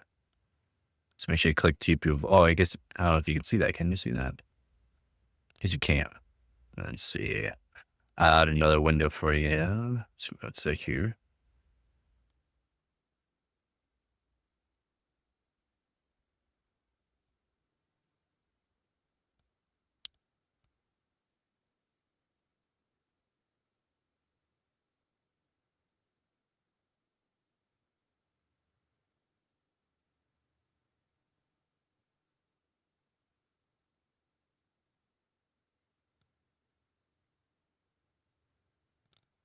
The round window.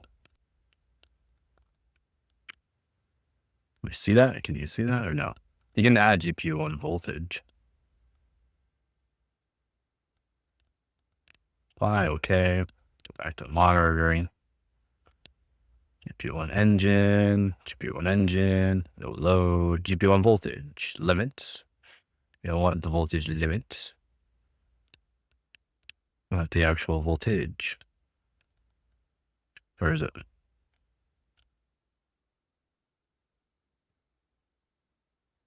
Should be able to see the voltage in here.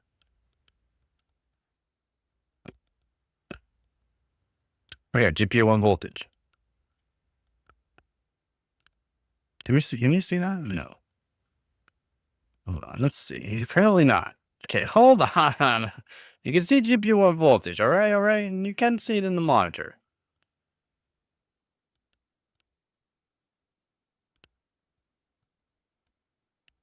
For some reason, not showing though. For some reason here. So let's go here. Can we? I can't use that.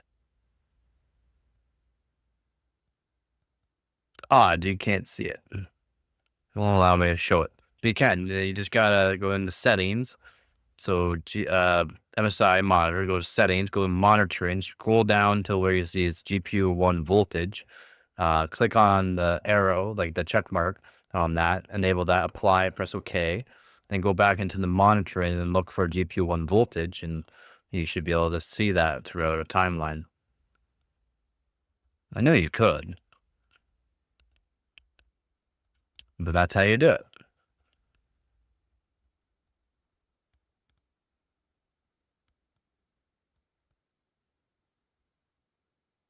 You can. It does work.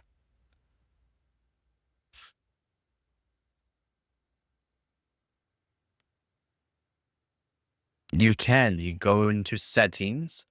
So go into MSI Afterburner. So go into the settings. So it's just above the monitoring. Go settings. Go over to monitoring. Scroll down. I mean, it doesn't work. I'm on the same series card. It does work. You have to click the check mark, press apply, press OK, and look for the actual GPU 1 voltage. It's there. It takes a bit of time, but you can find it.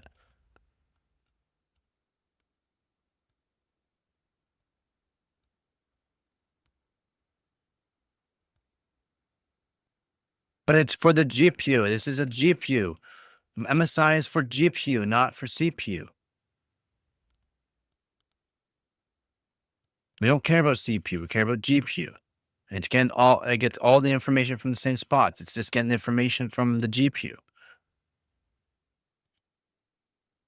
You should still be able to see it.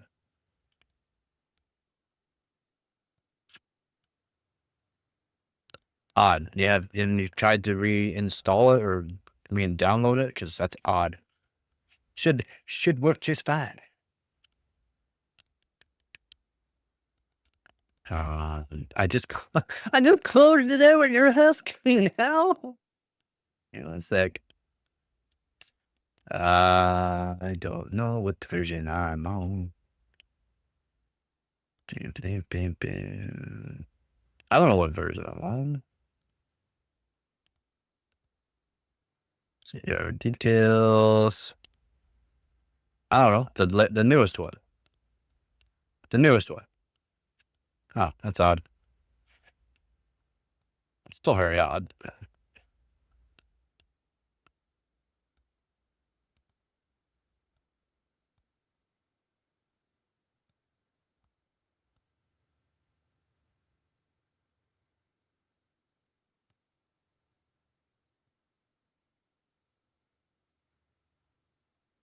That's just really odd that can't see the voltage in the MSI Afterburner.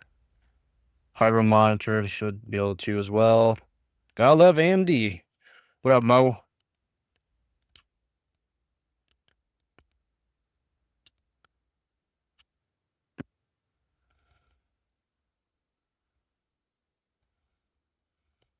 What are you up to today?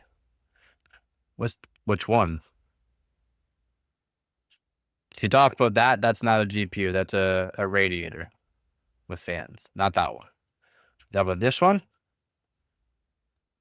That one? That one? That one? That one? That one? That one? That one? What are you talking about? The Strix? Ah, yes. Bam. Asus Strix GTX 1080 from a donator. Again, thank you, donator.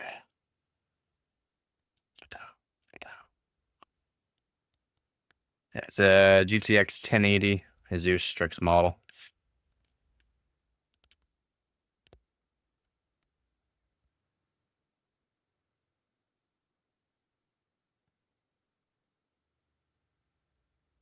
Yeah, it is a beefy card. I am going to be doing a BIOS mod on it and then using some software to allow me to use more voltage on it. So that way I can overclock it. Hopefully get a record on it. Be nice getting a record on it. It's a really nice card. Works really good. But it needs a software. Well, not software. It does need a software for the voltage, but it needs a BIOS mod. So it has no power limit and it'll allow me to use more voltage than was recommended.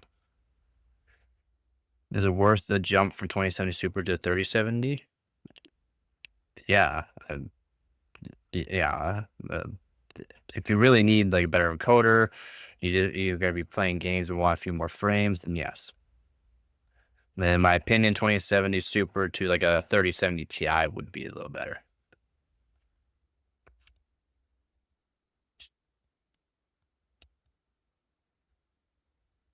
Because you're not even gonna be paying that much more for the 3070 Ti version either. Well, unless you look on Amazon still, holy crap, the 3070 Ti's, the Amp Hollow model still are like $1,100. It's insane. Looks like it's operating between 40 and 83 watts. Not bad. But it just powered up and I haven't done anything with it, so I may go up higher to run something.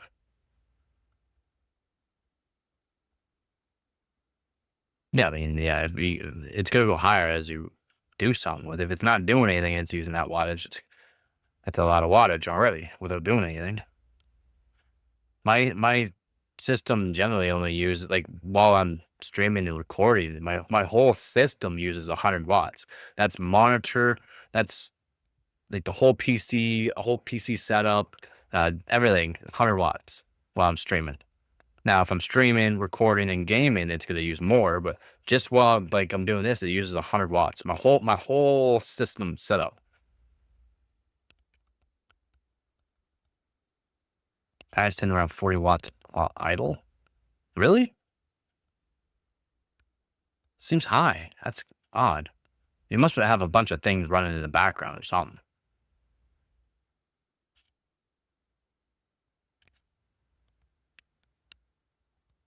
Whoops. What's it here? Give me 1 second. I need to show you. Let me show you what I'm saying.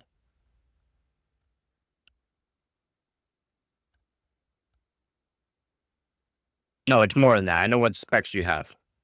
It's more than that for gaming.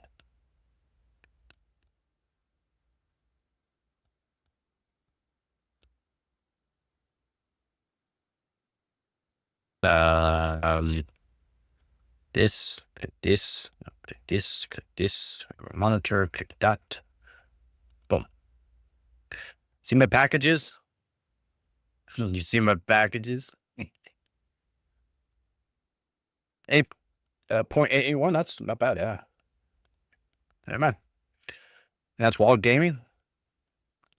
See my packages? 14.2, 14.4 while I'm streaming and doing all that. 14 watts. It went up to 30 when I loaded some, but while I'm just streaming and doing this, the 14 watts for the CPU. And then it uses for the GPU 144 watts. Wow. NVIDIA Broadcast is using that much right now? Holy moly. Okay, generally I'm not using NVIDIA Broadcast, but that's because of NVIDIA Broadcast GPU wattage right now. It shouldn't be even this high. So like my system right now is like 160 watts-ish. Brutal. Damn, I didn't know NVIDIA Broadcast used that much. That's actually brutal. That's actually brutal. Just to make my mic sound a little bit better. Like 5 gigs of RAM, it's only like 23 gigs right now. Yeah, or 20 or whatever. And the RAM, probably 32 gig. How to test bin CPUs. Max OC. This is my max OC. I'm at about 2.3 gigahertz. For RAM, I could do plus 4,600 on the RAM. I mean, offset. What do you mean offset? Oh, plus 265 to plus 275, depending on what benchmark for core, and then plus 4,600-ish for the memory.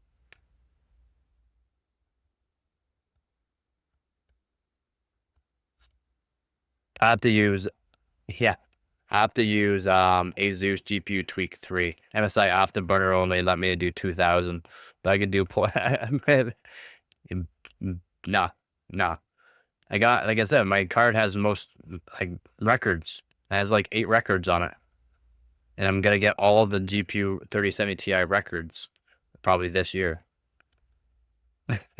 I can already beat my records that I set last year, and people can't even touch my records, some of my records.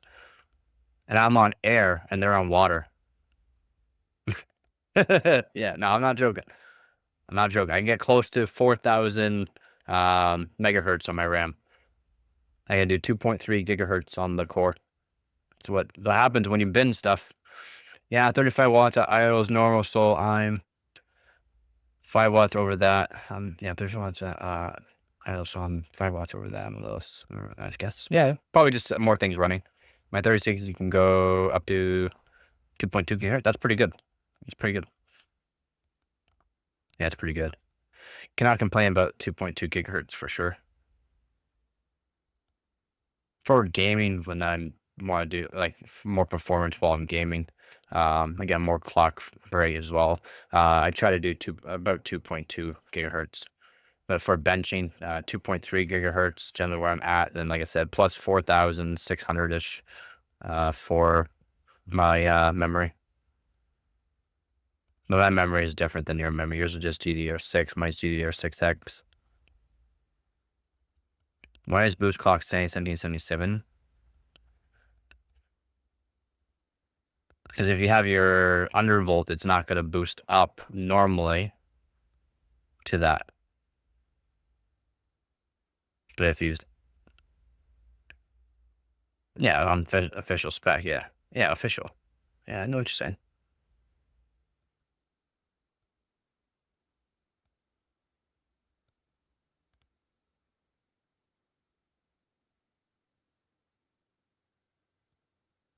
Because that's the mass boost clock frequency coming into play with temperature boost clock, and boost clock coming into play.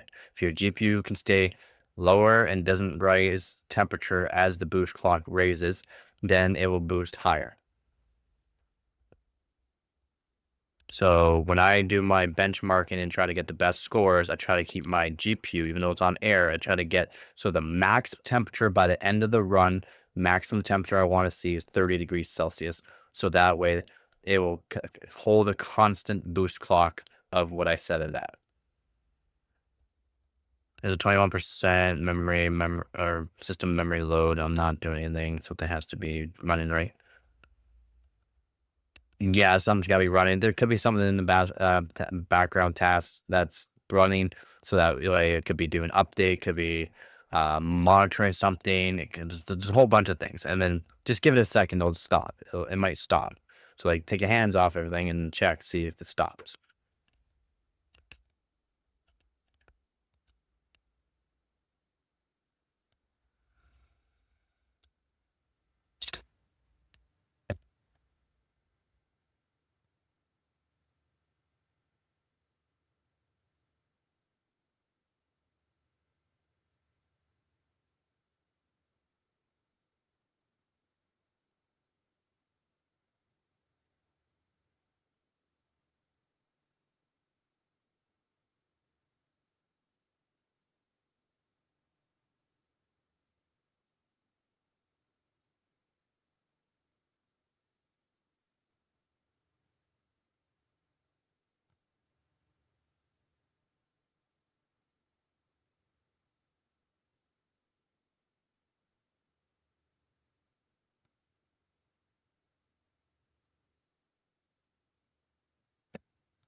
Yeah, no, subscriber too. Thank you, whoever subscribed.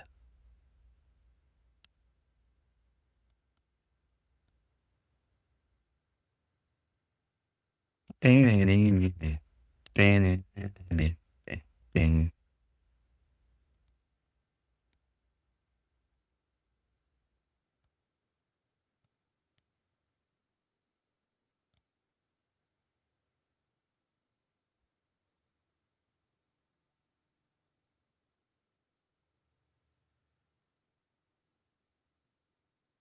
had 2 extra subscribers. Wow, awesome. Well, thank you.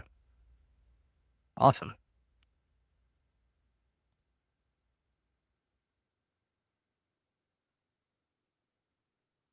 I didn't even notice that when they did it. So whoever subscribed earlier, thank you very much. I don't know if you guys will be seeing this live stream later on, but thanks.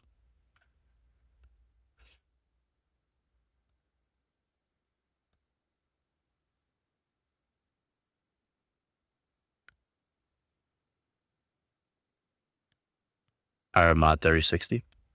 I would love the Power Mod 3060. I want to power mod my 3070 Ti.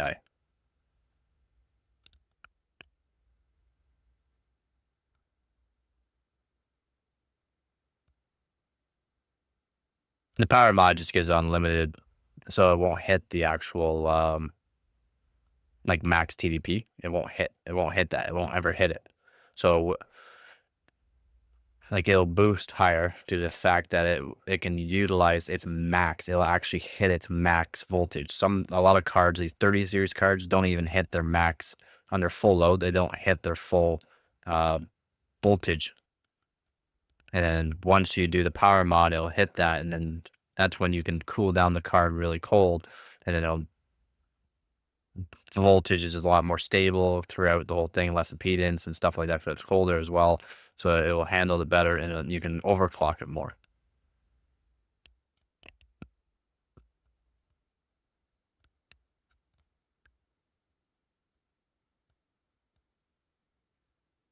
In your VR voltage. Really?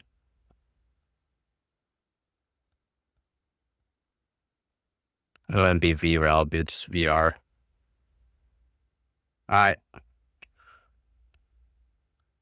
Yeah, it'd just be your VR voltage. It's kind of odd, though. It's an odd one to be hitting. Because you undervolted, you're not going to hit the max, like wattage either, so kind of makes sense.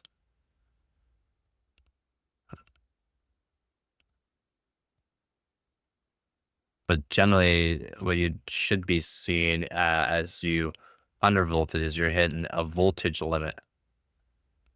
So VR could be your VR voltage limit. It's hitting a voltage limit. Yeah, it's hitting your voltage limit. Yeah, then definitely hitting your voltage limit. Just due to the fact that you're undervolting it, so it's going to hit your max undervolt and then hold that max undervolt voltage, and it'll only boost up the power so high because it's not going to hit its max TDP due to the fact it's not using that much voltage. Not unless you set the power limit up higher, which could change something there, but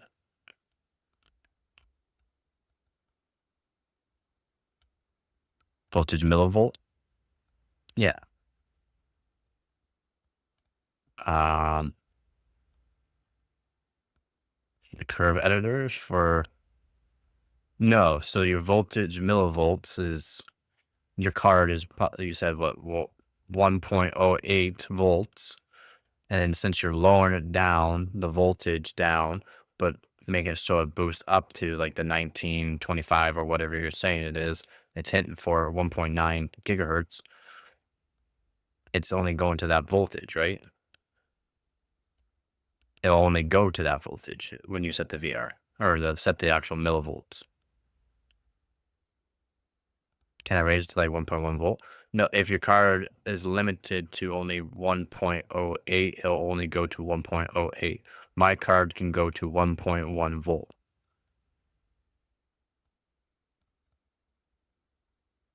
Your card probably won't go to 1.1, but it might have a 1.1 volt. Most NVIDIA cards do go to 1.1 volt that I know of. I'm not sure what the 3060.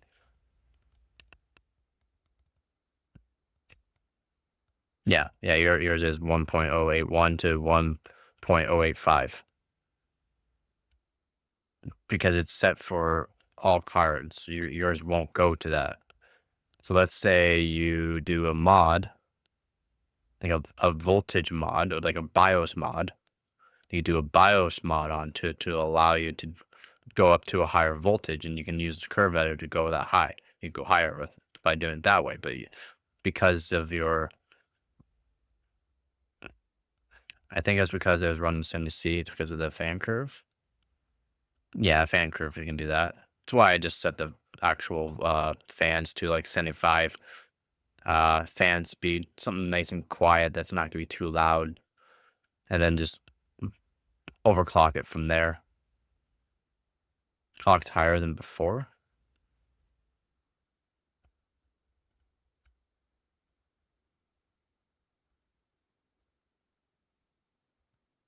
To clock it higher than before because the temperature is probably not rising as fast. So as the temperature rises really fast, boost clock goes into play.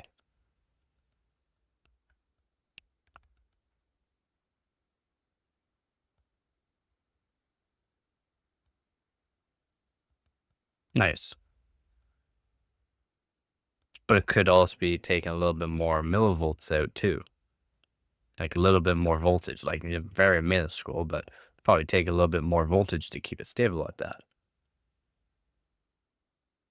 And since the temperature is not continuously rising. It's in a good sweet spot for it. Exactly. If you're paying for the GPU, you might as well utilize it the best you can.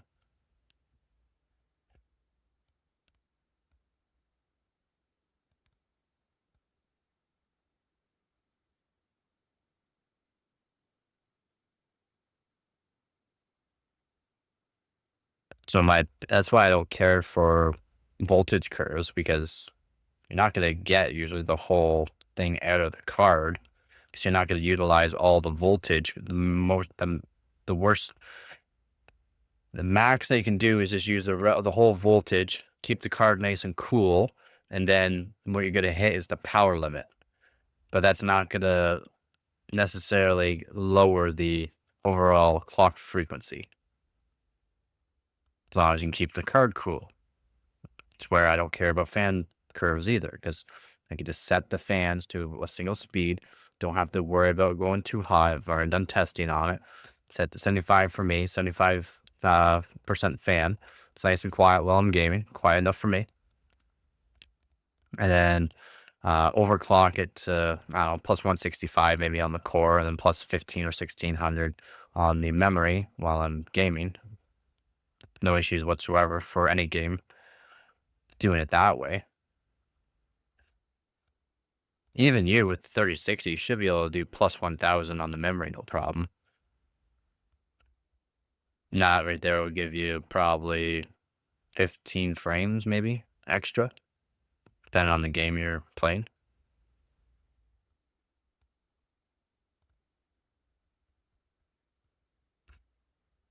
You don't have to worry about it, because it's just going to hit the power limit.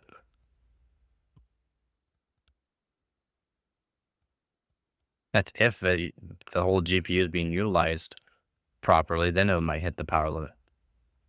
And even then, you can set the power limit by MSI Afterburner. You can either raise it or lower it, so that way you can find that sweet spot. Because I showed how to keep your GPU cool for the summer. I showed how you can overclock your GPU. You can still overclock your GPU, but keep it cooler. Just make sure it hits the power limit. It'll still use however much voltage it wants. You don't have to worry about it crashing.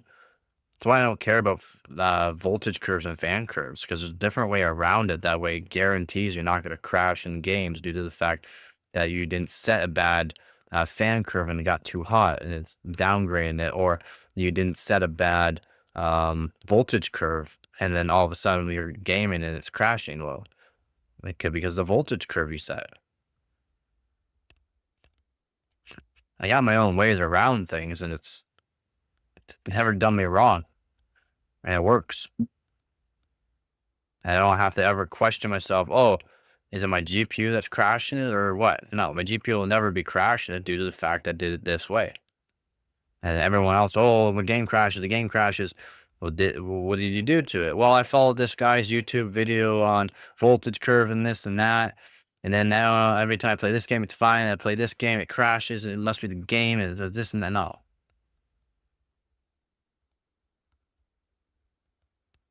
I still don't know what CPU is good for me. 9950X seems good. Again, I'm non-biased. I'm non-biased with that. Rule 1 of OC. What's rule 1 of overclocking? Exactly. Don't. That's why I hated so many people when I first started streaming and doing the overclocking and that. Oh, did you watch Build? Do you want, or still people? Did you watch this? Oh, I watched this Build thing and I just did this. That worked for him. Also, did you watch his whole video where he says this and this and this? Well, no, and this and that. Well, good for you. I'm glad you did that. I'm glad you watched someone saying, copy and pasted their stuff and expected it to work for you. I'm glad you did that. And you didn't understand a single thing. You didn't pay attention in class. And now down the line, things are crashing. Good job. Non-biased, Mac intensifies.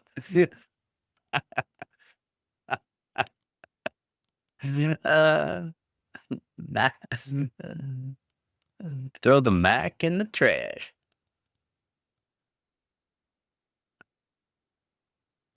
Yeah, like, jeez, I just don't get some people. Oh, I just did this. I just did this. Oh, so you just copy pasted that, and this hope they'll work. Good job, man. Good job. It's like whenever people come into like the streams, like, what's a good PC builder? Should I get this CPU? What games do you play? Oh, this, like, you're not gonna need a high-end CPU for that. You're not gonna need a high-end GPU for that. Oh, but this should be getting this. Okay, go way up over and beyond, and then, maybe down the line you play other actual AAA games instead. You're just playing these like solitaire games and that, and you want a high-end system? Like, come on, man. Or you want all the VRAM GPU, and it's like, okay, do you do any kind of work editing or workstation type stuff? No, well, okay, you don't need a whole lot of VRAM, but the 4090, 3090, 5090, 5080 is like, you don't need that though. You don't. You can save money. Spend it somewhere else. Are you ever gonna play these kind of games? Are you ever gonna do this? No, no, no. Well, geez, what's your budget? What's this and that? Everyone always tells me, just say you say the best of the best at the same time. It's like, man, if you just sit here, talk to me about some things, I'll help you out on systems and that. But I mean, it takes time. It takes time to know your budget, know what you're looking to expect to get, what exactly you're looking to do for the next 2 to 3 years, because that's generally how long technology lasts nowadays, about 3 years before you upgrade. It's not like you can upgrade every 10 years. It's like every 3 years, generally, you want to upgrade. So it's like, do you want to spend $8,000 on a system and then upgrade 3 years down the line? No.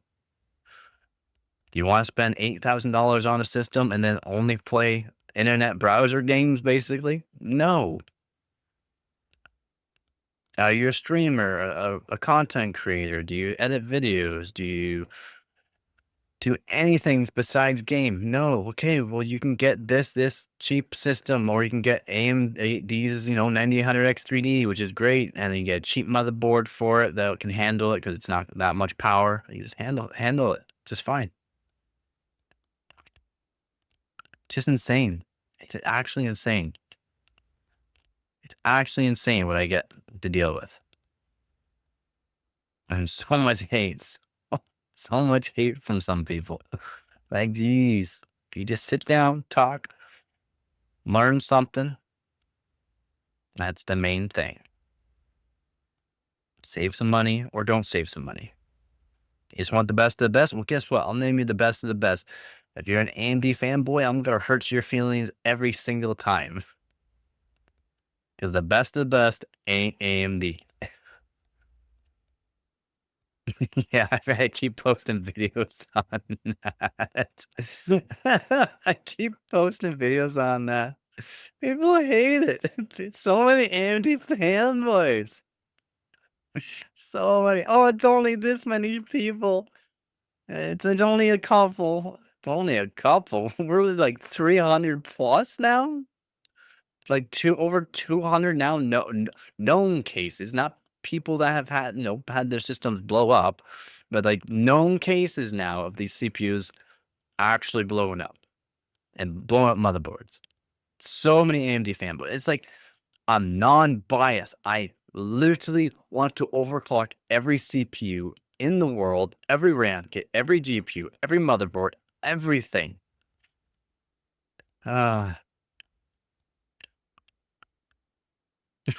No, you lying. Exactly. What are the odds I die if my PC blows up? Is it almost touching my arm? No, you're fine. You'll be fine.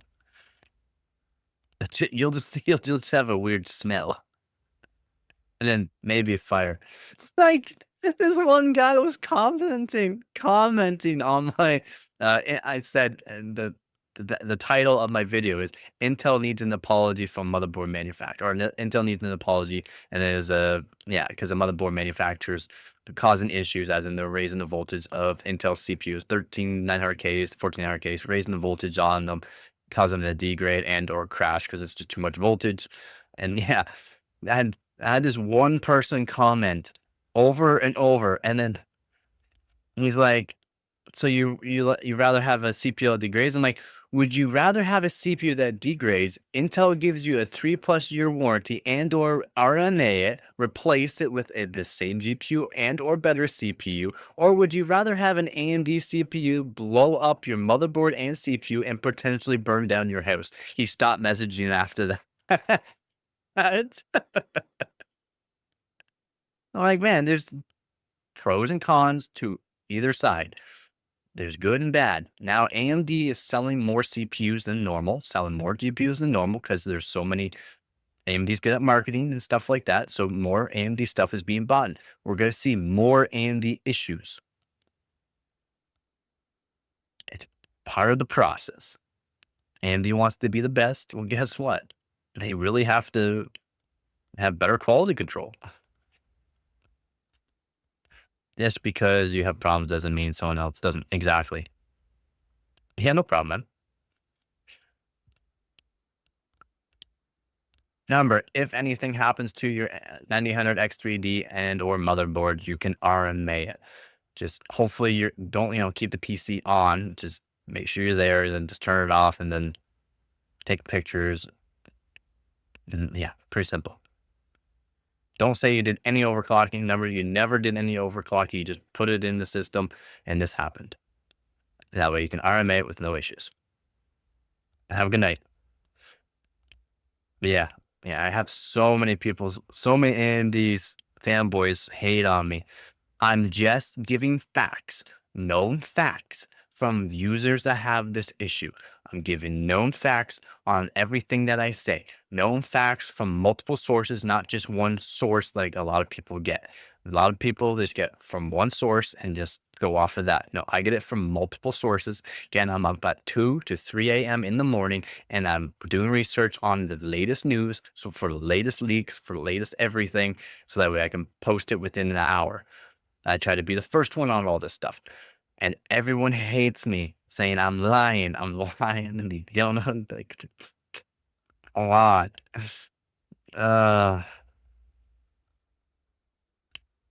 Exactly. I've never hated on AMD either. I own AMD products. I've owned AMD products. I've used AMD products. I prefer my NVIDIA and Intel. NVIDIA has good stuff, and as soon as I switched over to NVIDIA, I've liked it because it's really good. And, there's pros and cons to that as well. Like Intel CPUs with the microcode. Intel had its issues with microcode. A little bit of issues. A lot of the issues were coming from motherboard manufacturers and RAM manufacturers putting too much voltages into them. I started off on AMD.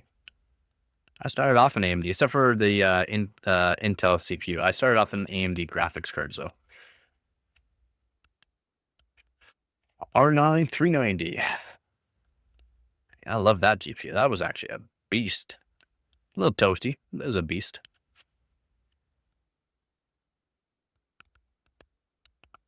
It's just, yeah, I think it's so funny.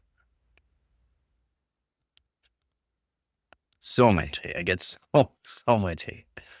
It's like I will not stop posting this. Now keep making videos on these AMD CPUs blowing up and that because there's so many people who are hating on Intel because they're degrading the CPUs.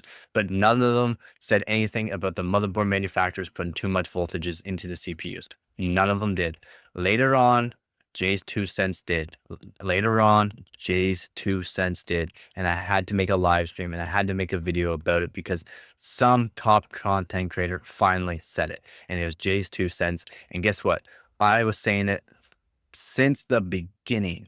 I've been researching it. I've owned CPUs from the same bin that was degraded bin, had zero issues. Yet everyone else had degraded issues in that. But guess what? They're on Asus motherboards, they're on other motherboards. They didn't undervolt. They didn't overclock their CPUs and use voltages that they wanted to use.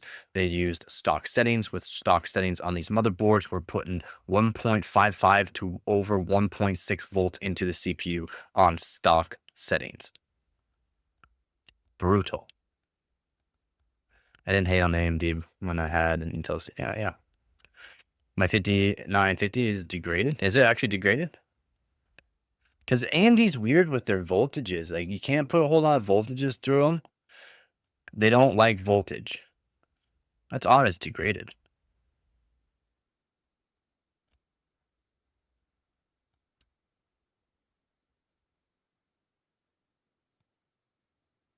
How do you know it's degraded though? So degraded means you have to add more voltage into it to keep it stable generally.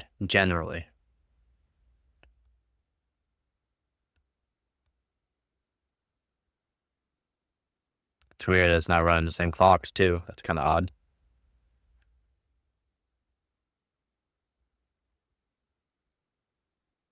Yeah, well, yeah, I hear you on that one, Art. Ooh.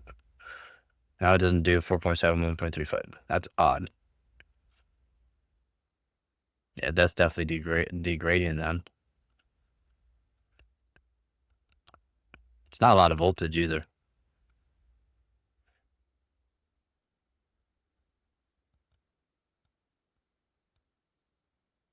Discord, you're not part of the Discord channel?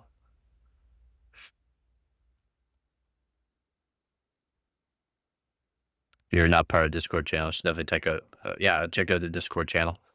Just click on the link in the description. I guess I didn't put it in here. Oh yeah, it is. So just click the more tab. So just click the more tab. Go over to Discord. There you go. That idea. We can make it. Yeah, just put it in there. I can take a look at it. That's just because yeah, that's kind of odd that it's degraded.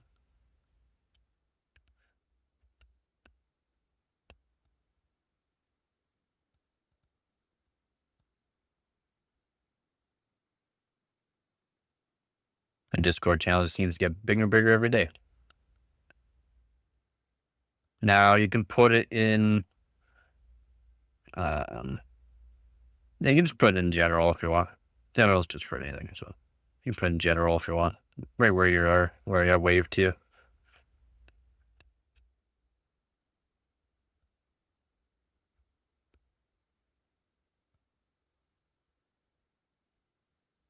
$1.5 volt. 1.488. 1.488.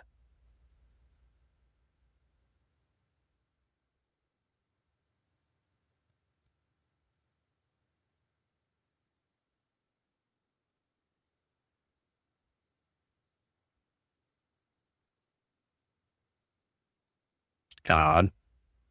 Oh, those are kind of odd though.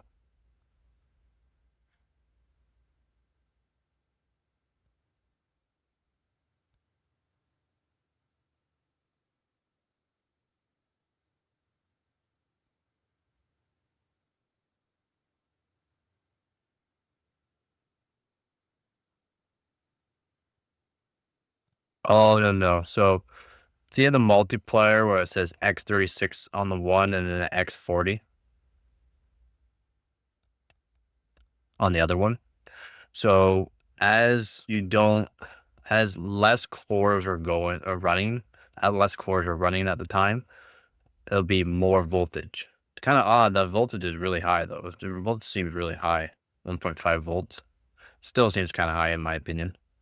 For still not all core going, but see the multiplier on the 4x or the core speeds for 4 gigahertz multipliers by 40.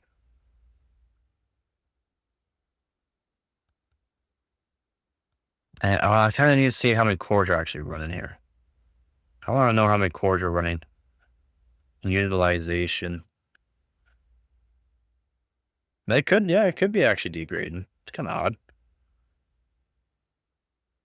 It's kind of odd.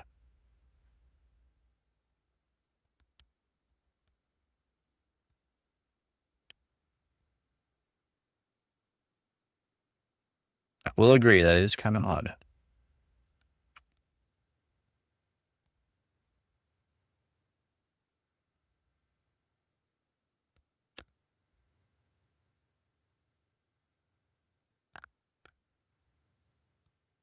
Plus, there's another comment.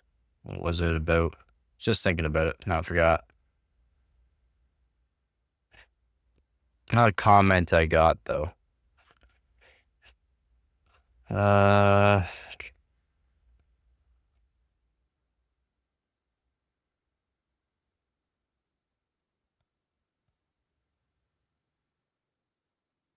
ugh.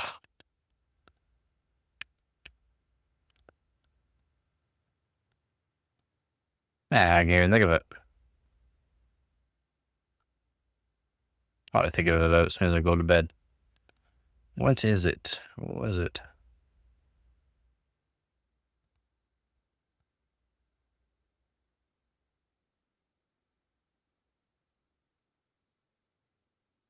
Damn, I really can't think of what I was thinking about before I checked the picture there.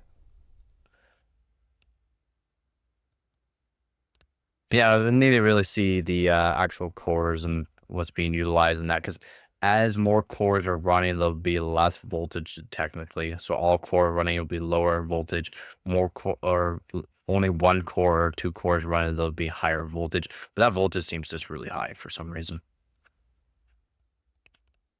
Seems very high for that frequency. Seems very high.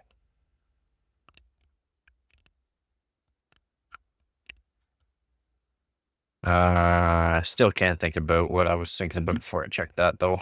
I really wanted to talk about it.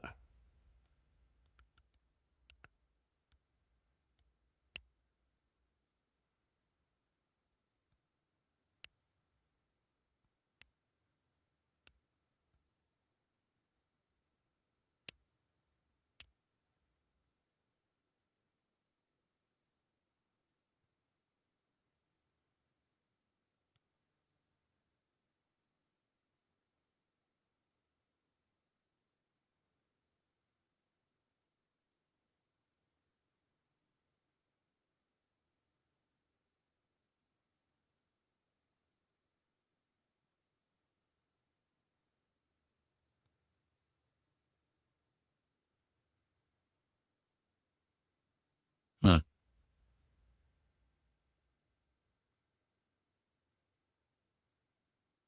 It does seem kind of high. Oh, I can see that. Yeah, voltage does seem kind of high.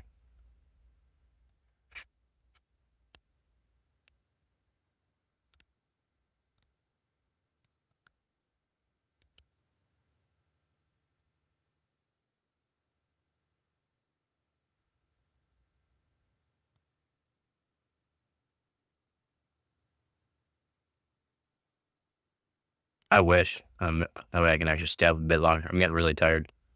I gotta be up early because I got some more news done. I only published one video, only put up a couple shorts, so I have to do more than that. I have to do more than that. I need to keep my views up.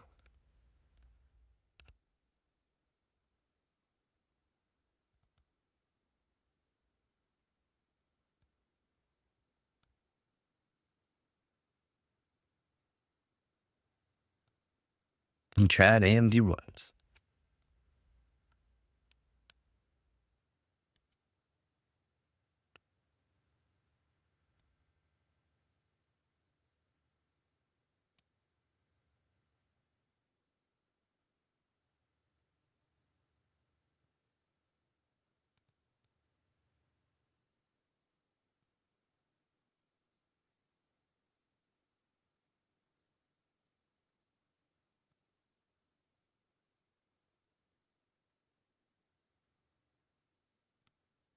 I mean, I only had 6 views on my AMD 9070 RE. I thought it was pretty good for the picture. I guess not. AMD CPU draws a lot of voltage. That seems like it's drawing a lot of voltage.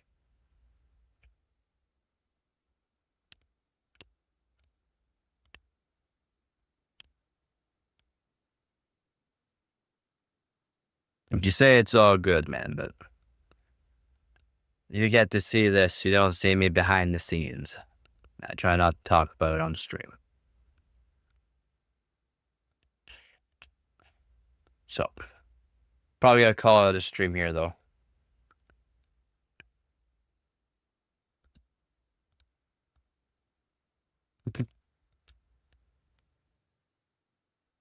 I don't want to call it a stream, but I do have to be up early. I have to keep the research up. We gotta keep up the date on everything.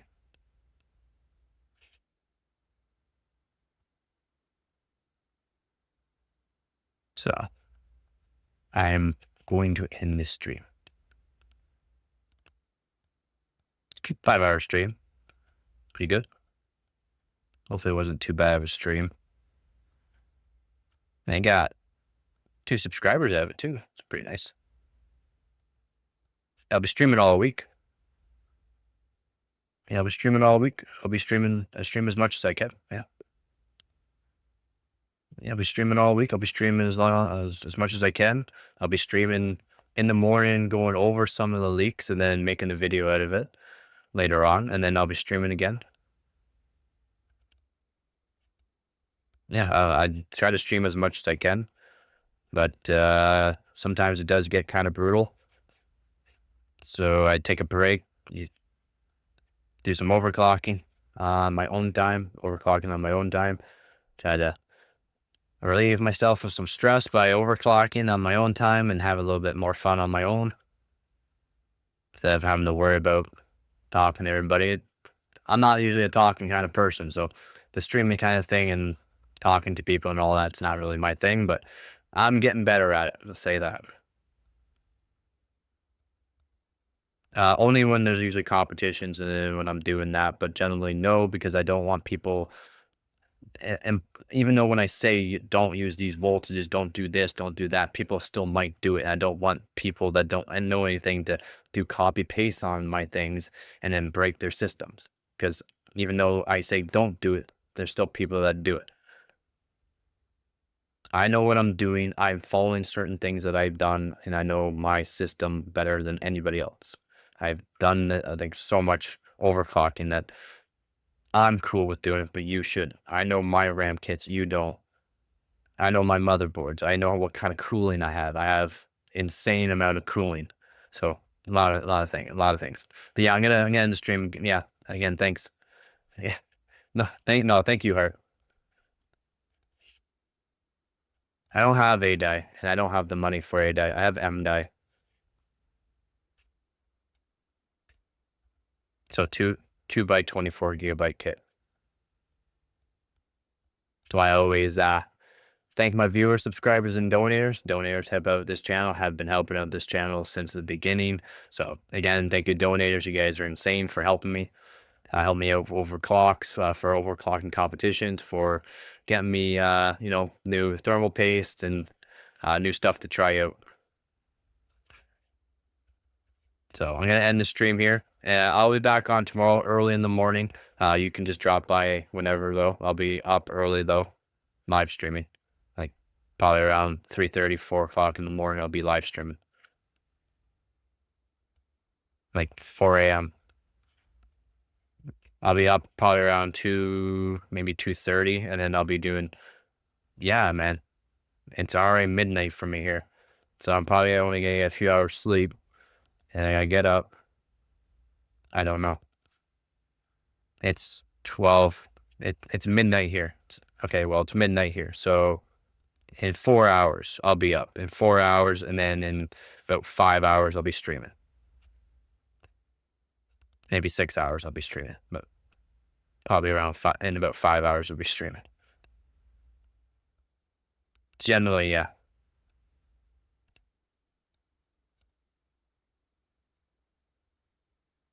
There'll be a day when I get 6 or 7 hours sleep, and then sometimes that's what?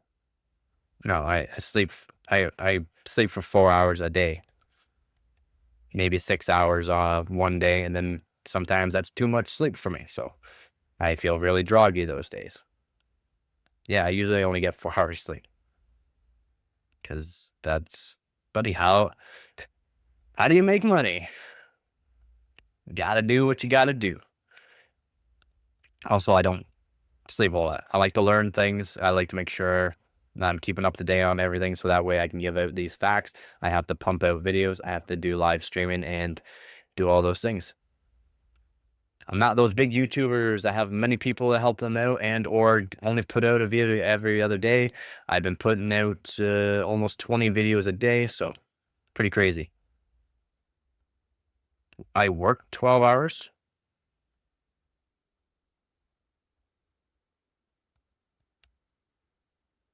Basically, yeah. Yeah, man. Yeah, no, I generally work for anywhere around usually 18 hours, and then within, those couple hours I'm usually just eating and doing other things that I don't like to talk about on the channel. But yeah, or taking care of daily life stuff. Other than that, it's 4 hours of sleep usually, and that's about it.